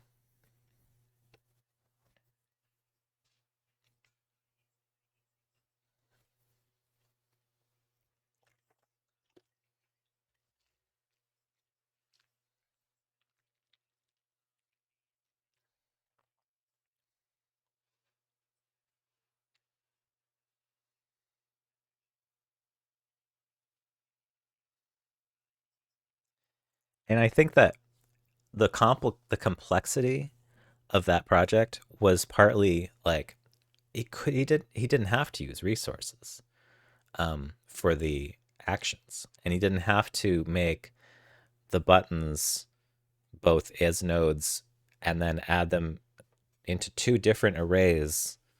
Like add the I don't even remember. Like like there was so many like resource ads and list ads and button ads of like adding those lists of actions to different things. Um, that wasn't like strictly necessary. You could have done all that in code, um, or you could have done a lot of it in just the inspector instead. And he did it this way to demonstrate how those parts of Godot work, which I appreciate. I don't know if it was super convincing that I'll be like, oh, I definitely want to use resources for this and this and this. Um, but it's good to know they're there and what they are and how they differ from both scripts or script fragments and nodes and why you'd want to use them. Um, it wasn't a great selling point when it had to be added in so many places that even he forgot to do it in some places. But that's kind of just game development, software development in general is like you didn't set everything up, so it didn't all work.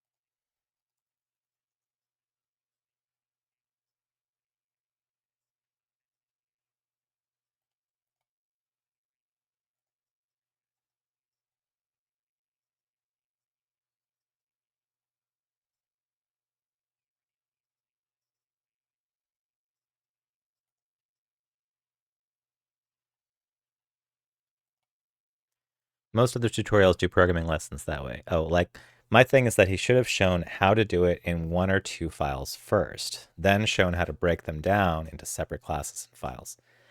Yeah, I agree with you.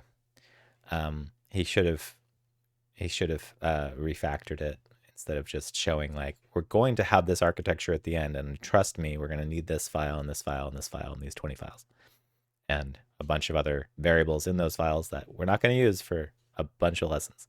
Turn-based RPGs are my bread and butter, and I have no idea what that last lesson did functionally. Um, it made the thing finally work. The last lesson was um, that had code was the AI. It was making the AI fight back. It was just saying if its health is pretty low, then it might want to do the heal, and if it's not, then it'll want to fight. That's this. Could it have been written better? Most software could have been written better. Um, this would have been written a lot more simply, and a lot in a way that's a lot easier to read. Like, this is not a lovely function that is straightforward. It is a bit much, and it assumes without comments that you know a lot, to the point where even it didn't even do what he expected. He had to run it and be like, oh, well, I guess I was assuming heal was going to happen first. And then I would stop looking through them if my first thing was heal. And it's like, well, yeah. But what if you had two different heal things? It still doesn't, it only does the first one. Um, no, like I understand what he was teaching. I just mechanically could not follow it because it was so segmented. Yeah. Yeah. And I feel like it wasn't his strongest work. He was rushing this like course load. Um, so the courses that where's my courses?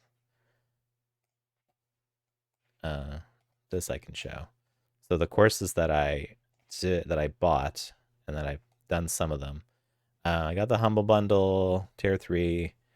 Um, I didn't do this or this. I might do this one. Explore micro survival games with Godot 4. Create AI NPCs with Godot 4 and ChatGPT. I'm like, you want me to use ChatGPT? Gross. No.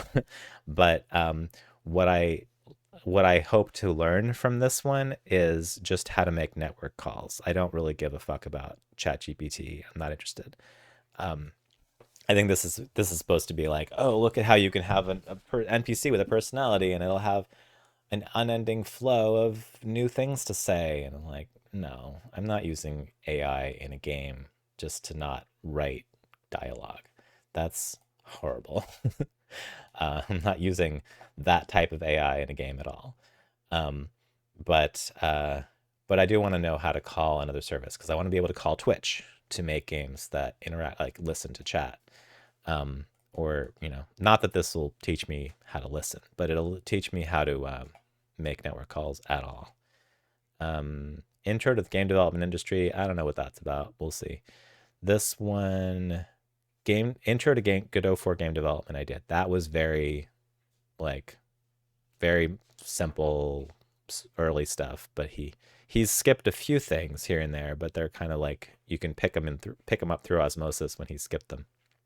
Godot 4 mini projects was pretty good. That's for little teeny tiny game like experiences that you make quickly, which is very basic, but it's what it should be. It's basic. Creating a 2D platform and a 3D platformer, we're like getting a little bit more stuff, and then it kind of went off the rails with this RPG one. But the next one I want to do is the real-time strategy one.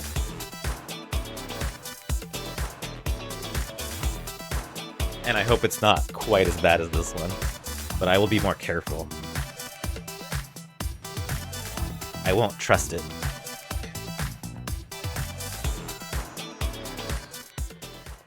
I thought that like renaming some files and reassigning them to things would be fine, and it seemed like it was for a while. And then something somewhere happened that made the whole thing just crash when playing the game, but not when editing the code. So I'll never know what exactly caused that. You like Heartbeast. He codes the game as he goes, and he lets you see the errors and mistakes that he makes. That's cool. That's good. Um, Jekyll Yammer said, yeah, to me it just felt thrown together. That was my first impression watching this. I think it was thrown together. The other courses were more methodical, and this one seemed like a rush job. It seemed like he had this idea, and it was going to cover all these things, and he wrote it all out, and then he was like, okay, now I got to record, and he probably got a little like tired because he'd done these already. Like, this requires that you've done this one and this one, and these two also require that you've done these two. But this is the micro turn-based RPG. It looks trivial, and it could be done in a much more trivial way that teaches you fewer moving parts. But I think he may have gotten himself overwhelmed when writing it, and it's probably under time pressure from someone who was paying him to hurry up and get these done. And he just kind of like pushed through. Kestrel said, how else will an NPC tell me the Declaration of Independence or some kid's homework? Yeah, I don't need ChatGPT content in my game. My God, what a dystopia we're coming into. I mean, we're already in a pretty bad dystopia, and it's like finding ways to make it worse. Red Pyre said, I know other people can probably speak more authoritatively, but every single thing I've seen of GPT doing programming is that it makes trash code. Yeah, I thought this was going to be about making, that it was going to make code as well, but I'm pretty sure that this is about using ChatGPT to make the NPCs talk instead of like asking it to write code for you. I don't know. I will look at it to see what it's about because I bought it, and I'll just have a check it out. And then the rest of these are Godot 3, so I'm not that interested. Like, I know it's theoretically more stable, but there's enough differences probably that I'm kind of like, a lot of this looks like you're going to be doing mostly, like, it's not going to be straightforward to do it in Godot 4. I don't need to learn Godot 3. There's not much point. And these are different genres: first-person shooter, 2D RPG, you walk around, action RPG. They're different genres, but I don't need to learn Godot 3. So I think I'm better off going to YouTube or something else to get more stuff, get more tutorials. Intro to game design, level design, maybe. Intro to 3D modeling with Blender, that's interesting. I do want to learn Blender. Rigging models in Blender, yes. Intro to pixel art with Photoshop, sure, yeah. Eldon, hello. I feel like generative AI is still a ways off from it being a good idea to use it for real-time chat in a game. I agree. I agree. I'm not interested. I don't know why that's in there. I think they're just like, it's hot. People love ChatGPT. You like Heartbeast. He codes the game. Let's see the errors. People are getting lazy to the point of making AI make their stuff. I mean, if it worked well and didn't have any ethical considerations that were like being swept under the rug, you know, whatever. But yeah, like, and I don't think there's anything wrong with being lazy. If you find a more efficient way to do something, great. If it steals from other people and you claim it as your own, not so great. And if it doesn't work and you can't debug it, not so great. 3 can convert to 4 pretty easily, just as a few things it changes. Well, I mean, I could look at them. We'll see. See if I need more. At some point, I need to stop doing tutorials and start making my games.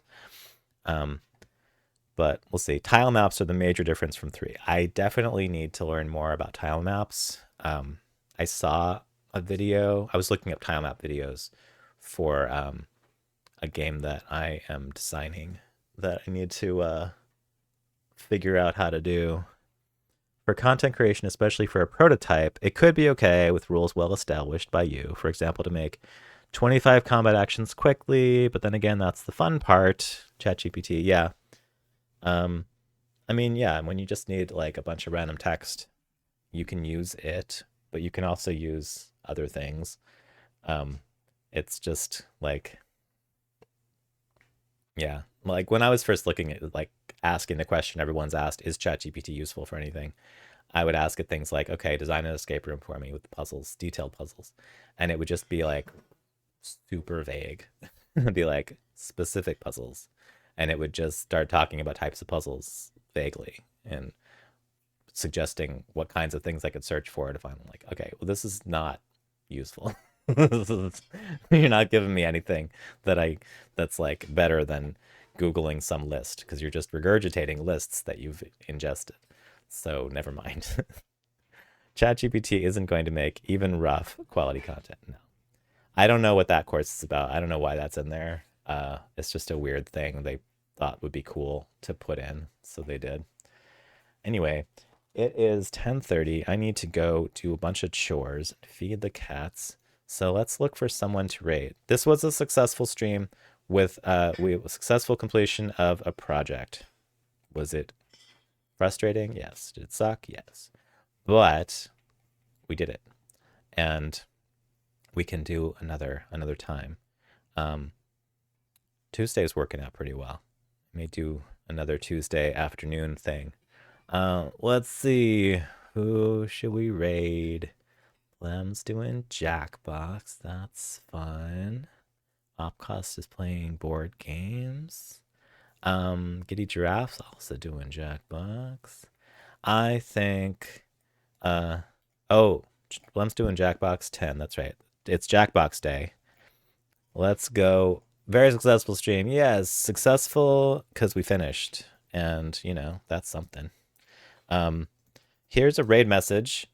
Feel free to copy and paste this octopus message into Blembly's stream. Blembly is very high energy, very funny, and she is playing Jackbox with chat.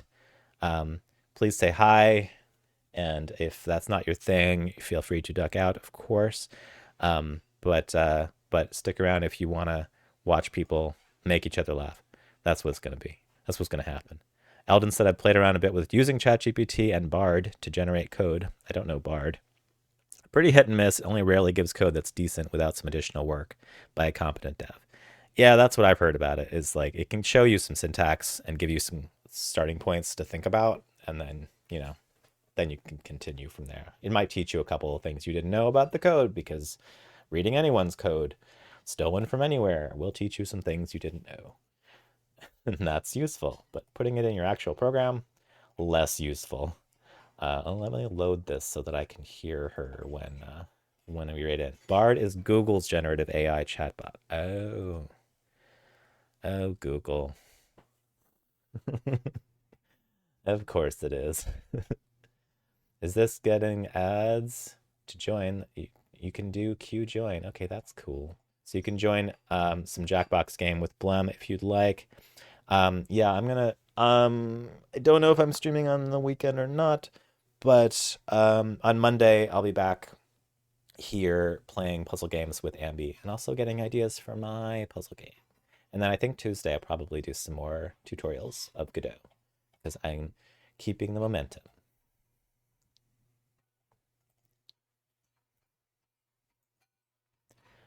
And I lost